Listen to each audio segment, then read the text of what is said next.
He can't Madon. help it, Psycho. That's Straight wild, up. Madon. It just That's Straight What you up. got him, on wild. bro. what you He got got the on bitch Sister in him. He Shakur, can't help Madonna? himself, bro. Look at this nigga, Nah, man. Madonna, real quick. Like what you got on Sister Shakur, bro? Like is that like it's the subject Oh, got Assata, pushed to the side a that's little the bit. sister, man. That was the Mhm. that was to me. We haven't had a revolutionary sisters like that in a long time. Those type of Man, sisters. I don't even know why y'all let this nigga talk. Fuck that Listen to nigga. this bitch. Fuck that Listen nigga. to I this wouldn't hoe, let man. that nigga Listen to say it. Look at it. anything. That nigga don't have no, he doesn't have the breadth of education or the I'm depth trying to of get intelligence somebody to else, even bro. have Don't that forget me. conversation. Like fuck that nigga. When that nigga talk, I'ma talk. Even if it's to disrupt the conversation or just be a nuisance, I'ma do the same thing they do. I'ma be relentless in it. So now you wanna talk? No, you don't get to talk. You get the same shit that you treat everybody else. You're a bitch ass. You're a bitch ass country bumpkin. You're another bitch ass country bumpkin. And listen, I always tell you niggas, if y'all have such a problem with me, come to my crib, knock on my front door, so we can handle this like real men. All this girly girl shit that y'all do on the internet, when a nigga start talking, you come on, you act like a female that's on a period. Instead of doing that, just pull up. That's all you gotta do. Just drive from Alabama, come up here and knock on my door and be like, yo, AC, I don't like you. I don't like what you about. And then let's get it on. We don't have to, every time we on the internet, we don't have to do this. We don't have to let some bitch ass, we don't have, nigga, listen, man, you niggas are just cornballs. You niggas are just weak ass, duck ass niggas that just don't have no life. Like I don't even know, like you don't even like think about that. A bumpkin ass nigga that be on YouTube more than me. A nigga that be on YouTube more than me. Listen, Madai, if you don't like me, I'll give you my address and we can come get it. Listen, I'll give you my address and you come holler at me. That you don't know about. If you don't like me and you have a problem with me, you can come to my crib. Listen, if you don't like me and you have a problem with me, you can come to my crib. You don't gotta be a bitch on the internet. If you got a problem with me, you don't like what I'm saying, and think you tough, and you think you bad, and you think that you gonna shut me up, just come holler at me. That's all. Like, be a man for once. You're a girl. And I guarantee you live in a one-room shack. Like it bugs me out how niggas that live in Alabama want to talk about niggas who live in urban centers. Like it just bugs me out. Like how a country Bama ass nigga who probably live on a dirt road with no life want to talk about another nigga's living arrangements. It's just amazing. Go get just a bitch. You need to be shot and killed. You need to be shot and killed. You gotta stop saying that. Don't do them like that, man. Don't real talk. Real talk. I have no respect for these niggas. I have no respect. I have no respect for haters. I want to see the worst. I want to see the worst happen to you. I want to see the worst happen to you. I want to see the worst happen to you. You deserve the worst. I hope when you get in your car, you leave work today, you die in a fiery, burning wow, my nigga, that's wild. I ain't gonna keep asking you. Wow. At some point, I'm gonna stop asking. I asked you once. I asked you twice. I asked you about 6 times to chill. At some point, I'm just gonna not ask. I asked you to respect the channel and stop saying that type stuff. I don't even know how you even got this far. We was just talking about Christian nationalists. I don't even know how the hell we got into all this. I don't even know. I can't even walk away from the computer for a second. Man, dude asked me about how I felt about Assata. On my channel, bruh. You can go to your channel, threaten them all day long. I don't give a fuck. So, dude, threaten them all day long, whatever. Don can take up on himself on that level, whatever. But on my channel, don't do that, dog. I got a lot of stuff going on over here in this channel. Last thing I need to do is get strike because somebody want to get into a silly ass fucking argument about Christian. I'm not about to do that, dog. That's why we need more Christianity in this real, country, man.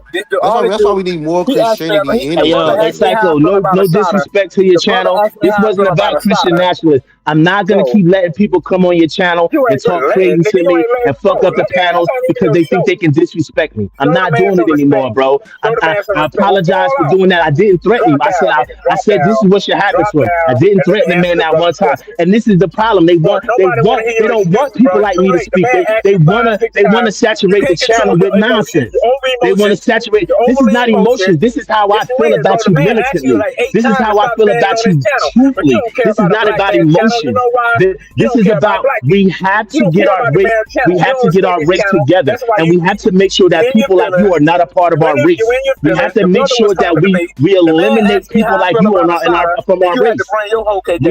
We have to make sure that distractors and people like you who deflect and fuck up good conversations. We have to make sure that we eliminate you from the race. We have to make sure that when you speak, we let the world know that we don't fuck with this kind of person and we want to eliminate this person from the race. Straight up. Like this is not the disrespect this channel. This is to tell you. This is to tell you that we need to get you out of our race. Already violated the man's channel, bro. Like you're just a weak. You're a weak girl. You're a weak child.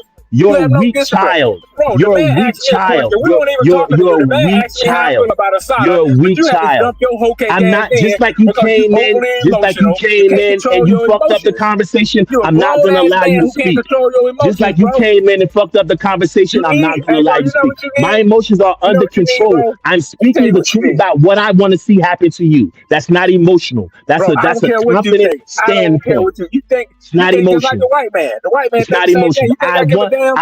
I'm still I here, hope nigga. that the I'm still universe here. see fit So to deal with it. I'm eliminate the still earth here. of your presence.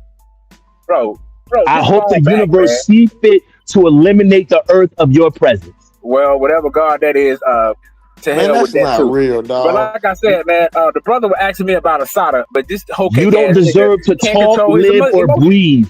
You deserve to be discredited. You Hold on, deserve bro. to be Then the talked man over. just Every the man time you just open asked your you to mouth, stop saying we that should on his shut channel, you up. bro. See, All I'm right, about bro, to leave it shut up, alone, brother. man. It's cool, Yeah, all dog. right, It's over, give him a Nigga King. have pass, no all right? It's respect for over. your It's for this over. man's It's over. channel. Please, brother. It's sad, man. This nigga You like 60 years old. Leave it alone, but Don, let's move on, dog. I wanted to say something to the point that Pastor made. My thing with one thing with more Christianity, Pastor, is if black people practice Christianity but still kept it homogenous and consanguineous, then that would be more beneficial to them than being a part of Catholicism. Like if black Christians establish their own church separate from Catholicism, then that's more conducive for us as a people, while not shitting on the fact that they believe in the Bible and they believe that they're Christians. Because y'all Christians' belief is different than the Israelites, right? But we still have black people that are Christians, so we have to learn to have respect. Smarty, one second. Don't you think the black church already did that? Yeah, the black church did that. That's what the AME Zion. That's what the AME and the AME Zion was. No, That they was not like in that. They delineating. still. No, they didn't do it, Psycho, because they still teaching the same.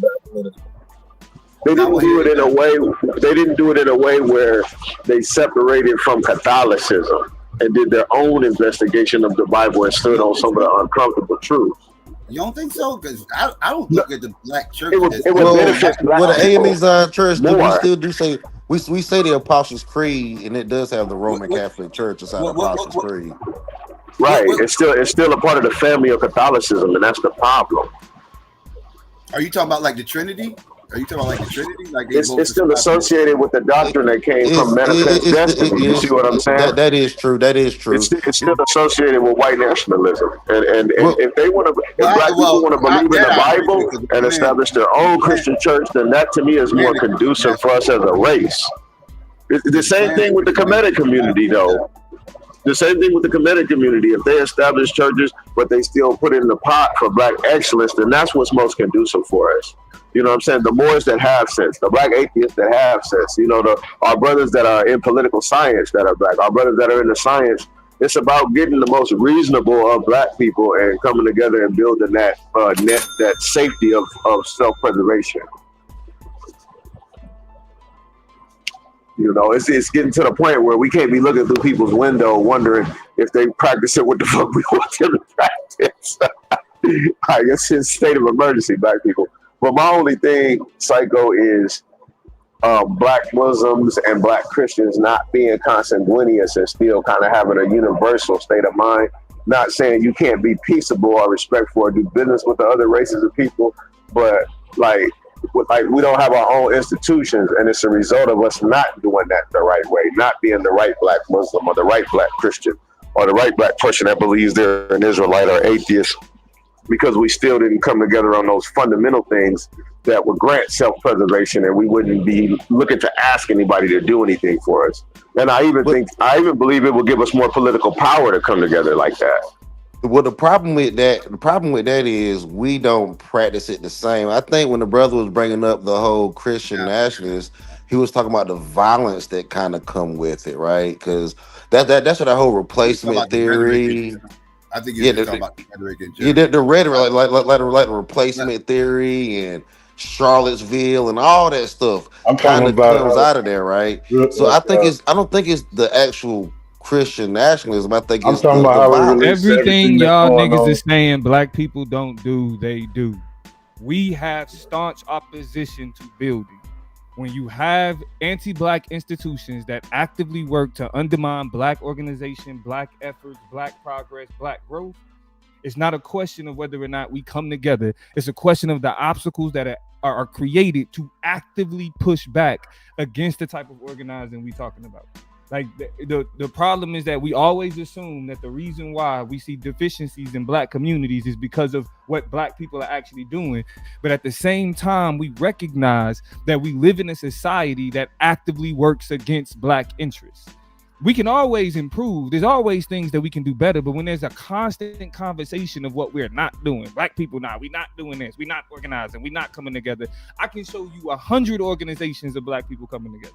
I can show you 100 efforts of black people coming together. And I can show you the ways in which the institutions that these black people are operating in negatively work against the efforts that they're trying to do in the first place. We don't have the same type of resources. We don't have the same access to opportunities. We don't have the same access to government institutions, politicians, etc.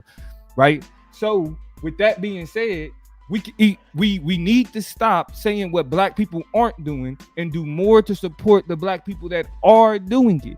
Put forth more effort to understand the different organizations that are working to accomplish the things that we talking about on panels like these. Like, it's like we never give niggas credit for what it is that they do. Right? We recognize the impact of anti-black racism. We recognize the impact of anti-black institutions, and then we turn around and say, but it's just black people not doing.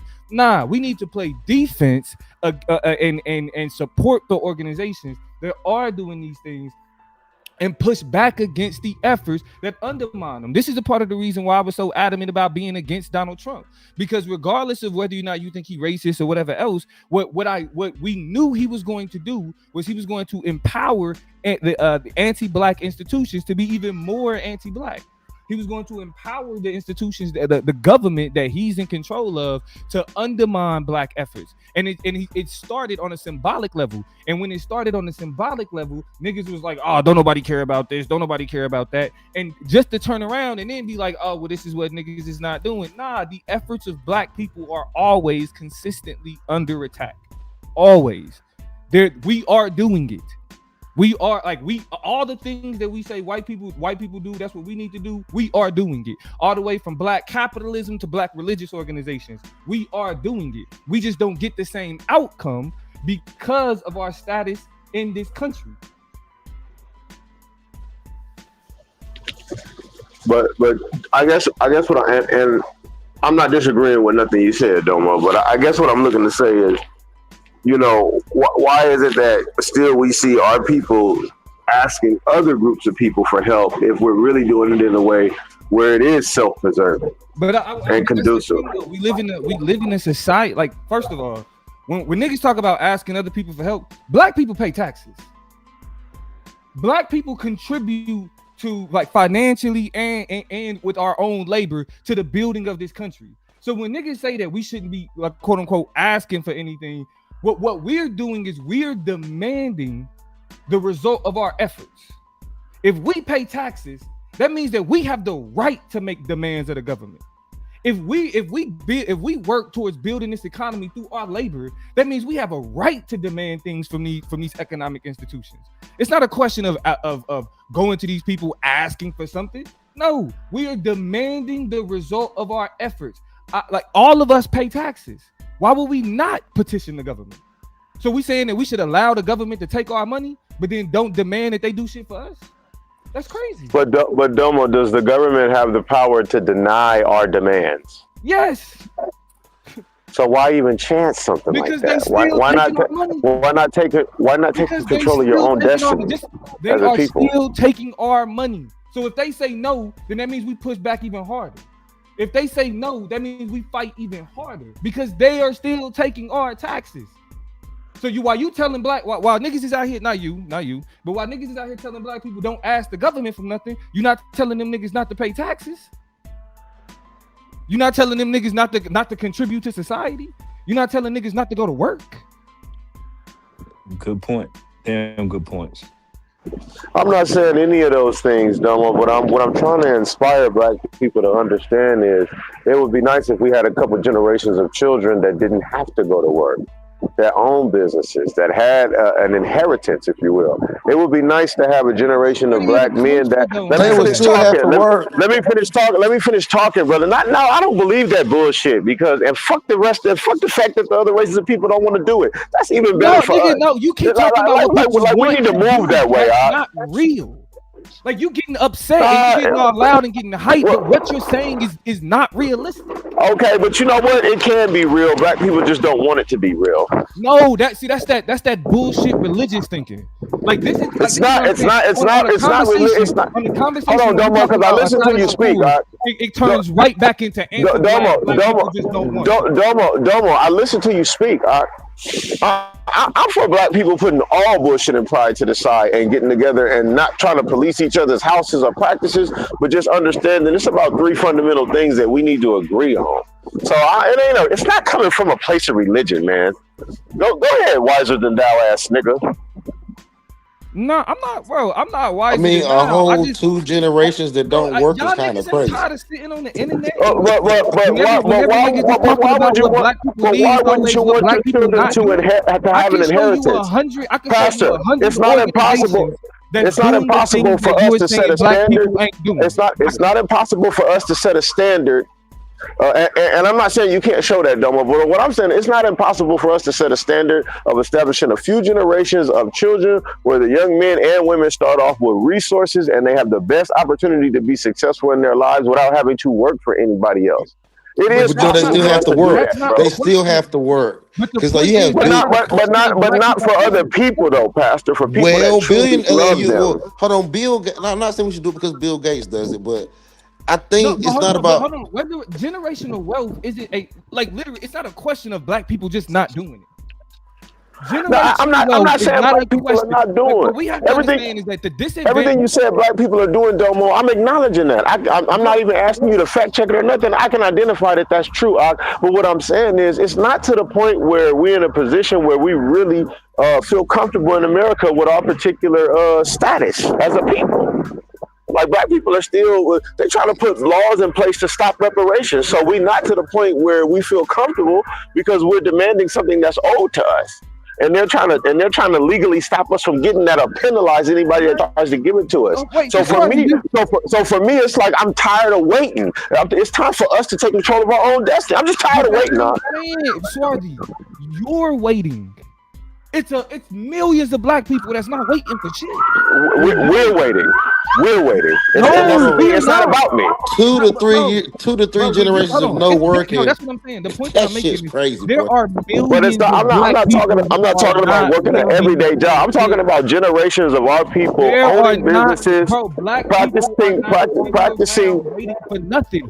Where do y'all get that from? No, all right, Domo.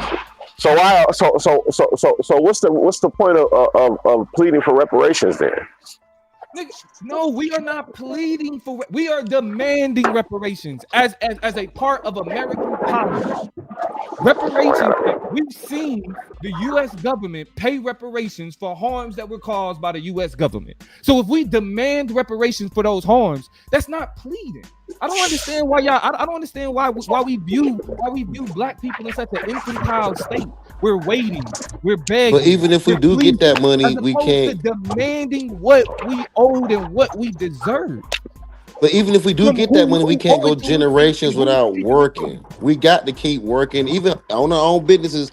No matter how much money we get, we got to keep going though. That's what that's the work. I'm not saying we shouldn't do that, Pastor, but I'm saying that's the work that we should be doing. It should be running our farms, running our grocery stores. We doing it, bro. That's the point. But it's not in the collective way, Domo, where we have our own. Our people still go to other groups of people for help. This is. You know I fuck with you, Swarthy, but this is YouTube logic, bro. All right, go ahead, man. Go ahead. So how many black grocery stores? I'm just saying, man. I'm just tired. Is there a black grocery store in every? Is there a black grocery store in every state? There probably is a black grocery store in every state, but not every. But it's not a collective. It's not a collective, though, Pastor. It's not a collective. It's not. We're not doing and moving in a way where we're still agreeing on just fundamental things that create self-preservation. We don't have our own senior living home. We don't have our own schools in a way where we all own We code do and have, we protected each other. we do have our own senior living homes. There are black people that own nursing homes, But like and it's not a concierge. it's not a collective enough my effort. black cousin Yeah, I'm not owns for a sure about that, home yo. I'm not for healthcare sure about service that one. to I'm where not. It's people not a don't even gotta collective go to enough the nursing effort to home. where. That's what I'm saying. Go Like ahead, my bad. Go ahead, Domo. and that's my point. Anytime niggas is saying black people don't have X, I can show you 100 black people that's doing it or have it. Anytime that happens. So if that means that if we can see black people doing this thing that niggas is saying black people aren't doing, then the question is, why don't we see the same results? And the question of results is a question of racism and anti-blackness in American society, not a question of black efforts. I acknowledge that black disadvantage exists. The conversation is always white privilege, but black disbenefit or black disadvantage has always existed in America. So you don't have no fight with me there for sure. No, it exists. It do exist, bro. America established it that way. So you arguing the numbers? You arguing the per capita? But if we know America's always been anti-black, right? And to me, it would make more sense for us to unify and go into, I'm for us searching these things out. I want us to be masters of political science, to be masters of science, to be masters of linguistics. I'm for us searching these things out. I just think it should be on a more consanguineous bond type of level. It should be together a lot more than what it is. I think you need to bring up the ontology again, Domo, once again, because I notice you like to always have that conversation before we get to where we at, though. Are you talking about the ontological conversation? Yeah, bro. These niggas don't want to talk ontology, bro. I mean, but that would kind of give like a blueprint before Swarty gets to where he is. You know what I mean? But what this exposes though is what I've always said is that a part of the problem that the issues that black people deal with is that we feel like the thing that we need to do, what's more lucrative, is talking shit on black people. It's more you can make more money talking shit on black people. You can build a bigger audience talking shit on black people. You feel me? I agree with that, Domo, but I don't think that's where Swarty comes from. But I do agree with you that it always tends to get back. It always tends to circle back around to that way of thinking. No, but that's what I'm not saying Swarty's intentions were to tear down black people. That's not. I don't think Swarty's that type of nigga. You know what I'm saying? I agree. But that's why I say anti-blackness is our default, because it's things that we do and say that's anti-black, and it has nothing to do with our intentions. Like when Swarty says that he want to see us what we're not doing, he's saying that from the standpoint of he wants to see better for black people, not that he's trying to tear them down. But the assumptions that we make about blackness are situated in anti-blackness, right? Like when we make it a question of it's more about what we're not doing than the institutions and the way that they present barriers to black people to get the same result from the same work. You see what I'm saying? Like that's the problem is. It's not that we're not doing it. The problem is that we don't get the same results. We don't get the same outcome. Right? Equal. That's why even when I'm doing workshops talking about equality versus equity, the issue with equality is that we live in a country where we have equal access, but we don't get equal outcomes. Right? Like how do you promise that? How do you promise that? You can't really promise that. Who's talking about promises? Well, I mean, not even promise, but how? No, not even promise, but how can you even close that in though? What do you mean? How can you close that gap of equity and equality? Equality more per se. Not so. I mean, that's a good question. That's a good question because ultimately we gotta look at the different areas of human activity and say what are the barriers to that, right? What are the barriers to us getting the same outcome for the same work? But Domo, you don't think legislation, advocacy, and lobbying can be a metric in that?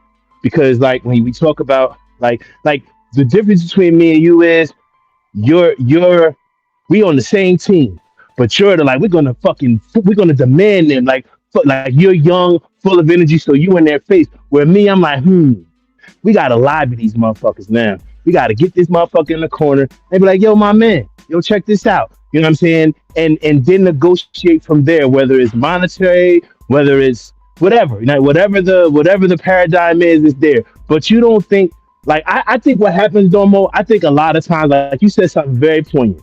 Nigga, black people pay taxes. So black people are not asking for anything as much as they're saying, hey, I want return for what I put in.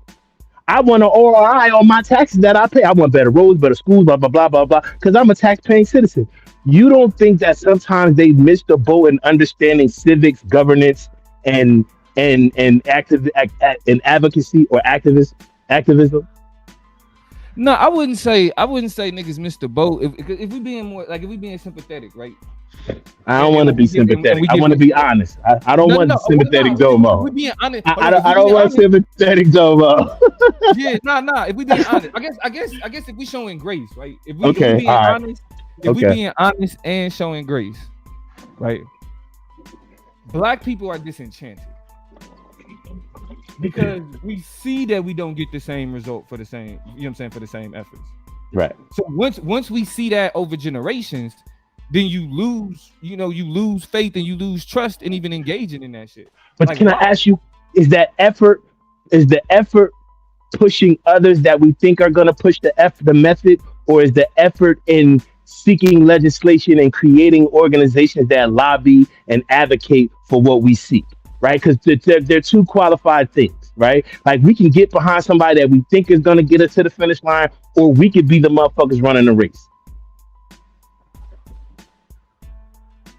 I don't think it's either or. Yeah, I think it might have to be both. I mean, where did I'm saying, where does this disenchantment come from? Is what I'm saying. That's the question I'm asking. Does the disenchantment come from putting right? But the result is that we put our efforts behind somebody and thought they would get it to the finish line, and it didn't come up, or did we actually run the race? Is what I'm asking.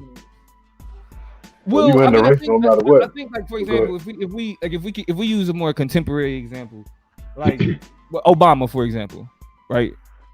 Like a lot of niggas invested in the idea of politics when Obama ran. That was the first time a lot of people voted because they was like, yes, a black man, yeah. You feel me? But now, 10 years later, niggas is looking at Obama like, my nigga, like, what did you do? You feel me? Even though you can point to things where Obama, like certain Obama policies were beneficial for black people, the idea was that what we expected we would get from the first black president, we did not. We got a lot of the same shit that we got from white presidents. You know right, but the expectations was steeped in what? The expectations was steeped in the expectations was steeped in the image. Right, not governance, not legislation, not law, not advocacy, not lobbying, but expectations, imagery.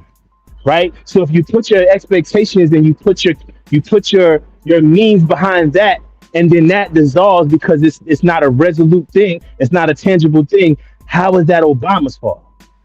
It was easy to blame him though, because his campaign, running off change. It's like Obama's without blame though, like because regardless. Yeah. I'm not. Yeah. He has things that he has, but I'm. Come on, Domo, you know what I'm trying to say, bro. The overarching idea of legislation and passing things that benefit black people, that would have benefited us in a grander scheme of things. Do you understand that from a standpoint of that you have to go out and actually give that dictation to somebody before it happens? I don't think the black race understands that, though. That's my thing. I think the problem in our community when it comes to politics is we don't understand how it works. We don't. We can say that we do, but my only pushback is that most Americans don't understand how. Right. But we're intimately talking about us. We can scale it out to on the grand scale, but we're intimately talking about us. That's what my point. But I don't think there's three things we can agree on that we should push for. Like if you get a 1,000 black people together, it's going to be 20 different things that you're going to find that they want out of that 1,000, out of that group of 1,000. I disagree. I disagree. But go ahead, Domo.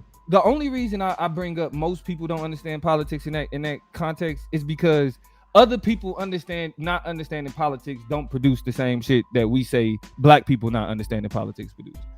Right? They don't understand it, but they still receive certain benefits. Even though they don't understand it, even though because they have a segment within them that advocate and lobby to get things for them. They may not be the catalyst to it, and might not even be the speakers of it or the advocates of it, but there are people within their body politic that does. So even in them not understanding, there's a segment of them, a minute, small scale segment of them that do understand and go out and produce for the large, based on understanding how these things work and the parameters and the things and the dynamics that you have to put in place. Like I always use the charcoal shit and the Asian bill crime, the Asian clause in the COVID bill, right? These are two things that people when advocated for and pulled off legislatively.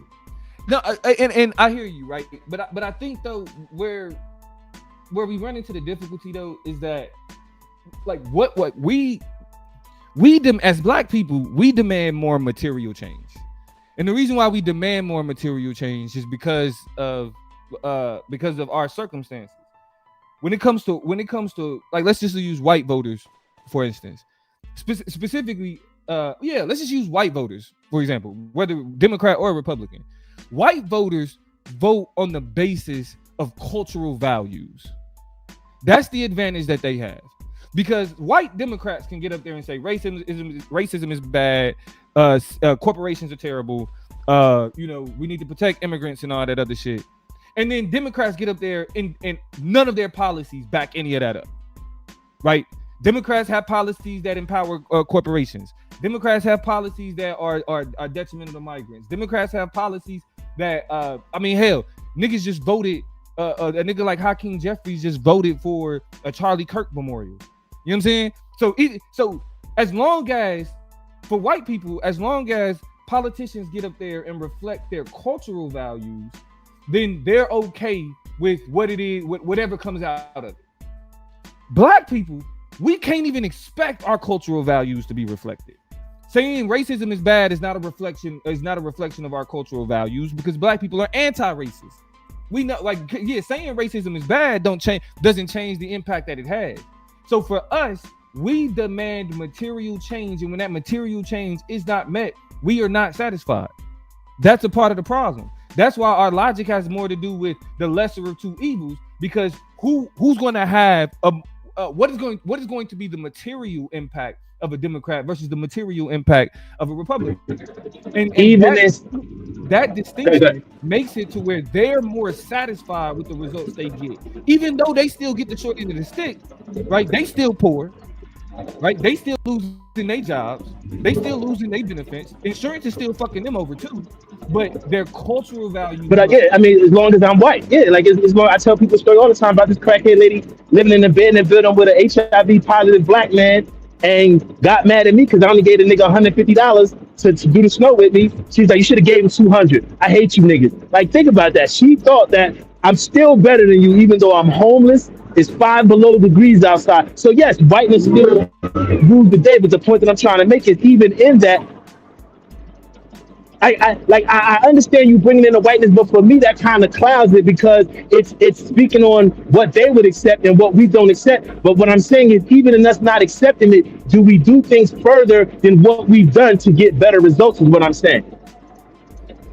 No, I mean, I would say that we do, but like, again, when we only 13% of the population, 14% of the population, it's like our efforts are always going to be dwarfed by the acceptability of all of this other shit. Black people voted for Kamala Harris at an 80% clip.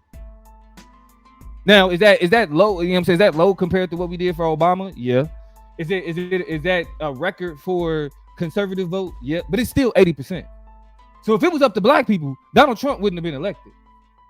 You know what I'm saying? So it's never that black people don't make the demands, that aren't putting forth the effort, aren't making the arguments, aren't out there doing and saying the things to push back against the empowering of anti-black ideologies within these institutions. The problem is, it's everybody else that's okay with what happens to black people. Like when in a perfect example of this is the way that people are acting towards Charlie Kirk. Charlie Kirk was a fringe right-wing fearmonger around black people.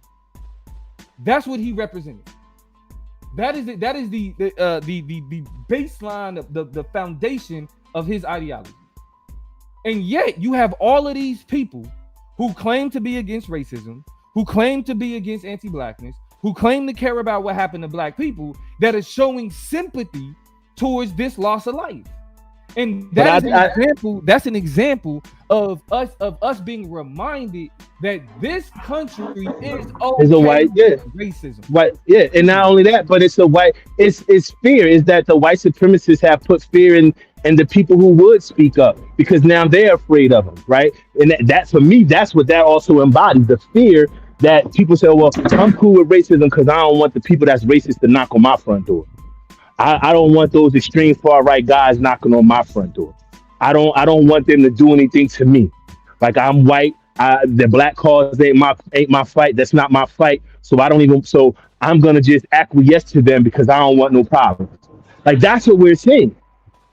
We're just seeing white people capitulate. Like Dr. King said, the biggest problem to black progression is not the Klan, but white moderates who won't fight the Klan. The reason why we're faced with this again is because they wouldn't kill him after not kill him, but they wouldn't put him out of their misery after the Civil War. So they allowed them to fester. They gave him a second chance. They thought that they pushed him out to the hinterlands, that they wouldn't come back for revenge. Now they're back for revenge.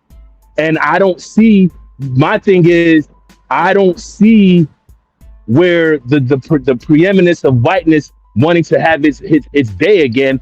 I don't see where black people don't understand. The only counter against that is us understanding how legislation works, and us anchoring ourselves and buffering ourselves with the idea of advocacy and making sure that we get shit done for us. Not just expect us. Like, for me, it's like, I think black people think that congressmen and politicians sit back and say, what can we do for black people? Or what can we do for this group? Not understanding it, they're pushed by people like you. Like, they're pushed to do things by people like you, who make their life to go out and fight and push back against inequities. They're pushed by people like you. Yeah, but I mean, and I understand what you're saying, but I think the problem that we run into is the fact that being like creating the type of in-depth understanding of civics and legislation, most people don't have that bandwidth, if I'm being honest.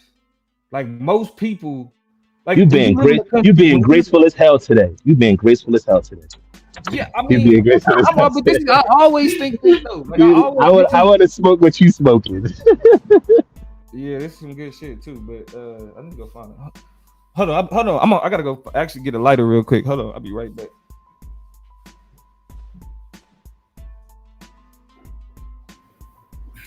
Yeah, you see. Okay. Let's see. Shout out to GQ. Shout out to Jordan. Yeah, what's good? YouTube censor grip regulator, what's going on? Psycho, I just want to apologize to you, and I'm gonna make a nice generous donation to your channel for, but the shit just irked me, man, and I don't know, man. I don't know. Sometimes I see red, bro. But I apologize if I caused you any problems on your channel, and I'm gonna make sure to leave a nice donation to, compensate for my ignorance at the moment. You know what I mean? Because you're my man. I fucks with you. You know what I'm saying? We don't always agree on everything. We don't always see eye to eye. But we from Jersey, so we gotta stick together on that notion. And I can't fuck up your shit because you've been killing it lately. And I always want to see you bigger than what you are anyway. So I ain't helping by doing that dumb shit. But I see red. My bad. No doubt. Let's see. Yeah. We I was trying to wait. I'll wait for Taz to come because that was his question. He asked the question. I had to answer for him. But I'll wait for him to be here. Armand said, I think I saw Adon in here. Domo's on the panel. I'll wait till a little bit later. I'll let everybody know. I found out how I was going to do the tiebreaker situation. Taz asked that yesterday. which is actually a good question because I didn't think that far ahead.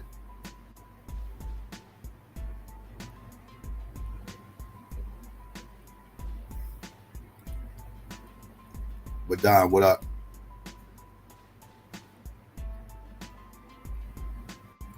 Don? Okay. Get his stuff together. Rozzy, He wanted to go get a lighter. Yeah, no, Madonna just came up here now. He dropped back down. Oh, there you go. He back. Yo, Psycho, can you hear me now? Yeah, I hear you now. All right, salute. What's happening, man? What's going on? Oh man, just cooling, man. I'm still at work. Nah, man. I was gonna speak on this Assata. You know what I mean? The brother asked me a good question about Assata Shakur. But what I was saying is that we don't see a lot of revolutionary sisters like that no more with that type of mentality. You know what I'm saying? That type of mentality has been either wiped out our people through fear or just miseducation. You know what I mean? But R.I.P. to the sister, man. You know what I mean? I hope she be an example for a lot of sisters to have push back against white supremacy and continue to fight for our cause instead of supporting the cause of white supremacy. Because nigga, you support the cause of white supremacy. Why do we allow? Here we go. I talk about. I'm not letting y'all niggas get up here and root for Donald Trump for a year and then turn around and be like, "Oh, but bro, yeah, you support the same Democratic." Bro, you support the Democrats. What are you talking about? No, I don't support Democrats, nigga. That's your fucking problem. Y'all are so simple. Bro, you was in. Niggas is so simple. But like I said, Psycho, man, I don't even respond to this shit no more because that all y'all doing is showing that I only know how to talk about politics by saying Democrat or Republican. You have no depth, you have no understanding, you have no nuance. All like literally, you niggas are worse than cable news. Y'all sound white. Y'all sound like a white. Y'all sound white by the day. The only niggas who talk about Democrats are you niggas. Bro, cause that's the talking points y'all. And y'all can't even niggas can't even name none. Niggas can't name a Democrat niggas can't do shit. But just say Democrat at the slur, something that they learn from white conservatives. Since black folks got the right to vote, every time you ever since black people got the right to vote, that shit haven't changed now. That shit haven't changed nothing for the black community, bro. Black folks been voting for damn near 100 Donald years. Trump ain't changed nothing for the black community. We're not looking for Donald Trump to help the black community. Donald Trump is only help America. Because he's planning to make America great. So I don't look for Donald Trump to help me personally as a black person. Man, listen. We do for self. But you support him. Yeah, I do. I support some of his ideas. That's a fact. But you know that his ideas don't support the black community. Yes, they do. A lot of his ideas support the black community. You just said we don't look for him to. You just said we don't look to him to support the black community. I'm not looking for him. What I said was I don't look for him personally to do something. Of course not. He's not going. No president ever did that personally. Nobody ever did that personally for black people. No president has did that personally for black people. It don't work that way. GQ. This is y'all niggas' problem. This is y'all niggas' problem. You're okay because I've been trying to be graceful, but it's like niggas is simple-minded. You have no other framing or reference for politics other than Democrat or Republican. You have no other framing or reference. I know the shit don't work. I'm not even talking to you. I'm not even talking to you. But shit don't work. You ain't gonna vote your way out of here, bro. Y'all have no frame of reference to understand any political conversation outside of saying Democrat or Republican. That is a failure in civics. That is a failure of why attempt to talk political philosophy if all you're gonna do is embrace ignorance. Like, why even have the conversation? And then like niggas try to offer up a way to talk about this shit outside of that framing, and y'all fight to bring it back to that. Like, how simple do niggas gotta be? What is your commitment? Hold on, look. What is your commitment to propaganda, to mediocrity, to ignorance that makes it to where there is a refusal to understand that politics exists beyond a Democrat or Republican framing? We as I tell y'all regular, daily, we are everything you do in America is politics. Actually, I'm gonna just show you. Everything is politics in America. The grocery store you go to is politics. The doctor you choose is politics. Everything isn't Democrat or Republican though. You make everything Democrat or Republican. Everything. No, I don't, bro. Hold on. I'm about to pull up some Maurice Duverger to read. I go ahead and ramble while because like I ain't even about to just argue. I'm about to dive into Assata. I'm about to dive into that Assata too, Domo. I'm about to dive into that because I only read like the foreword, but people are saying that it's really.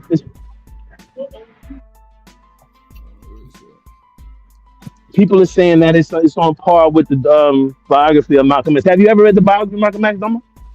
Oh, for sure. Yeah, so they saying it's on par with that. So I'm gonna dive into that Assata. And well, I ain't gonna say I feel bad. I mean, since she was alive, I felt no need to, her living was a source of inspiration and championing her as she lived. So now that she's gone, I want to do a deeper dive into who she was, post prison. You know what I'm saying? Yeah. Well, you know what you said about politics. Like the whole theme behind this stream had a lot to do with how I saw people propping her up who wouldn't agree. I know would not agree with her. Like they literally are like they tried to MLK her. They trying to MLK her, right? Like they trying to soften up her image and spin it to where like she was like she wasn't that, but no, she was radical as fuck, dog. Right, they want to use it as a badge for them. They want to take one of our heroes and put it on their quote of heroes, put it on their Mount Rushmore of heroes, social justice warriors. Well, she wasn't even a social justice warrior. One of the reasons how they was trying to soften her up was to keep associating her with the Panthers. Right. And the breakfast program and all that other stuff and everything else. When she was more extreme. She was a revolutionary. And she was anti-voting. And she was anti-vote. They want to keep the word revolutionary to them. You know what I mean? They want to look at the Revolutionary War as their form of revolution is the only form of revolution. Because you notice after that, anyone that says they're a revolution, they demonize. Revolutionary, they demonize, right? They feel like the Boston Tea Party is the only revolutionary moment that people can have, right? Like an autonomous people can have. So, just like the word woke, they just hijack words and either make them negative or make them positive based on how they want to use it and express it for their own consumption. You know what I'm saying? That's what I see. Well, if Assata was here, she'll be against you and Domo. If Assata was here. Don't respond to it, bro. Don't even respond to it. Anti-voting, bro. What are you talking about? Don't even respond to it. Bro, Assata Shakur was anti-voting, bro. Go look it up. But go ahead, Psycho. My bad. Yeah, I was just saying, like I said, like the Black Liberation Army is kind of swept under the rug historically. And she's like the most popular figure. And they kind of just, like I said, they didn't even really talk about it. Most people didn't mention it. If they even knew, if they did know, they intentionally didn't mention it. And they, like I said, they kept calling her Panther. I'm like, nah. Do you think when Freeman came up here and he talked about the break, right, the split, right, and the political aspirations of one side and the revolutionary aspects of the other side, right? Do you think that BLA is not talked about because those people who once was a part of it, or those people who kind of transitioned into other or integrated into other societies or other social networks in society are afraid to be labeled with that because they're afraid of the backlash that comes with that organization? Because Psycho, be honest, man, you don't hear a lot about BLA, bro. You don't hear a lot about it. Because most of the BLA is either locked up, dead, or in another country. Okay. Like the motherfuckers that got the right to history were the Panthers, because a lot of them were the ones that went into school, became professors and shit like that and everything else. They got the right to history, right? And when they was writing the history, they wrote them. So they was allowed to cosplay. Right. Okay, that makes even. That's what I'm saying. I guess I guess you're answering. You're roundabout answering my question because you're saying that, like, the Panthers kind of. I ain't gonna say shade, but the Panthers kind of took their light because they don't have any oral history or anybody here to represent them on a I'm regular not gonna basis or say they took represent their them. life. I'm not gonna say they took their life. What they did was just acted like they wasn't there, right? Like they kind of just didn't mention them, right? Like made it seem like they were the only ones walking around with the Right, guns. they didn't have any peers. Like it wasn't people more radical than them. Right, well, they didn't have any peers. They didn't have. Because like I said, the BLA makes them look like hall monitors, literally.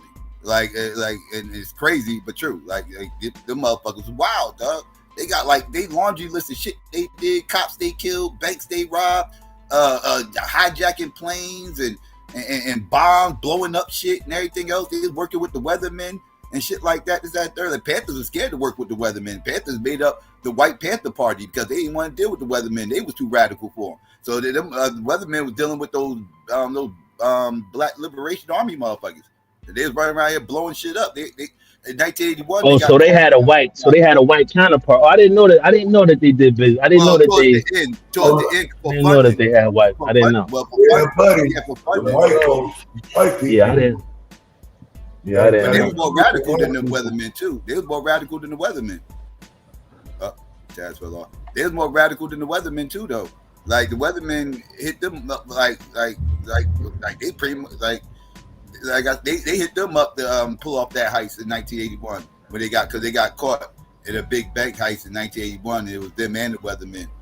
And hey, Psycho, was Assata a socialist? Yeah, she was a Marxist. Yeah. Oh, she was a what now? She was a Marxist. She was a motherfucking Marxist. Niggas up there talking about who would agree with. I told y'all niggas don't read. That's the comedy in all of this shit. All of these. Say that again, Domo. This customer was talking to me. Say that one more time. I bet. You said what? This customer was talking to me. Say what you said again. I wanted to hear what you said. Oh nah, I was pointing out that Assata, like along with all the other Black Panthers, Assata Shakur was a Marxist. She was a socialist. She didn't believe she was anti-capitalism.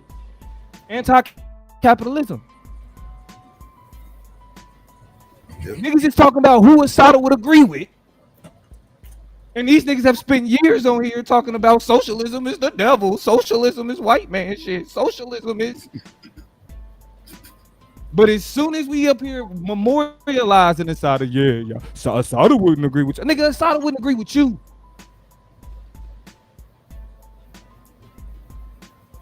Let's be for real. Now, Medu, I ain't talking about you, Medu, because you don't like Black people at all. So that, of course, you go say Assata was wrong. But as much as niggas is up there talking about who Assata would agree or disagree with, what are we talking about? You know what I'm saying? These niggas ain't like, bro, y'all. Niggas don't read, bro. That's all it is. Niggas like and you right. It's just like Martin Luther King. Like niggas like the image of Assata. Niggas like the idea. But I think that people like the image of the political shit we were talking about. That's what I'm saying. Like it's not based in real shit. It's not based in strong shit. It's just based in imagery. What people think we should have and where we should be without doing the work. Without doing the work. Now I heard what you was just saying, bro. Now, so why isn't it viewed as a problem to be running around with these crackers? Because I feel like one of the biggest issues with the Black Liberation Army is that they included white people, and that's one of the reasons why a lot of that shit went down, where a lot of them went to jail and shit, and then white people end up being free, end up getting pardons. You know what I'm saying? It was kind of different for how they were dealt with by law enforcement. So I consider it an L. I think the Black Liberation Army was stupid as fuck. Well, they only had they had one white member of Becky that lived out here in East Orange, New Jersey, and she was running the safe house for them at one point in time. One of them dudes was fucking her, I'm sure. But she was running the safe house out here in East Orange, New Jersey. That's the only white person that I know was a part of the Liberation Army. Now they did work with the Weathermen. No, they wasn't a part of the Black Liberation Army, but that was the Weathermen they was working with. That's what you talking about, 81? Yeah, well, the 77, 79, 81, they did so much with them. I don't know how you could separate it because the bank robbery was with them. They helped the Black Liberation Army free Assata. You know what I'm saying? Yeah, they did help with that too. Yeah. I mean, but you need that though. Like, I understand that you may think it's an L, but they were successful in it. Everything that you're saying is an L, but they were successful in it. Like it's an L. It's an L because how her getting free from prison is an L. Not her getting how free. Being successful at the go ahead, my bad. Go ahead. Because if you're looking at just that one part, I would agree. But I'm saying after this happens, Black people still carry the image of Black Panther or Black Liberation Army, while white people were able to reestablish their lives. Like I said, these motherfuckers got pardons. These motherfuckers. But that's like she said in her book, right? When she was locked up in Middlesex County in the work. See, where we live at, the county jail is also like a workhouse, right? So what happens is we go to county, you have a certain amount of days you go to the workhouse, right? So she was like, when she was in the workhouse, right? She said when she was in a workhouse, a white woman came in with a charge of being arrested with 60 pounds and was let go, right? Was free. So my thing is, hold on. Let me say this. And you say. Let me say this. I gotta read this. So my point is that it showed that whiteness is going to prevail anyway. Taz, that not necessarily doesn't mean cooperating with them is an L. It just means that eventually whiteness is going to prevail for that person, but based on the context of what's going on. So it's not like having a white allegiance or white allies to pull off some of the shit that they pulled off. I don't necessarily think it's a bad thing because they didn't necessarily infiltrate the group or cause the group to be broken up. Now, if they had some way in their demise, then I would agree with you. But just as a predecessing idea, I don't know, bro. Okay. Now, I'm so glad you said this was the framing of the show, Psycho, and I apologize I didn't get here sooner. Because like my nigga Psycho said, the framing of the show was like you got all these people that's talking about how they fuck with Assata, how they fuck with what she stand for, all of this other shit. But I bet you if you read these quotes that I've come across, all of you niggas have called this type of language leftist Democrat bullshit. For example, on the stance of Black people's struggle in relation to other Black people's struggle. You know how niggas be like, Damo, you be worried about everybody else. That's because you don't care about Black people. You be focused on everybody else and you don't care about Black people. Well, Assata said, this nigga said it like a preacher. I have advocated and I still advocate revolutionary changes in the structure and in the principles that govern the United States. I advocate self-determination for my people, and guess what? And for all oppressed people in the United States. I advocate an end to capitalist exploitation, the abolition of racist policies, and the eradication of sexism, and the elimination of political repression. You niggas call that language Democrat bullshit. All lives matter. You niggas call that language Democrat bullshit. Let's continue. All the time. I say it all the time. Let's continue. Assata said, some more of this all lives matter pro-blackness. Hold on. Assata said, any community seriously concerned with its own freedom has to be concerned about other people's freedom as well. The victim, and this is in her autobiography. This is why I say niggas don't read. Am I still off, GQ? Am I still off? The victory. Is you worried about other people, GQ? Am I still off? Hold on, Taz. Need some more quotes. Hold on, Taz.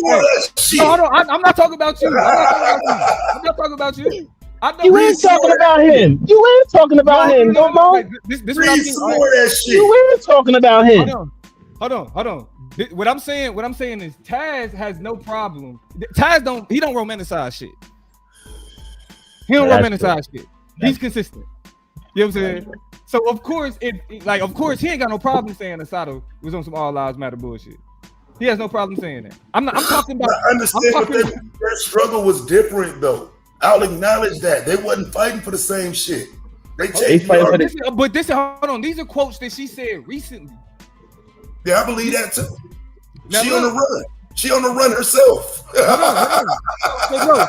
So she said, this is what Assata said. This is what Assata said. The victory of oppressed people anywhere in the world is a victory for black people. Each time one of imperialism's tentacles is cut off, we are closer to liberation. The struggle in South Africa is the most important battle of the century for black people. What are you? That's what I'm saying. So if y'all niggas can get up here and talk about, oh, Damo, Damo just pushed that Democrat rhetoric. Damo, agent of Democrats. Call Assata agent of Democrats. We save everybody. We love everybody. It's not reciprocal though. Call Assata. All of that's fine. All that's cool and dandy. All of that's cool and dandy. Say that shit about, because this is where I got it from. Yeah, but you ain't on the run though, fam. You ain't put in no work like Assata to be talking like that.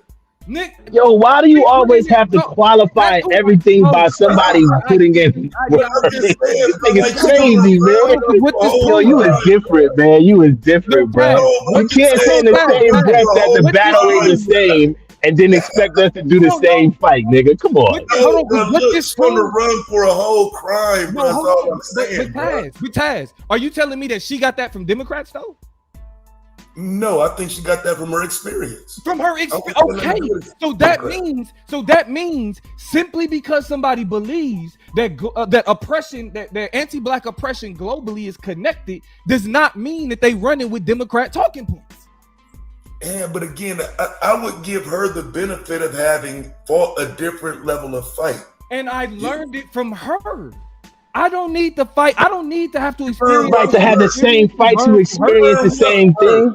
Wait, you learn what from her? The idea that how to work with white folks. No, I'll read it again. This is what I learned from her. Because you could make it about you could do the crazy. YouTube shit. You could do the YouTube shit. No, this is romanticizing Assata, bro. Any community seriously concerned with its own freedom has to be concerned about other people's freedom as well. That is in Assata's autobiography. Now, if she as a black revolutionary believes this, that means that her experiences as a black revolutionary has shaped her understanding of how oppression is connected, which means that as someone who learns from black revolutionaries, who reads about black revolutionaries, if you're actually tapped into what black revolutionaries are saying, I don't know, man. This is the shit that they saying. I don't know, man. They're not saying that we should be cool with ICE simply because ICE ain't coming after us. But ICE is coming after us. ICE is coming after us. Change her opinion. Sekou Odanga wasn't American, bro. Of course they don't support ICE. What are you talking about? Be careful, nigga, who you talking to. I don't give a fuck about them wannabe Africans, nigga. That fraud ass, fake ass pro-black shit you talking, nigga. What? You don't care about wannabe Africans, but you niggas just I'm going off of quotes. I'm going off of actions. Regardless, well, what action are you doing? What action are you doing? It's like, who gives a fuck what niggas care about? I could literally care less what niggas care about. You don't care about Africans, so the fuck what? That's not the point. The point here is that I've been telling you, dumbass nigga. Let me not be like that. Domo, man, I don't like the new improved Domo. I don't like the graceful Domo. You leaving me on the mountain by myself. You leaving me on the mountain by myself. Here's what I'm saying. I've been told you niggas the Black Liberation Army was weak as fuck. Fraudulent. Well, you'll never in your life do anything to equate to that. You'll never in your life do anything to equate to that. You will do nothing. You will do nothing that's on the opposite side for your people that equates to that. You will never put nothing in context to equate to that. There is nothing you would ever do in your life for black people. You have never done anything for black people. Anything, bro. Like you just bump your guns on YouTube. You don't have no substantial or tangible contribution to Black America, bro. None. You have no tangible or you have none. You have none. Like you're a coward compared to her. You're a coward. I did my Compared time. to her, you're a I ain't coward. running You're a Cuban coward high. compared to her. I ain't running Cuban high, nigga. So you Wrong think person. doing your time? What I did doing my your time time. says what? I What did does my that time. say? You It committed the says crime. everybody else She did didn't their commit the time. crime. She didn't commit the Everybody else did crime. their time. But you committed the Everybody else crime. So did you're their supposed to time. do your time. Everybody You else want did a their cookie time. for doing your time. Everybody else did their time for the same crime. But Everybody but except them she. white people. So Them you white mad folks, at her that they them got white her out of folks didn't. jail? Them white folks didn't. You Them white mad folks at her because they got her out of jail? Nah, I'm mad You because there's mad? white crackers. You mad I'm mad because she's regaled and you're not? Like I'm all the lost. niggas locked up. The crackers got all the niggas locked up, and y'all celebrate Assata because she the one that got away. Show us where the crackers got them locked up. She's the one that got away. Show us where the crackers got them locked up. Bro, y'all, hey, man, listen, this nigga Taz done- Yeah, this show us. nigga No, Taz hold done on, released the Domo. same Show remix. this is he's counter to everything that's pro-black. Nah, He bro, comes and with a y'all, white but y'all perspective. still, that's why I ain't even He's counter to everybody pro-black and comes with a white response every time. So it's a white response Every to time. remind Yes, your response is a white that they response. were working with white people. Your response is a white response. How did these white people get them? How did these white people get them locked up though? Yeah, what did they do to get them locked up? Yes, okay, so let's say they get away with it and then they end up catching up with them. People like Geronimo Pratt and all of them. How did they get locked up? If we're talking about COINTELPRO and the true understanding of that and monitoring all these niggas and everybody they was working with, how do you only have black people? Whether we talking about the hijacking of the plane from all the way down to Angela Davis, or matter of fact, which one of you dumb motherfuckers want to debate? That wasn't white people involved with that. Nigga, don't know. We're having a dope. You can't. We're not debating a nigga who hates powerful black people. We're not doing that. Bro, listen. You ain't a debater, nigga. You ain't no debater either, nigga. You ain't no. These niggas give you the fucking shit. You ain't no debater, nigga. You the loudmouth loser. Me, what you talking about? Like, nigga, me. like, why do y'all give this nigga so much credence to say the fuck shit that he says, man? It blows my mind. What fuck shit It did I blows say? my mind. The What fuck fuck shit you shit just did said I say? about the whites getting caught. Then you said some bullshit about, well, if for COINTELPRO, you didn't explain how the whites got. Hold on, Domo. You didn't explain how white people got them caught. You just said some dumb shit about COINTELPRO and some other shit. Yeah, so how did they get caught? How do you They think got they caught. got caught? They either got caught by regular investigation or they just got caught by police work. That happens. Oh, it's just a That regular happens. just a I mean, not a regular investigation, but under the guise of COINTELPRO, under the guise of them being a recognized as a particular extremist organization, so they put all the stops out for them because they're counter to the empire. So they're gonna do their due diligence to stamp out anything that's counter to the empire, anything that could bring the empire down from within. And BLA could have brought the empire down from within with their white allies. So you know who testified against her? Several people testified. I don't know the particulars of who testified against her or not. Like I haven't read that like that. Okay. Well, yeah, you might want to take a look at who testified against her again. Like I say, some of the people that she was with, some of the people that was rocking. Were they with white, Taz? Yes, of course they were. She was The people that testified against her, were they white people that was a part of the organization, or they were white people that would say they witnessed the crime? By an all-white jury, or did you forget? That has nothing to do with, or those people. Oh my God! Like, bro, you could do that distraction, non-contextual bullshit. What does the jury have to do with the people, the white people that's aligned with her? Hold on, Domo. What does the jury have to do with the white people that was aligned with her? What the fuck does the jury have to do with it? You went from the white people that testified against her to the all-white jury. You know, white people are. We said that. We presented that. I said that to you. I said that that's the counterbalance to your argument. No, brother, you keep talking over me. I know y'all upset, but I don't pick and choose when white people are evil.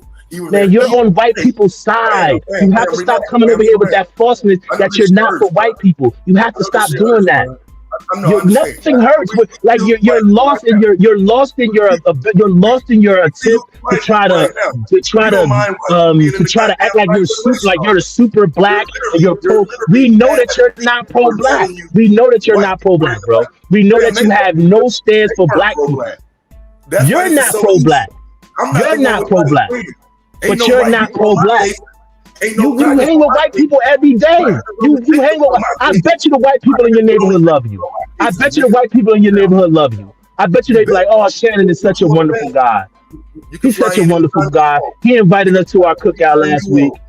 I bet you. I ain't do no I guarantee it.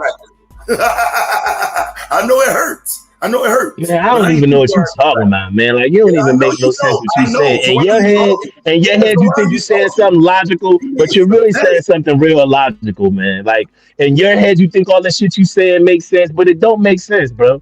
It's at very. the end of the day, It don't make sense. With the recent, because like we can get into the pro black bashing, like we do that every time. We know you don't fuck with. But black he's people. not pro black though, Mo. He's not. I'm pro black bashing because I'm not following the point that you want to make about Assata. Like I said, I'm cool with the police getting shot and all of that. But you look for fraudulent, false equivalencies to bolster your point, and that's all they are.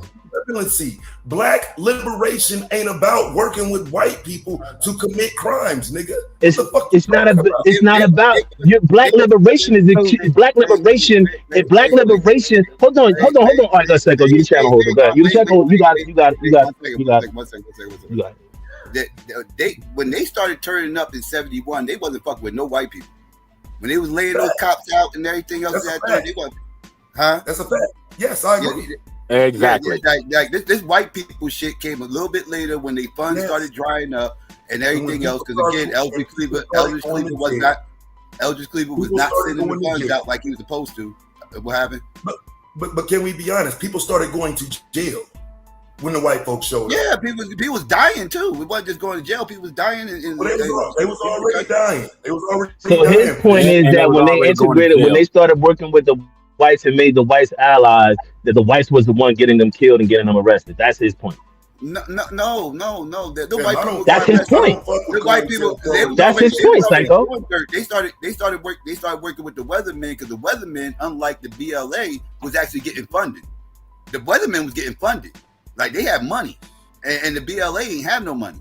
So they eventually had to start doing joint ventures with these motherfuckers because they was the ones with the bread. They was the underground movement. Yeah, that's why they were doing robberies and shit. They had to get their money up. Yeah, no doubt. Still, let's not do crimes with white people. I don't care how y'all try to frame this. You can try to change my words, but I'm saying what I'm saying, and I'm gonna continue to say it. We should not go do crimes with white people, watch the black people get locked up and the white people get off. Motherfucking Patty Hearst getting pardons and shit while Assata Shakur is on the run for 41 years. No, fam, I don't agree with you niggas. No, not at all. Well, Assata didn't get locked up. They wasn't a white person there in Trenton when that situation happened. There wasn't no white people there. Yeah, they helped drive. They helped drive her on the escape. They helped with the escape. You talking about prison? You talking about for prison, right? Yes.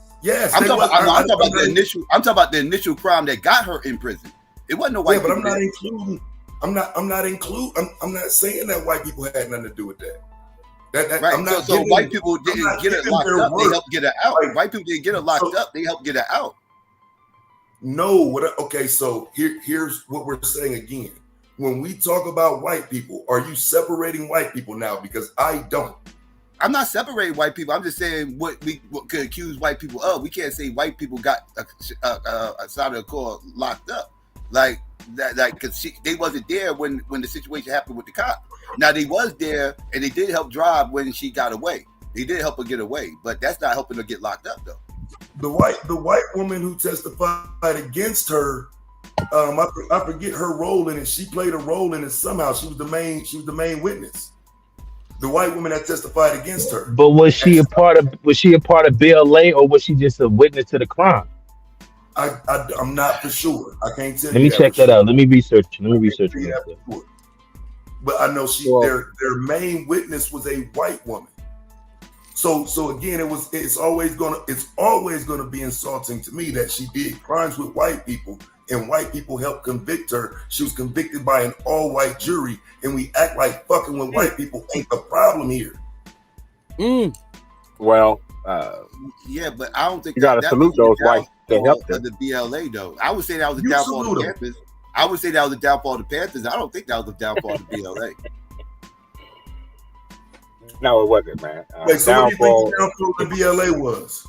COINTELPRO. Funding and them motherfuckers and the fact that they was off the chain, dog. Like they was it was only two ways. It was only two ways. Nah, it wasn't. She wasn't a part of. It was a white woman. It wasn't. Either they was going to overthrow the government, end up dead, or disbanded. And that's yeah. It wasn't. It wasn't. It was a white state trooper. That was not a long venture they was in for. Yeah, they was down. It was a white state trooper. The main witness was a white state trooper. The other white lady was so-called witness who said she seen some in the passing car. She wasn't a part of. She wasn't a part of the organization. Like, bro, the main witness was a white bitch, bro. But she said she said she witnessed it. But I don't understand how that correlates. That's not equivalent to saying that somehow working white people undermines. You know what I'm saying? Those white people that worked with them wasn't the same white people that had testified or was jurors. So like you're gonna find allies in the white race, and you're gonna find enemies in the white race, right? Like, and at that time you had but at that time you had extremist groups that were counter to the existence of the empire. So they worked together to bring down the empire. Extremists? Why would you label them extremists? That's crazy. So everybody, because they were extremists. What the fuck are you talking about? They were freedom fighters. Say it again. I just want to make sure everybody on the panel stand on that black people. No, it's not whether we need white allies or not at that particular time. It's not. I mean, but it like I don't. This is my thing. It's not. We can't make the decisions for people who did things that we're not doing. They proved who they were. Whether you agree with that methodology or not, they proved who they were. And like, so if you haven't done anything on the opposite side of what they did for black liberation, I can't see you having the foundation to critique them. That was for black liberation, robbing a Brinks truck. Yes, whatever means that they had to do to get money to, whatever means that they had to do to get money to do the American government who do armed robberies, nigga. Shout out to all the armed robbers out there. Yeah, I know a lot of mad armed robberies. So I mean, shit. Yeah. As long as you ain't robbing your own, it's all right. Power to the TD Bank mafia. That wasn't all they was doing. It wasn't just armed robberies. They did that when they got low on funds. When they ain't had no more drug dealers to rob, that's when they started robbing banks. At first they was robbing drug dealers. Yeah, I don't know nothing about that. That's how they was getting their money at first. I don't know nothing about that. That sounds fucked up in itself. That's another problem. They were robbing black drug dealers. Yeah, rob them niggas. That's right. They totally was robbing drug dealers. So we clear, they were robbing black drug dealers and working with white drivers. They robbing drug dealers. Period. They were robbing drug dealers. Period. It wasn't. Yeah, it wasn't no specific race. It wasn't no specific race. They were robbing drug dealers. Like, yeah, man, it's amazing to me how Mere Mortal. It's amazing to me how Mere Mortal could critique people who actually showed up for the race, who actually went out there and showed up for the race, and who actually have a history and showed up for the race. Yeah, and showed up for the race. Showing up doing an armed showed up for the race. How did I benefit from that robbery? Well, you wasn't around to benefit. You wasn't around to benefit. From that robbery, if it's because your father probably was inspired to say that we can have a counter revolution towards these people, and we might need to donate to them instead of them letting them rob banks. We may need to begin a funding source for these people instead of them robbing banks. You don't know what he was saying. You don't know what his mentality was at the time. It probably evolved or changed when you was born because he had more responsibilities and he felt less intrigued to be a part of some extremist shit. But you don't know what he was saying at that moment in time. The money was stolen in the first place. Well, I do know that robbing banks is not considered to be a way to get ahead in the black community. Now, if we're saying that, then why not? Nigga, what's up? Who ready? Who ready to go rob? Well, I don't necessarily think they was doing it to get ahead in the black community, Taz. I think they was doing it to fund their organization. What it is anti-establishment. That's what it is. Exactly. That's exactly what it is. Mission, fam, is what it is. It's a fucking suicide. Yeah, you can say that, but it's definitely. But they were successful. But they were successful, and they were successful. But they were successful. How are we defining success? About having a heart. Because they robbed several banks. they fucking went They were and successful in that hijacked the robbery. plane A lot and of got them. away with it. They were They were successful. successful in Man, we hijacking got the people who plane. How many sat in motherfuckers can prison say for that? They were successful in their actions. And a They had the mere heart. mortal that wasn't around, that wasn't even born when they were doing this, doesn't have the ground to stand on to critique them. It's called So It's rebelling against almost the system. What do you preposterous. think rebelling against the It's system is? preposterous to even, it's blasphemous to even hear you critique them when you wasn't Now, even there. it's blasphemous to know that all of you had platforms and none of you did that content on Say Kuo Dinga. If you Taz, did, man, we don't give a fuck about Say Cool or none of them. Like we don't, because that's not our. We're celebrating her life. We're celebrating her life. I care about But all we're political celebrating her life. We're discussing and celebrating her life. We're not talking about other individuals within the circle or within the industry. I mean, within the group. We're talking about her life. We're You talking can't about her separate. life. And so We you can't keep separate her from the distracting and panther. keep talking about you. It's no different than when we talked about the fucking Palm Beach sheriff talking about what he was going to do to the fuckers that didn't show up. And he was like, "Oh, you niggas ain't make content about this country ass white man that was talking." But he was talking about criminals that committed crimes in his community, which was a false equivalent. You keep bringing up these false equivalents to make some kind of premise, and it's just falling apart because it's not contextually right. They're not lining up. It's just you trying to move the goalpost to meet some idea that you're trying to put across. I ain't trying to put no idea across. I'm just reminding you that people spent 49 years in prison for this shit. Yeah, but I mean, just like you said, he did his time. Like, what are we? Yeah, like, what are we? Some of them They're not Martin Luther Shakur. You only care about her. The one that they got knew away. about it. Bro, like, it's not about, like, this the same shit you did with the Charlie Kirk shit, the same shit you do every time. One sec. Charlie Kirk. Some of them Same shit. Some of them did get locked up to like 30 years later. Yeah, like you said, my man got caught in 2016. God damn. Like who? The dude, some guy got caught in who that guy caught in 2016, Psycho? I know you don't know none of this. No, nigga, he got locked up in 2016, bitch ass nigga. For selling dope to an undercover cop, nigga. Yeah, he right. Fuck you talking about, bitch ass nigga? They knew all those consequences of going to jail and dying. They knew that. He got caught in Missouri selling fucking dope, nigga. Bitch ass nigga. Know what the fuck I'm talking about? I'm not you, nigga. I'm not no fraud, nigga. You don't have what's his name? The Black Liberation Army, they knew the consequences they was taking. Name? So hey. I'm trying to find it right now. He's you right. You say he was one of the people in on that crime and got away that long? Yeah. I didn't know nothing about that. I mean, I think Eldridge Cleaver got away for a long time. A lot of these trying to write a book. A lot of these motherfuckers did get locked up to 2000. All right, here go one. Convicted of various crimes, but one George Wright made the fugitive until his name is Salid B.A.T.E. His name is Salid B.A.T.E. Yeah, I'm talking about Salid B.A.T.E. is his name. That's the one. Was arrested in January 2016 as a member of the BLA Black Liberation Army in 2016. And then you got George Wright, who remained a fugitive until September 26, 2011. And he was captured in Portugal. No, I didn't know about them. Yeah, Eldridge Cleaver was on the run for a while. It was some more, too. I didn't know some of the Eldridge Cleaver had time to write a book. What was the name of that book? Soul on Ice or something? He had time to write a book. Yeah, we way beyond Eldridge Cleaver. Now, no. Do we give Eldridge Cleaver BLA stain? He's not BLA. Yeah, I mean, he was a cornerstone in the movement. He still was a cornerstone in the movement. I didn't know that. Donald Wims, he didn't get caught until hey, put that in the back. Whatever you reading from, put that in the back. I ain't hip to that. Put that in the back. Yeah, that was man. Those people was masterful, man. They. I only know about the people who got locked up and spent all that time locked up. I didn't know there were others from the BLA that actually didn't get locked up and was kind of just on the run. No, that was gangster. I haven't seen no Crip or Blood go get they. I haven't seen no Crips or Blood go get their homies out of jail. That show you how cowardice they are compared to the BLA. You know what I mean? They had the heart to go get this system. You're not gonna praise them like this if a nigga do that today. That's yes, we will. That's why we call them cowards. They bow down to the police. They ass down, face up when the police come. My bad. Go ahead, Psycho.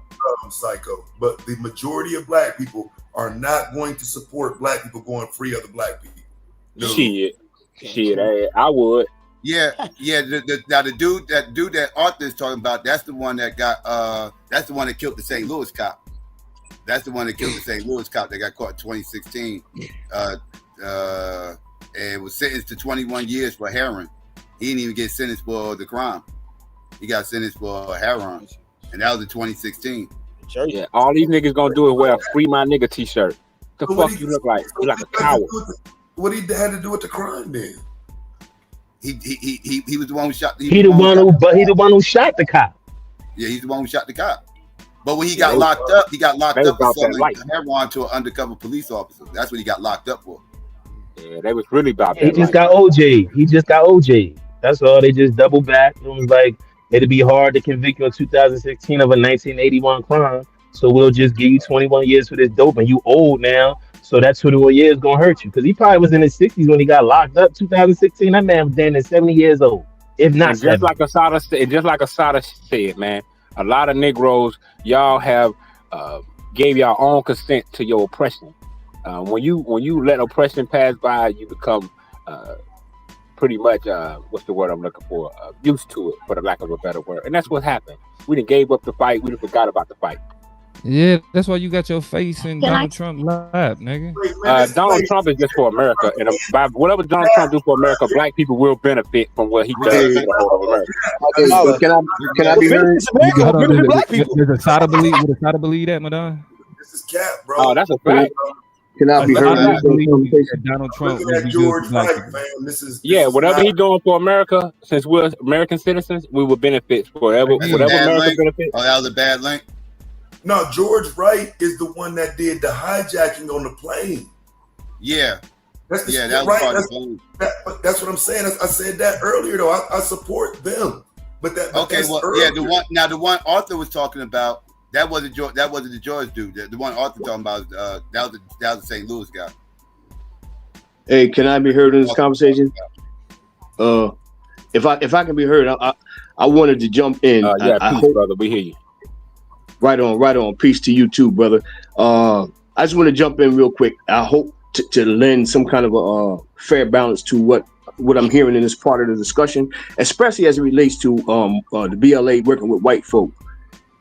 And just to say, because when you think about some of these well-trained white revolutionaries that did help with the Weather Underground, that were, they were trained. They were not just white folk randomly, snatched up and worked with the BLA. And to a certain degree, they were vetted. But I think it's important, like, for example, Marilyn Buck. I remember when she came home in 2010, Marilyn Buck did a little discussion in Washington, D.C. I sat there and listened to a story. And so she gave a lot of the intricacies in the background. So that's important to get. The same with Sylvia Borodini, who drove the getaway van for Assata's escape. And today, as we speak, some of these white comrades are still living, still available. Didn't she testify? No, Sylvia Borodini. She actually did time. She got caught later. She was part of the escape. Marilyn Buck also helped organize the escape. She did time and got out and died. Died less than, I think, 6 months after she was released from prison. That's my brothers, huh? So what happens in that whole process, and the reason why I jump in to want to even say anything is because certain folk are still living. For example, Ashante Alston, Jihad Mumit, Jalil Munta King. These folk are still here, who are Assata's comrades, who can explain to us, to you guys directly, what was the significance of working and how, this is important, how they work with white revolutionaries. One of the principles that I've stood on was, I don't want to work with no white people who will not submit their own personal resources, take the risk first, and so on and so forth. But they can more directly explain to us here, because they were there. The Ruba was there. They can explain why they work with these white revolutionaries. This is an education piece. That's all it is, I think. When we sit on a peripheral years later, having not contributed to the revolutionary struggles, and then take a side one way or the other, and have never heard directly from the mouths of those who were actually involved, who risked their lives, who some are still political prisoners today. And we sit around and critique it in this frivolous kind of way, sometimes becomes the most disingenuous thing I've ever heard. But I can, at some point, contact Psycho. If I'm talking about if this is interesting to anybody, and we could behind the scenes arrange a discussion directly with these comrades. They're still here. So I just want to put that on the table, Psycho.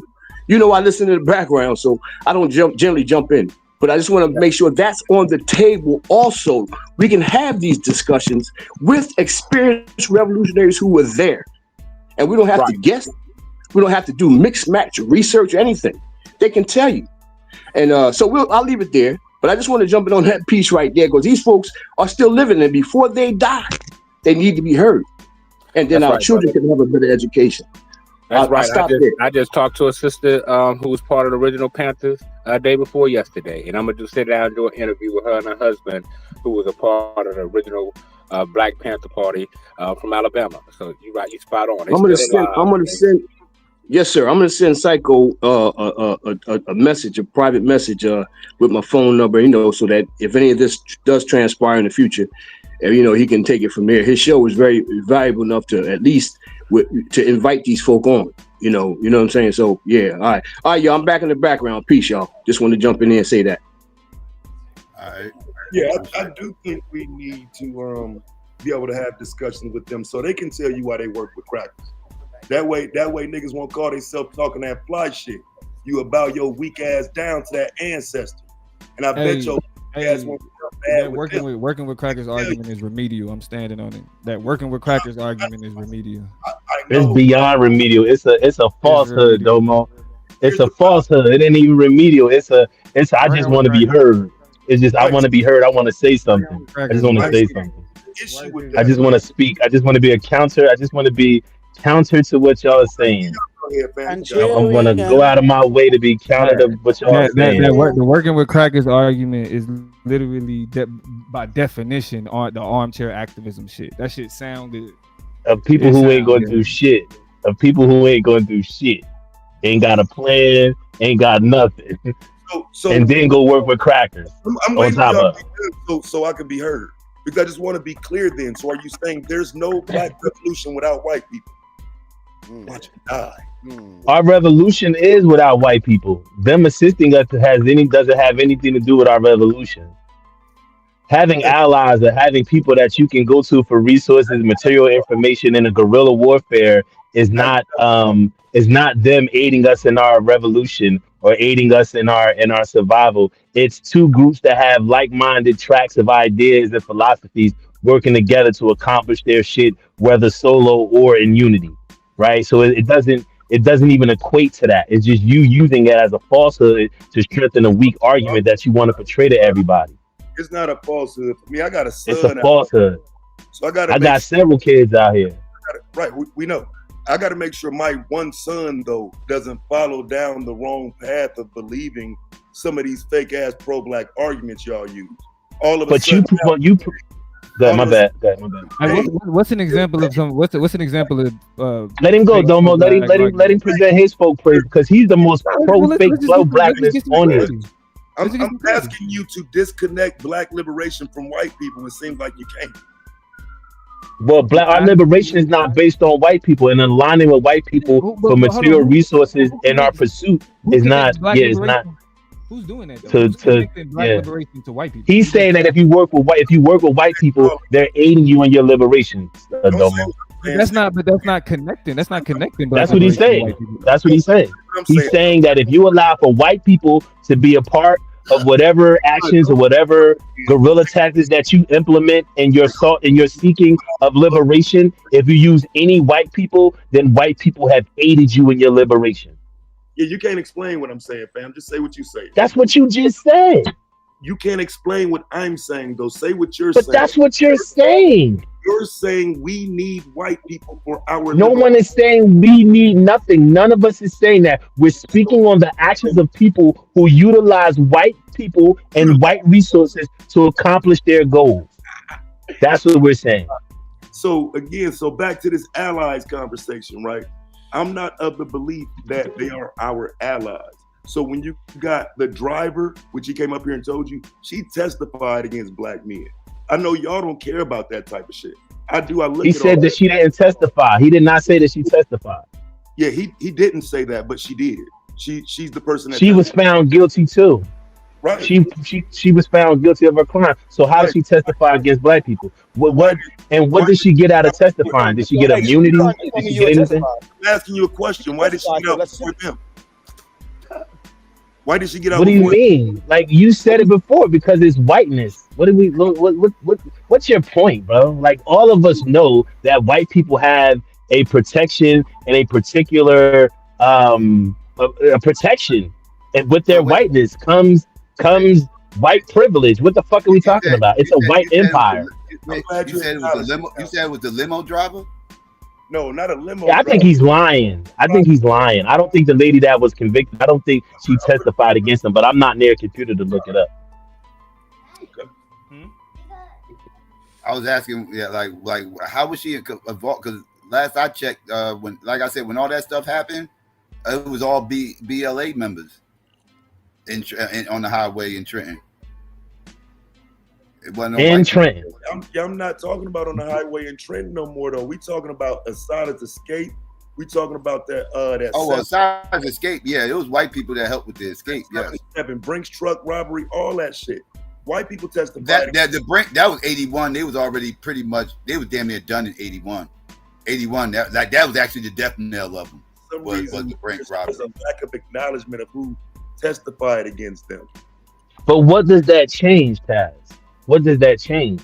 Are you saying that those people undermined the group, and so we shouldn't? Now, listen, can I be totally honest with you? I agree with you. Sad.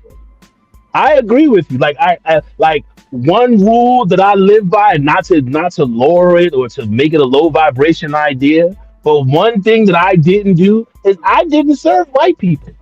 My friends used to jump, my niggas on the block used to jump through their cars and only had white customers. I never served white people. Ever. Ever. White folks. Ever. And the reason why, Taz, is because I agree with what you're saying. They can't be trusted.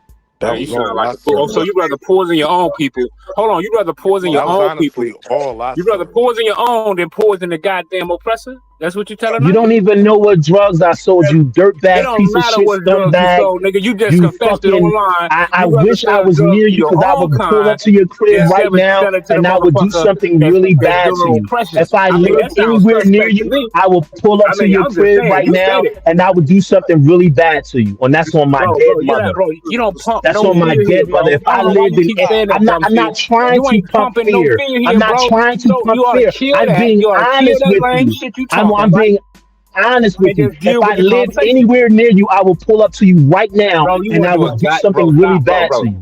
I will take a baseball bat and do something really bad to you. You can listen. You can say whatever you want to say, but I guarantee you, I can take this phone now, right now, into the street and run up to 20 people. And you're not a real man. You're not a real man. I'm talking to a girl. This is not about no life. This is not about no life. This is about telling a bitch ass clown. This is about telling a bitch ass loudmouth clown who know that if he was in front of any of us, he wouldn't talk like this. Who know that he's using the fact that he's on the internet to be the clown that he is. Because if he was in the presence of any of us, he wouldn't say any of this. That's who I'm talking to. I'm talking to a coward. I'm talking to a coward who only pretends to be something online. That's who I'm talking to. A known bitch ass coward. Go ahead, Taz, my bad. Because this, again, niggas think I'm just being on bullshit, but I'm not. I really have an issue with this shit. And it came from reading this shit back when Obama was running for president. Do y'all remember the name Bill Ayers? Mm-hmm. The weatherman dude that did the bombing, the weatherman leader. How much time did he serve? Two different organizations, though, Taz, and he got away with it. I think he got away with it. Didn't he get away with it? They are directly tied to the Black Liberation Army, bro. How much? I mean, tied. They're not tied. They're not tied.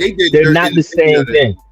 Yeah, that's what I'm saying. You can't keep doing that, bro. You trying to intertwine them because they work together. Yeah, like we gave Russia. They linked up. They didn't link up with each other until late in their movements. Like we gave Russia missiles to fight Germany, and then was in a Cold War with them for the next 70 fucking years. So just because you fuck with a motherfucker don't mean that y'all inseparable at the hip, bro. Sometimes you just find sometimes your enemy's enemy could be your friend. But both of the organizations were struggling towards the end around 1980. The Weathermen still had money, but they lacked manpower, and BLA had manpower, didn't have no money. So they decided, like I said, so they decided to make joint ventures. Now I don't agree with working with white people and shit like that and everything else, right? But at the end of the day, I'm not going to diminish what they did to just working with white people, because most of the shit they did was independent of white people. But bro, when dude turned himself in 1980 for all of the Weatherman underground crimes, got probation. So like, this is insane, bro, that we don't understand that they didn't have to deal with the level of smoke and pushback that the BLM. But Taz, how does that change anything, Taz? Like you're mad, you're saying because these people have white privilege, you shouldn't fuck with them. But if they got material assistance and things that can help me and aid me in my fight, why wouldn't I fuck with them? White privilege come with the territory, Taz. This they shit. This they shit, bro. Like you trying to, like, I don't understand why you can't understand that nuance. You trying to undo a nuance that comes baked in the shit. When you say it's they, you're not talking about all of them. Well, I'm talking about the ones that we're intimately speaking of in this context. Right. They understood that, and I think that's what gave them the impetus to go against the empire. But you see the difference in our language, though? I'm saying all of them. You want credit for saying all of them, but you're only talking about a few of them. Well, I'm talking about the ones that we're talking about in this instance, bro. We know that it's writ large to the people, to the white race at large. We know that, but we're specifically speaking about these individuals that gave material resources and gave ideas and gave whatever they gave in the BLA's fight against the empire, because both of them was fighting against the empire. They had a common enemy. Right. So what you saying is the same thing the OG came up here and said. It's cool to work with white people in terms of quote unquote. No, I mean it's not whether it's cool or not. It's not whether it's cool or not. It's what you do on the battlefield, Taz. It's what you do in war. Right. And so if you go link up with some white folks and go against the establishment, are you doing that for black people or are you doing that for? You're doing it for black people. See, that's where I disagree. I don't think what do the whites benefit from BLA? Some dumbass niggas who gonna run up in a bank for them. But they didn't run up in a bank for the Weathermen. See, that's what I'm saying. You're trying to confuse this on purpose, bro. You're trying to blur the lines on purpose. One sec. Or their own separate entity. Go ahead. The Weathermen were a bunch of rich kids that was anti-establishment, right? They was being rebellious, right? That's pretty much what the Weathermen was, right? They wasn't robbing these banks because they needed money, like the BLA.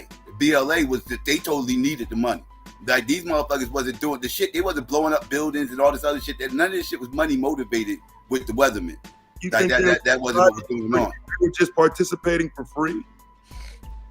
But the Weathermen, they was political. They was activists.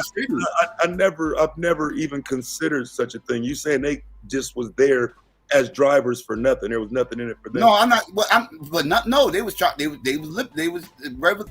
unquote revolutionaries. They was trying to liberate people and everything else. Like black people was one of the people they were trying to liberate. They was far left. So again, there was nothing. They actually was called the New Left. They actually was called the New Left. So you said there was nothing in it for him? Because I can't prove otherwise. Nah, I mean, look at Patty Hearst. Look at that. She was a But whole whatever was in whatever they were in, whatever came for them, Taz, they sought that on their own volition. It had nothing to do with what BLA got accomplished. Go look at the riots that happened out in Chicago. With Fred Hampton was still breathing and shit like that and everything else. Fred Hampton denounced that shit and everything else. Those are all a bunch of richy ass motherfucking white kids, dog. Bunch of white kids from the suburbs tearing shit the fuck up out in Chicago. Right. Like all them little weirdos from back then, them little white liberals and shit like that. Them motherfuckers wasn't broke for the most part. If they was, that was by choice. That was by choice. And the funny thing about it is, they might have dragged guys. They're the conservatives of today. Whatever the case, this, that, third, but they weren't crying. And most of them are the conservatives of today. That's the crazy part. Man, it's just that's the irony. 6 witnesses. I'm gonna see if let me see if I can go through this witness list and see who all these people is. Some nigga named Tyrone. Yeah, because you trying to tie them in somewhere. You gonna find that missing piece till you trying to link up, bro. You gonna search for that motherfucker. There's nothing to link up. I've already told you. You've already agreed to almost everything, so I don't know. No, I didn't. I didn't agree to anything. Like I'm dealing with the facts. What did I agree to? You said you don't disagree. What are you talking about? You said you don't disagree. I don't disagree with your premise. No, I don't. Yeah, I don't disagree with your premise. Right. So, but nah, some nigga named Tyrone Rising testified though. That's what I'm saying. It ain't just white people. It's right. But how does that change anything, bro? That's what we're trying to get from your premise. How does that change anything?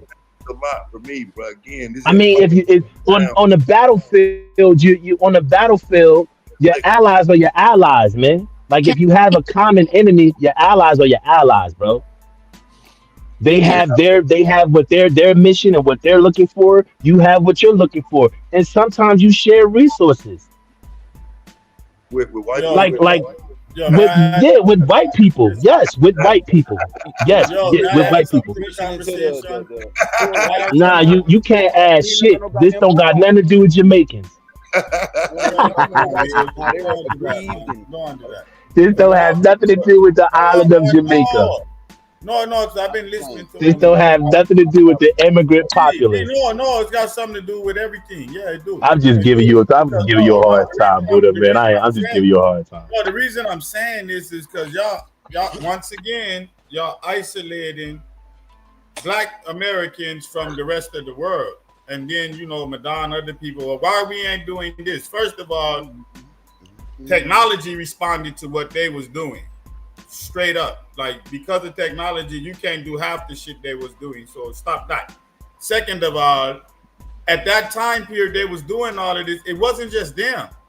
This shit's going on in Africa with Algerians and Arabs hijacking planes, and it's going on with colonial rebellions.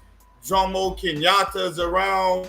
And that's why you got all of these white people. So when you got this time where revolution is the ethos, you say Bilal soon as I leave. Those young people was going like that white group came out of a student group, just like Black Power came out of SNCC.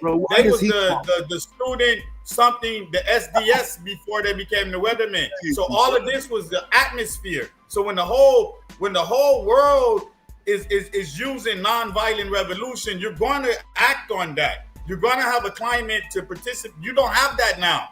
So you would be a lone nigga going out to just blow up a federal building. And you would look like the niggas that blew up the federal building over there in Oklahoma. Like some random act. Because there ain't this climate of that type of violent revolution going on where you got all of these different groups. Because y'all leaving out the zebra murders. You're leaving out the SLA, which was separate from the Weathermen. And separate from the BLA, but they all had worked together because there was all these. Well, Buddha, we not necessarily leaving anybody out, Buddha, because the whole premise was about Assata Shakur being eulogized and being taking, being like as a badge of honor for groups What I'm saying is outside you of the don't people get on that the you. side of the core without that environment.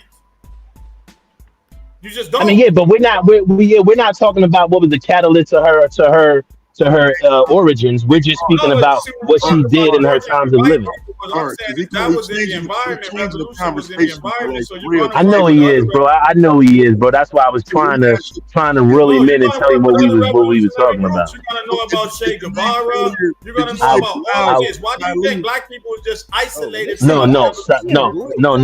I don't know who that is, Taz. That's another one of these niggas that he beat the case Yeah, though. I don't know. Yeah, So we don't. Yeah, Psycho talked about him in the beginning. what's the name that you said though? The person that I called I you? ain't by my, I'm by my what's the name? I ain't got my phone on my son's tablet. Okay, I gotta find his name. Okay. You talking about the same? You trying to Buddha, do come that here, shot? Buddha. Go get daddy's phone, Buddha. You trying to do that shot? The Go same shot? go get daddy's phone. Go get daddy's phone. He beat this shit, and I didn't know that. You talking about the dude that you talking about the dude that shot the St. Louis guy? Nah, I'm talking about the Brinks truck because see, I ain't going back that far, Psycho, because I don't feel like they was infiltrated at that point. So I ain't even going back that far. You know what I'm saying? That's 71. I'm more around 77 on out. Not Okay, 71. that's what they were totally infiltrated. The movement was falling apart by then. As I said, like the last, like I'll say from 77 up to 19, I'll say from 77 up to 80, they were struggling. But Taz, that small period, that small period of infiltration, shouldn't give you a concrete slab to stand on. It should get. I understand where you come. Like I said, I understand where you coming from, right? I don't agree with it in times of war, but intimately, I agree with you. Aligning with them, doing certain things with them, it just makes you vulnerable to some shit that you can't always dictate or you can't always, anticipate. I agree with you. I agree. Or if you're smart, you can anticipate. I agree with the you. reality. That's just the reality. Yeah, I agree with you. Yeah. Niggas make it seem like, oh yeah, nah, it's a foolproof way to go about doing resistance and changing and like no, nigga. No, everything it takes all parts. Yeah, it takes all requires parts. some form of, it takes all like, parts. you know what I'm saying, some form of like, listen, this is what nigga. That's why it's a term for it. It's called dialectical participation. It's Or allegiance or allies. But nah, but in terms of something that you have to participate in. It's internal. Okay, it's internal. Yeah, it's internal language. The internal language of it. I got you. It could be contradictory, right? It's certain things like in certain contexts, like if you were anti-establishment, participating in voting, for example, could be considered contradictory. However, it is at that contradiction and the level of analysis that you find at that contradiction that allows to push back against the system as a whole. The participation itself, the involvement itself, doesn't define the experience, regardless of whether or not that contradiction takes place.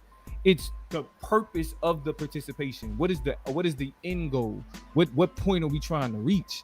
Like, the ideological purity will get you nowhere. You don't got to fuck with white people. You ain't got to do shit around them. You ain't got to be around them. You ain't got to do none of that shit. You ain't got to have no allies. You ain't got to have nobody to fuck with. But it sounds like you championing white people. So hold on a second. This is what I'm No, telling you. I'm not doing that though. I'm not doing that. So this is what I'm telling you, so we clear, right? Because I think Psycho did make a good point. So I'll say this. I didn't draw a line of demarcation, right? But there's a point where obviously everything is infiltrated and everything goes to shit. The point where that happens, there are white people involved in air quote supporting now these black movements. This is why, again, I'm saying, nah, I don't fuck with them. That is not a stain on Assata, Sekou Odinga, or anybody else, because I'm not here to replay that history.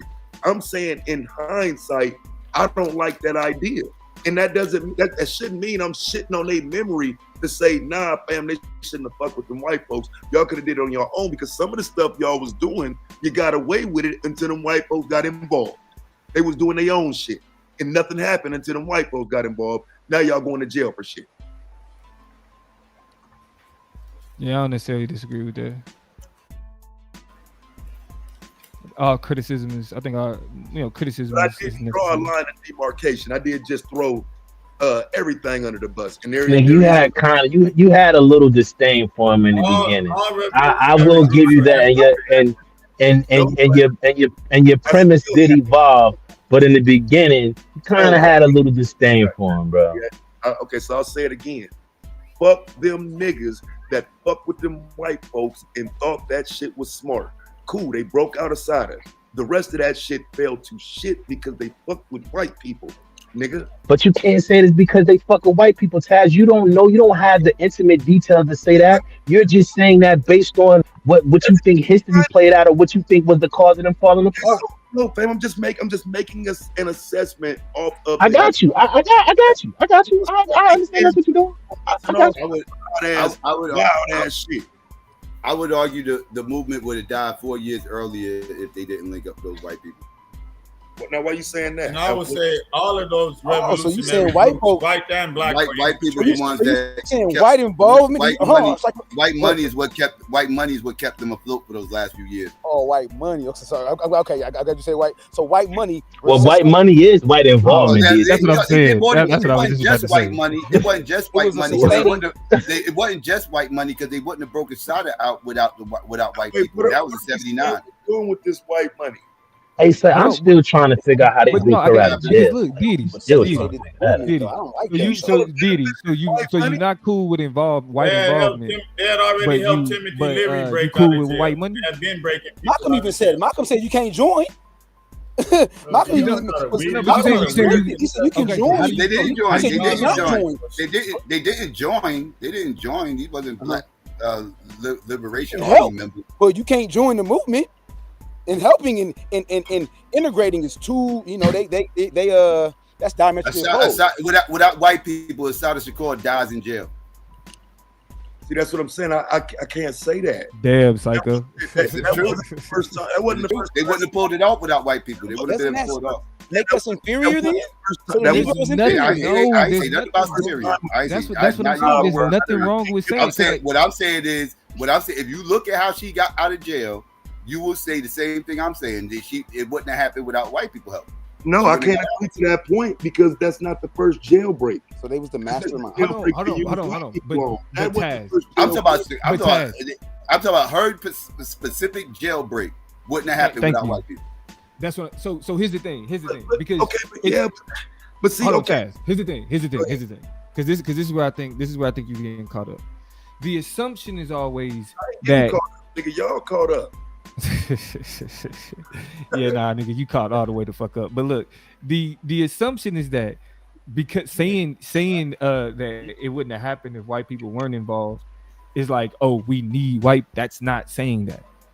In the circumstance, Assata would have died in jail if white people weren't involved. That's not saying that black people need white people.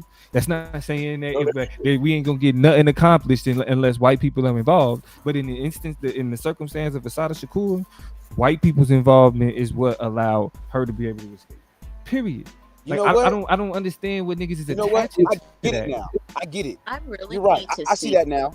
I see that now. Just like from a lawsuit standpoint, how the best lawyers I've had have been white. I had one black lawyer and she withdraw from the case, and I asked her, "Are you sure it's not too much? Is that gonna be a cumbersome load for you?" "Oh no, I got it. Okay, bet." But like I said, I got a lawyer. But so I see what you mean as far as but I still wouldn't give them without. I'm garnering all the evidence. So it's. I understand what you. But at the end of the day, I still need them to assist me in financially recouping as a result of my agreement. So yeah, I see it. I see it though. I do see it though. I see it. I wanted to say, being that the topic was on Assata, a woman, I find it alarming how long I've been on this panel and I haven't been able to speak. But with that aside, right, to the point of having allies, of me personally, if I was going to commit a crime, right, let's just say murder, right? But the person was heavy and it's hard for me to hide and move the body. So I want to have a man help me, right? You can have allyship in that. I just want to tell them there's a body in a box. So you can have people align with you to help and assist, but you don't have to tell them everything. It should be on a need to know basis, but that's it. It's important. This is like how we have PETA. They advocate for animals. You have people who advocate for children. You have people that advocate for genders. You have people that advocate for all kinds of things, and the needle doesn't get moved until other people really join in. You can go your hardest, and I'm from the perspective of we have to do it ourselves. But if we vet and we find people, it should be on a need to know basis. They shouldn't have any equity really in what we have going on or power.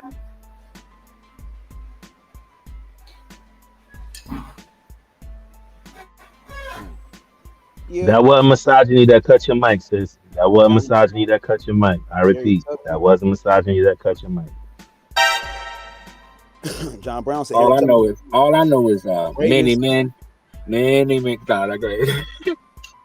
John Brown quoted saying Harriet Tubman was the bravest and smart. It was two lauding terms. Adjectives. Adjectives. Two lauding terms, two praising terms he was using to exemplify what she was, which was bravest and I want to say smartest. I mean, that just goes to show how fucking remedial most of these people are. Why would Harriet Tubman come up?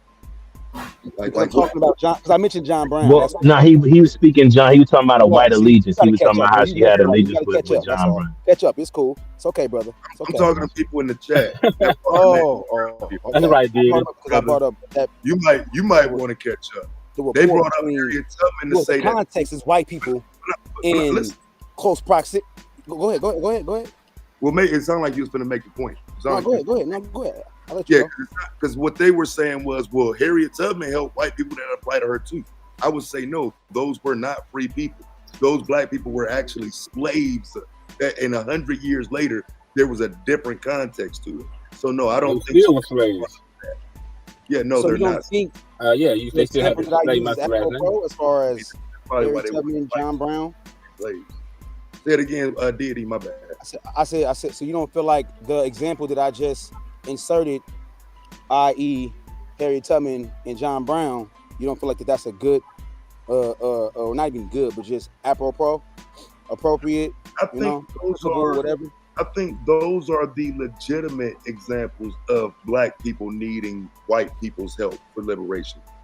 I wouldn't argue against that one. I would argue against needing the Weather Underground to help the Black Liberation Army.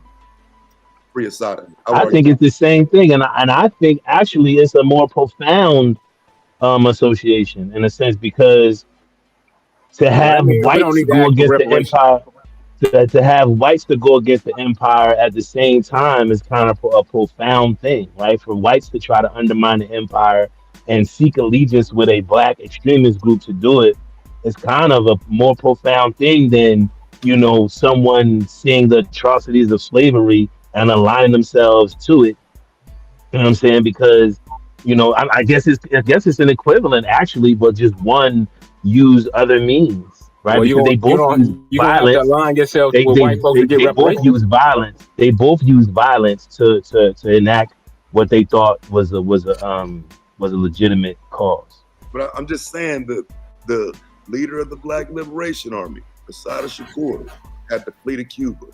The leader of the Weather Underground became a fucking professor. Now, if you just want to say white supremacy, that's cool. I'm willing to go a step further and say that's why you ain't supposed to be fucking with them like that. Well, if you want reparations, you're gonna have to fuck with white people. But the one that became a professor did 21 years. So I mean, what you saying? How do you expect to get reparations if you don't work with white people? I don't get what you're saying. Didn't become a professor though. They got locked up for 21 years. I'm sorry, where did he do 21 years at? What it says. Yeah, I'm asking you, when did he do 21 years? In jail. Mm-hmm. Why not work with your oppressor to get what is owed? 21 years. I don't know what you're looking at. You looking at that white folk shit that I keep telling you about, nickel. Bill Ayers ain't did no. But if what the fuck wrong with you? That's what I'm talking about now. All right. So Bolden didn't do 22 years and become a professor after serving 22 years? No. Well, like I said, if you want reparations, We gotta work with white people. So girl, You lying just for your black effect. Girl, do what you want. I think old girl became a professor too. What's her name again? Can you show me the years? What's old girl? What's old girl name again? His girl. Bernadine Dawn. Hey yo, y'all know how Bill Ayers got off? Bill Ayers got off. The charges got dismissed because the fucking prosecutor and the motherfuckers team trying to prosecute him, they did misconduct. So the shit got dismissed because they had illegal wiretaps, they had fucking witnesses lying, and all the shit was proved. Like, so he got off because the fucking prosecutorial team was a bunch of fucking idiots. It's almost like OJ. So he got off because the fucking prosecutorial team did a bunch of illegal shit that was easily fucking remedied by the court to say, wait a minute, these are illegal wiretaps. These are the fucking witnesses wasn't even there. You got a bunch of people that had nothing to do with it. So yeah, there was a reason why. It wasn't just because he was white. The fucking people. So if the people that prosecuted him did it legitimately and did it above board, 9 times out of 10, Bill Ayers' ass would have went to jail. You don't think so? There wasn't no secret society or secret whiteness that got him off. The actual prosecutor and the fucking federal government fucked up. Or not. In a haste to prosecute him, fucked up. Because all I'm asking is, if you're right and I'm wrong and I'm so incorrect of my understanding of it, why is someone up here right now claiming somebody went to jail for 21 fucking years that didn't? Why is that happening? Why is the white? That's not my. Yeah, I don't know. That's between you and him. You and him got to figure that out. I didn't propose that. I'll give you an example. I said Borden. I said the example, men. right? They did 22 years. Somebody did do 22 years and become a professor. I know how that happens. Do you? I'm trying to explain it to you, but everybody got pushback. That's what I'm telling you, bro. These white folks got off scot-free. Niggas got locked up, and niggas running around defending the white people who got off scot-free. Fuck out of here.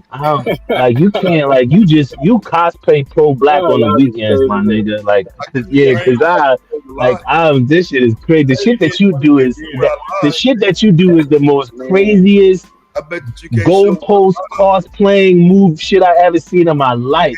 Like, you look for the most minute detail and then use that. Now, when it's 98% this, you want your 2%. Man, shut your bitch ass up. Shut your faggot ass up. Ain't nobody talking to you, bitch ass, cornball ass, weak ass, bitch ass nigga. You fucking sucker duck ass nigga. Like, yo, why can't we just banish this nigga? Like, why do we gotta keep putting up with this dick juggling, ball juggling ass nigga? Why? Why can't we just banish this nigga, man? What are we talking about? Come on, let it all out, bro. We're talking about a weak ass nigga that if I pulled up on him right now, he would run in the house. Come on, y'all know this nigga outside my house right now. Come on, man. Like, when we gonna stand up, man? When we gonna stand up and say enough is enough, man? Like, God damn, I never seen in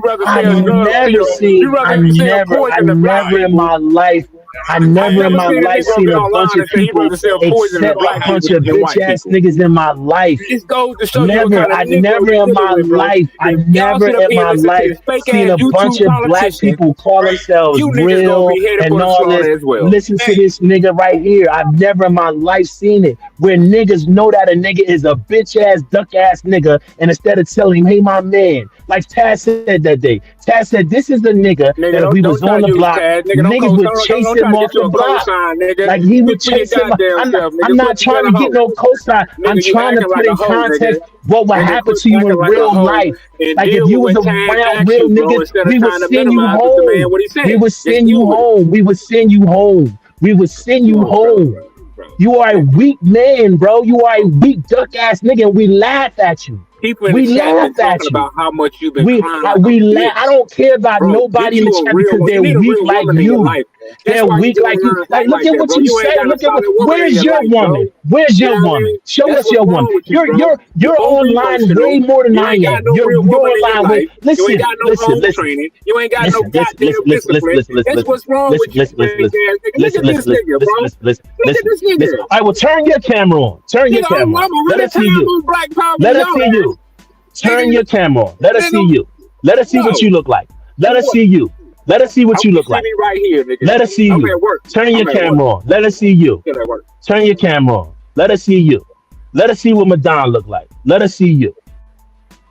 Let us see what the coward look like. Let us see you.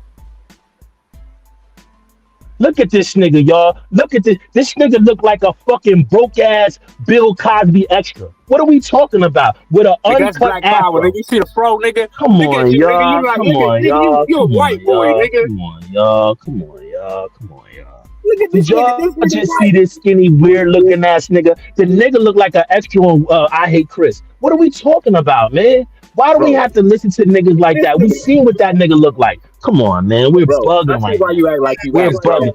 We That just let a white boy, nigga that from white blood is Alabama with an bro. That white uncut blood is running afro. all through Oh, your veins, bro. I see let's the get to white the boy critical in oh, you. I conversation. see the Back to white oh. boy in you. Now explain why you act like you act. so Damn, who y'all Oh want who you man. know gets what? to decide? So who You gets want to Oh, y'all decide want which to white people y'all rock with? Who gets to make oh, that oh, overall man. decision? Because I mean, it seems But like hold on. Taz, I don't think it's. I think it's based on the conditions of what the mission is, Taz. I think it's what the organizations are up against or what their mission is, bro. I right. think So it's arbitrary to whatever the context of the situation is. see, I just want to support black people, right? So if they want to rock out with white Yeah, people, I and got you. y'all Okay, you cool got with where's it, mine? and be cool with it, right? Let's just be cool with it. Yeah. But shouldn't that also mean we be cool with the niggas that's rocking out with the other white folks? All right, well let me throw it back to you. Let me throw it back to you. Let me throw it back to you. You when you talk about Blacktown, when you talked about black people building their own, you talked about going to South Dakota, you talked about going to like predominantly white states to do it. Do you Yeah. think when you get there, you're not gonna need white allies or white people to help you establish that? You think you're gonna do that on your own? What do you mean? I'm trying to figure out your point. Like when you bring up I ain't like never had homesteading, right?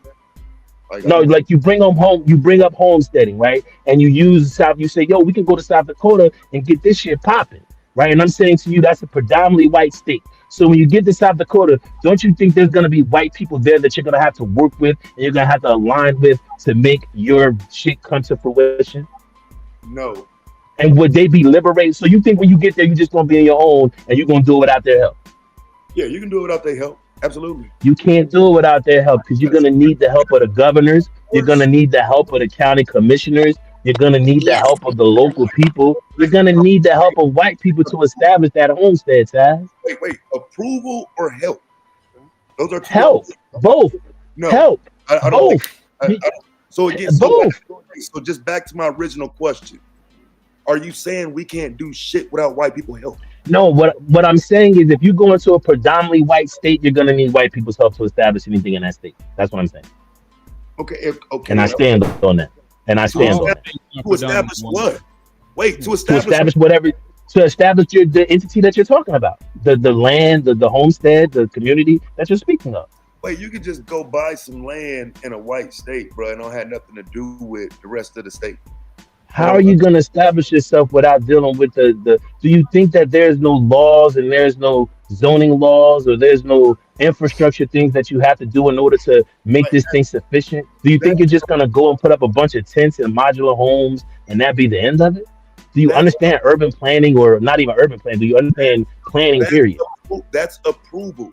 Do you understand your But it's not also approval, Taz. You're gonna need people to build wells. You're gonna need people to run power lines. You don't have a power line company. bro? Like for real. Like I understand you trying to create your own point. I'm just I'm being honest with you.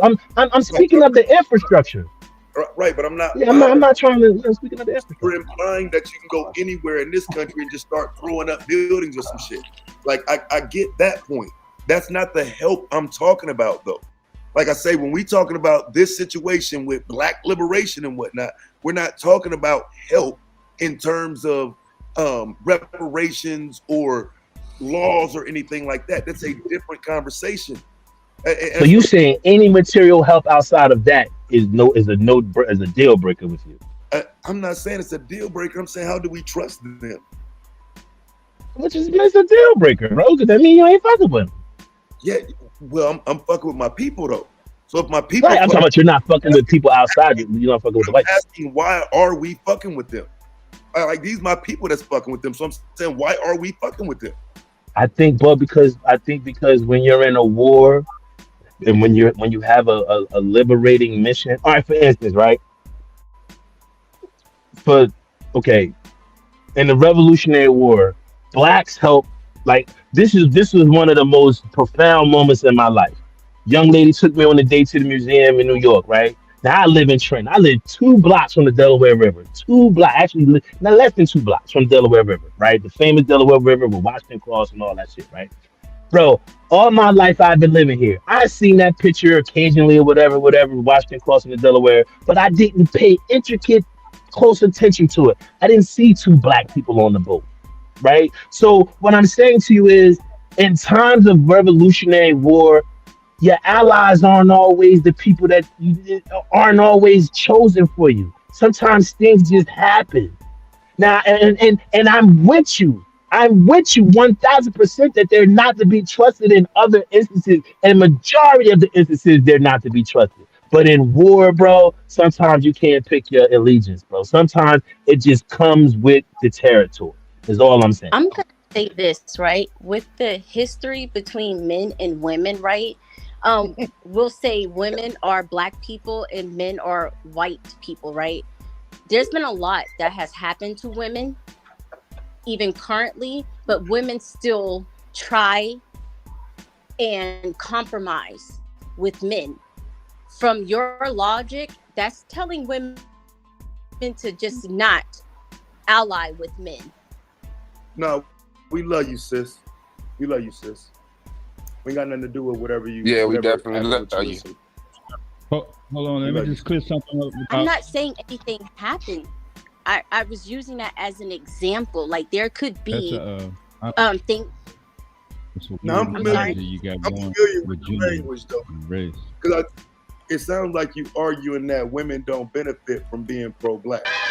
No, that's not what I'm saying. I'm saying by your logic, it's telling women that they shouldn't even compromise with men or ally with them on any.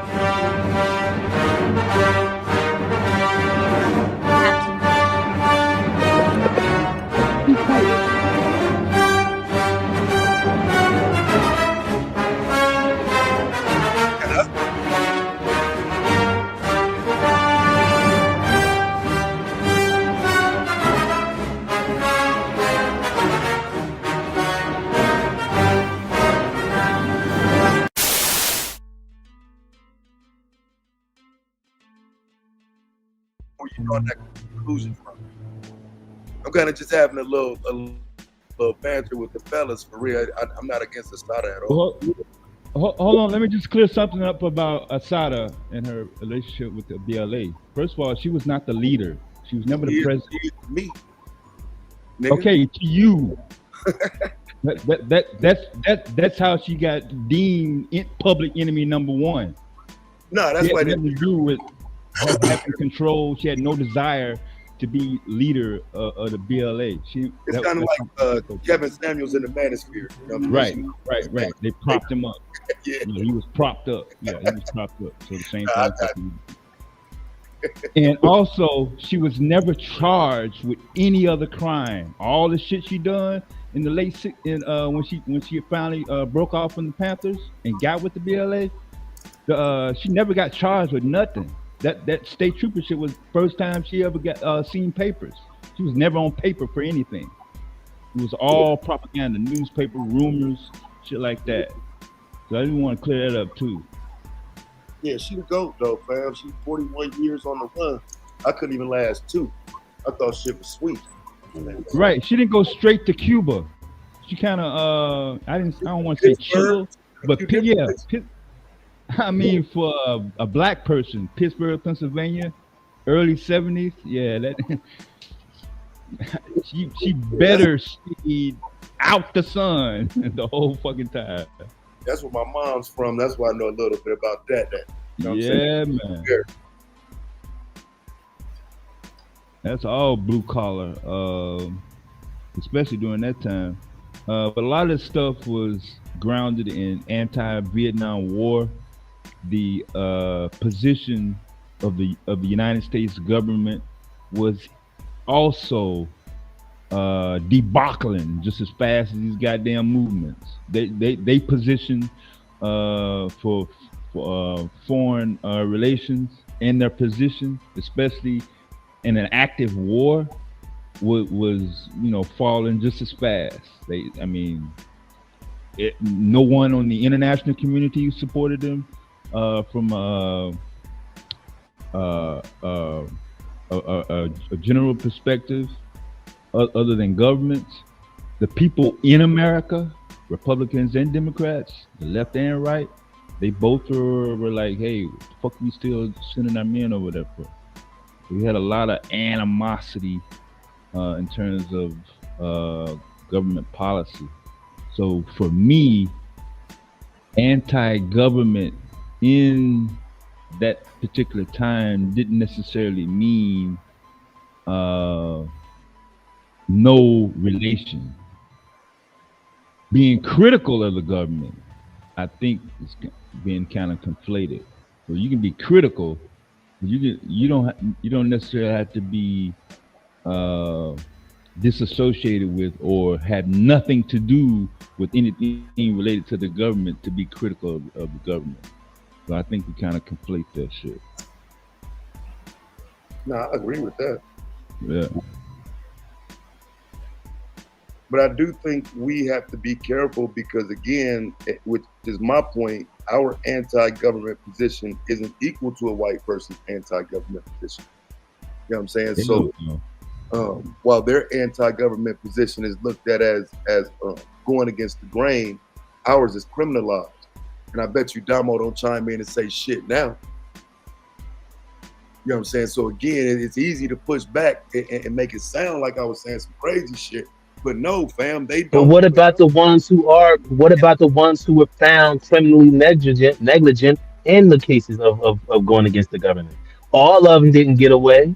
All of them just didn't walk away scot-free. Some of them were held accountable for their actions and their counteractions towards the government. Like, bro, we talking 2 or 3 white people and 20 black people though.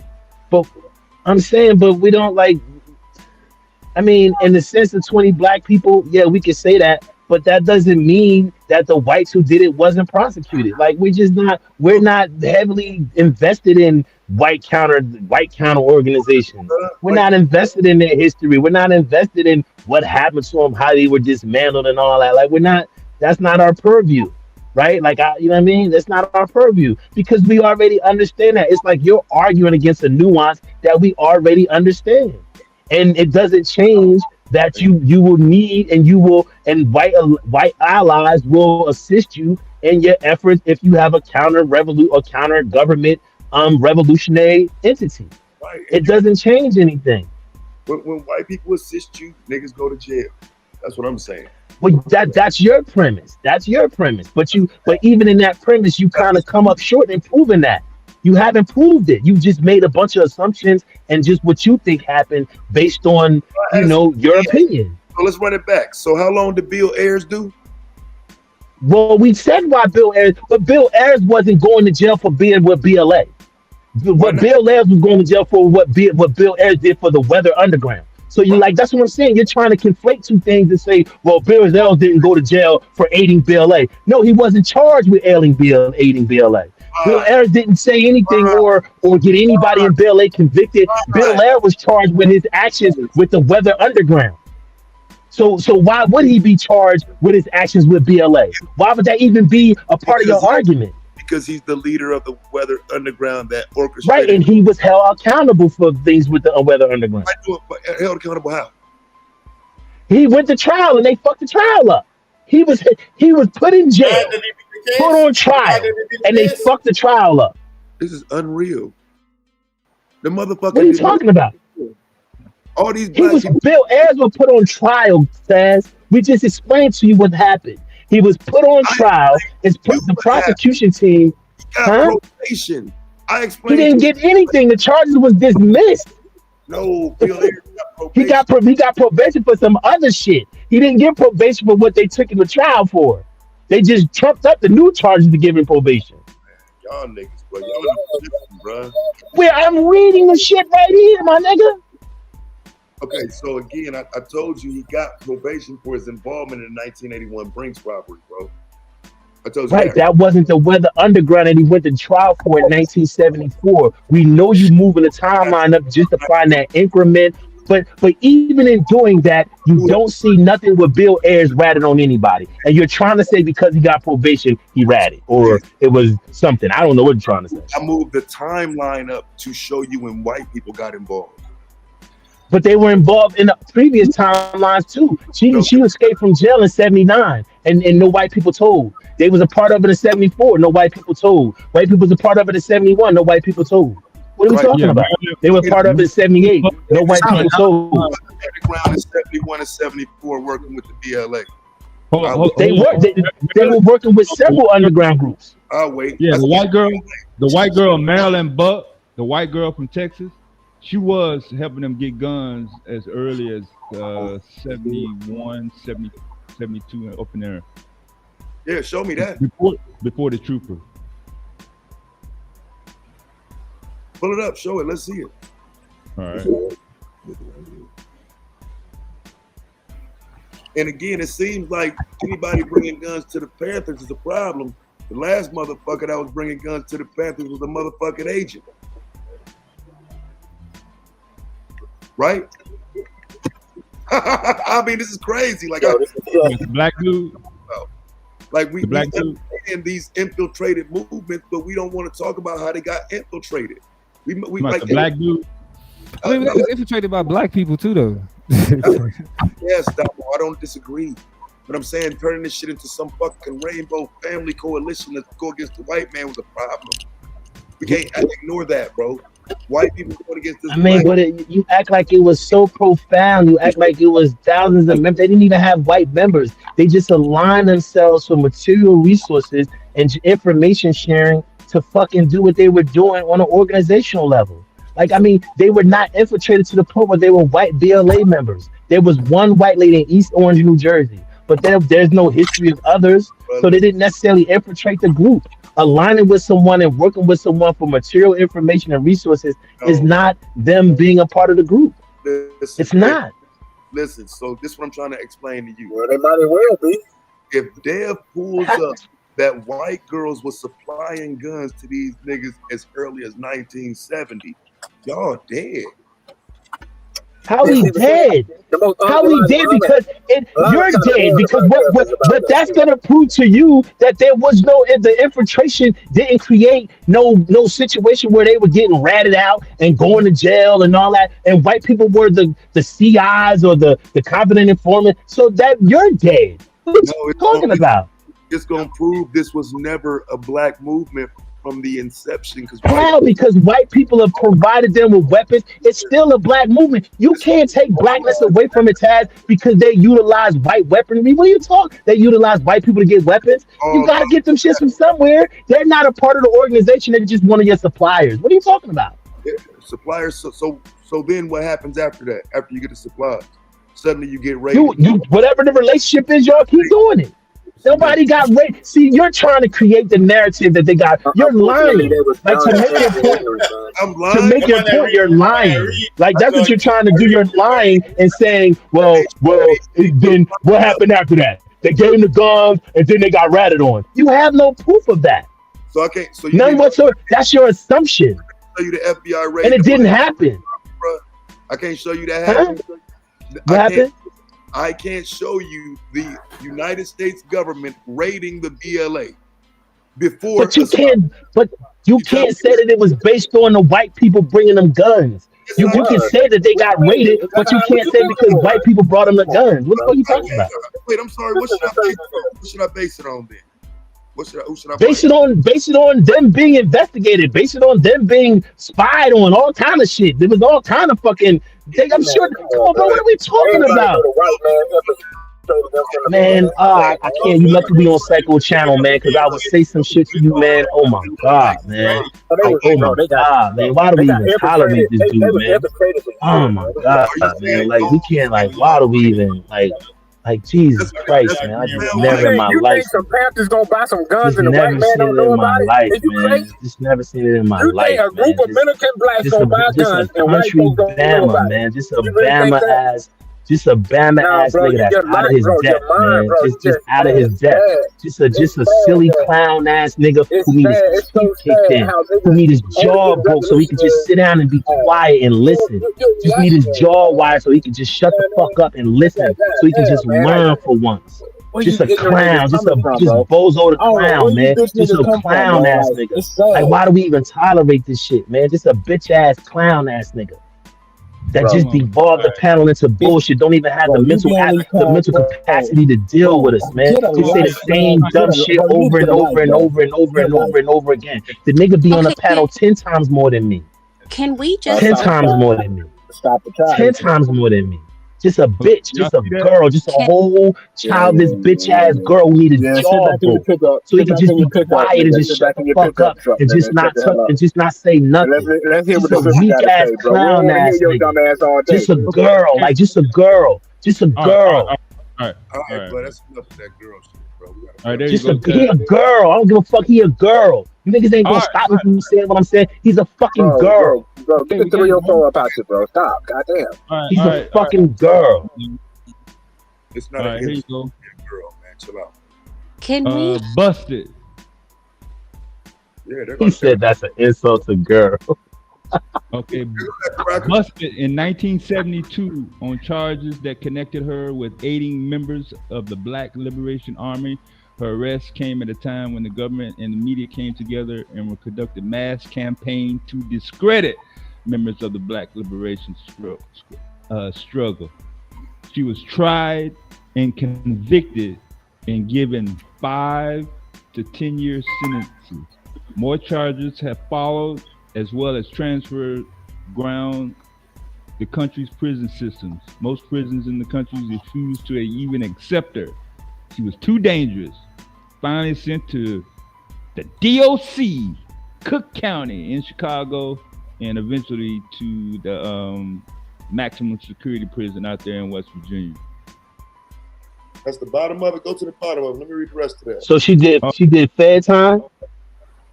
Well, damn, just killed a lot of y'all arguments. Hold on, Art. This was the first time that state charges were actually concluded with contemporary state, and they allowed the Bureau of Prisons to send them to anywhere, even to another state. So if you was convicted in New Jersey, you can be locked up.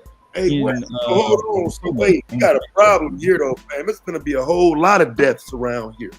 So you mean to tell me a member of the feminist movement is who you're presenting here as the freedom fighter for Black people? Taz, man, stop moving the goalposts, man. Nobody's presenting her as a freedom fighter. Right on point. Come Go on, in, man. Taz. Right on point. Man. Yo, like, I can't say what I want to say on here, man, but I swear to God, man. Art, I just swear to God. read the last sentence. Just read the last sentence. I see it, Taz, but what did that change anything, bro? I'm What saying did that change? the BLA was not ended in 1972. Show me where the end of the BLA was in 1972 or 1973. Yeah, like that's what I'm saying. D.A.B.A.T.E killed your point. He killed your point. What point did he kill? I'm sorry, I'm listening. This is not the end The of the point that he BLA. killed was that you said that the infiltration of BLM by white people began the process of them being arrested and charged and white people getting away with it. That's what you said. That's the point. That's the whole point. That was the premise of your point. Yeah, that was the premise of your point. And it didn't. He's just showing you that it didn't. That she was tried and convicted. She didn't rat on anybody, and she went to jail. And the organization still existed. Wait, how do you? The BLA was still active. Wait, It slow down. still existed for another 8 or 9 years. A lot. How do you know if she ratted Huh? on nobody? How do It you would know? say it. It would say that she testified. They would put her on blast to say that she testified, Tad. They would want that. At this time, a white girl fucking helping out Black revolutionaries, bro, that's the first thing they're gonna put. And she willingly testified against the, like, oh, they would love that. That's a PR hit. That's a PR victory. It's a difference between testifying and giving information, bro. So again, like But I mean, oh, you right, there is. You right, being a CI and testifying. You right. It's two different things. You right. But that's moving the goalpost, though. But now you're looking for something else. So listen, I'm brothers, I gonna know say y'all struggling right now. So I'll say this. Listen, You're struggling. You're struggling. You're struggling big time. if I Big was time. struggling, you would just let me talk. Big time. You would let me I mean, talk. you right. You right. You right. You right. I know I'm right. So shut the fuck up. So again, All like right, whatever. Now I'm not gonna let you talk. Now I'm not gonna let you talk. okay, Now I I'm should not gonna let you talk. say that. You ain't gotta tell me to shut the fuck up, bro. You can just say what you gotta say, bro. Okay, I shouldn't have added that. Now be quiet. So listen. So my point again was the point that we saw the downfall. Now I get it. If you're saying that this is too early on, they have been working with white people all the time. Cool. I'm not even gonna disagree with you. Thanks for showing me this. I accept your point. I accept your correction. Now I'm gonna tell you these niggas wasn't never for our benefit because they was working with white folks the whole time and the feminist movement, which is based on what you just But showed. Taz, I think that I All think them that was radical students. I think what you're missing, Taz. I think what you're missing in all this. I think what you're I like. Part of the But the ethos. crazy part about it is we don't misunderstand your premise. I don't misunderstand your premise. So I want you to understand that I don't misunderstand your premise, right? I don't. But what I think you're misunderstanding is they was at war, bro. Yeah. They was at war and they shared resources and they did things with people who was on the battlefield with them. And they had their own separate mission. She was fam, right? She was fam. It's not necessarily fam as much as she was just an ally. Nah, Your ally ain't always your family. Russia was our ally, Taz, and when the war was over with Germany, they was no longer our ally. Like, bro, so wait, you know what I'm saying? Go and tell pro she a whole gun plug out here. She ain't fam. She the plug. You said it best. We can use the word you just used, plug. Right. And is the plug your family? Was the plug your family? Was your plug your family?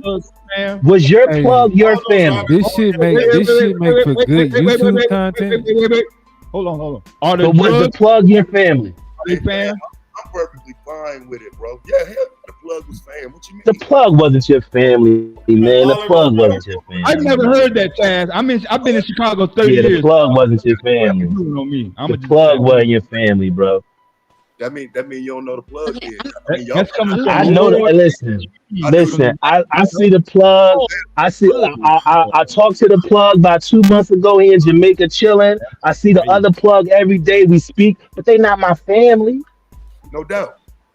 They my contemporaries, but they not my fam. Now, the plug is my family, but I don't plug in. I'm not in that life no more. So if I was doing that, the plug would be my family. But that's based on us being family, not based on me getting business from it. The other side of it.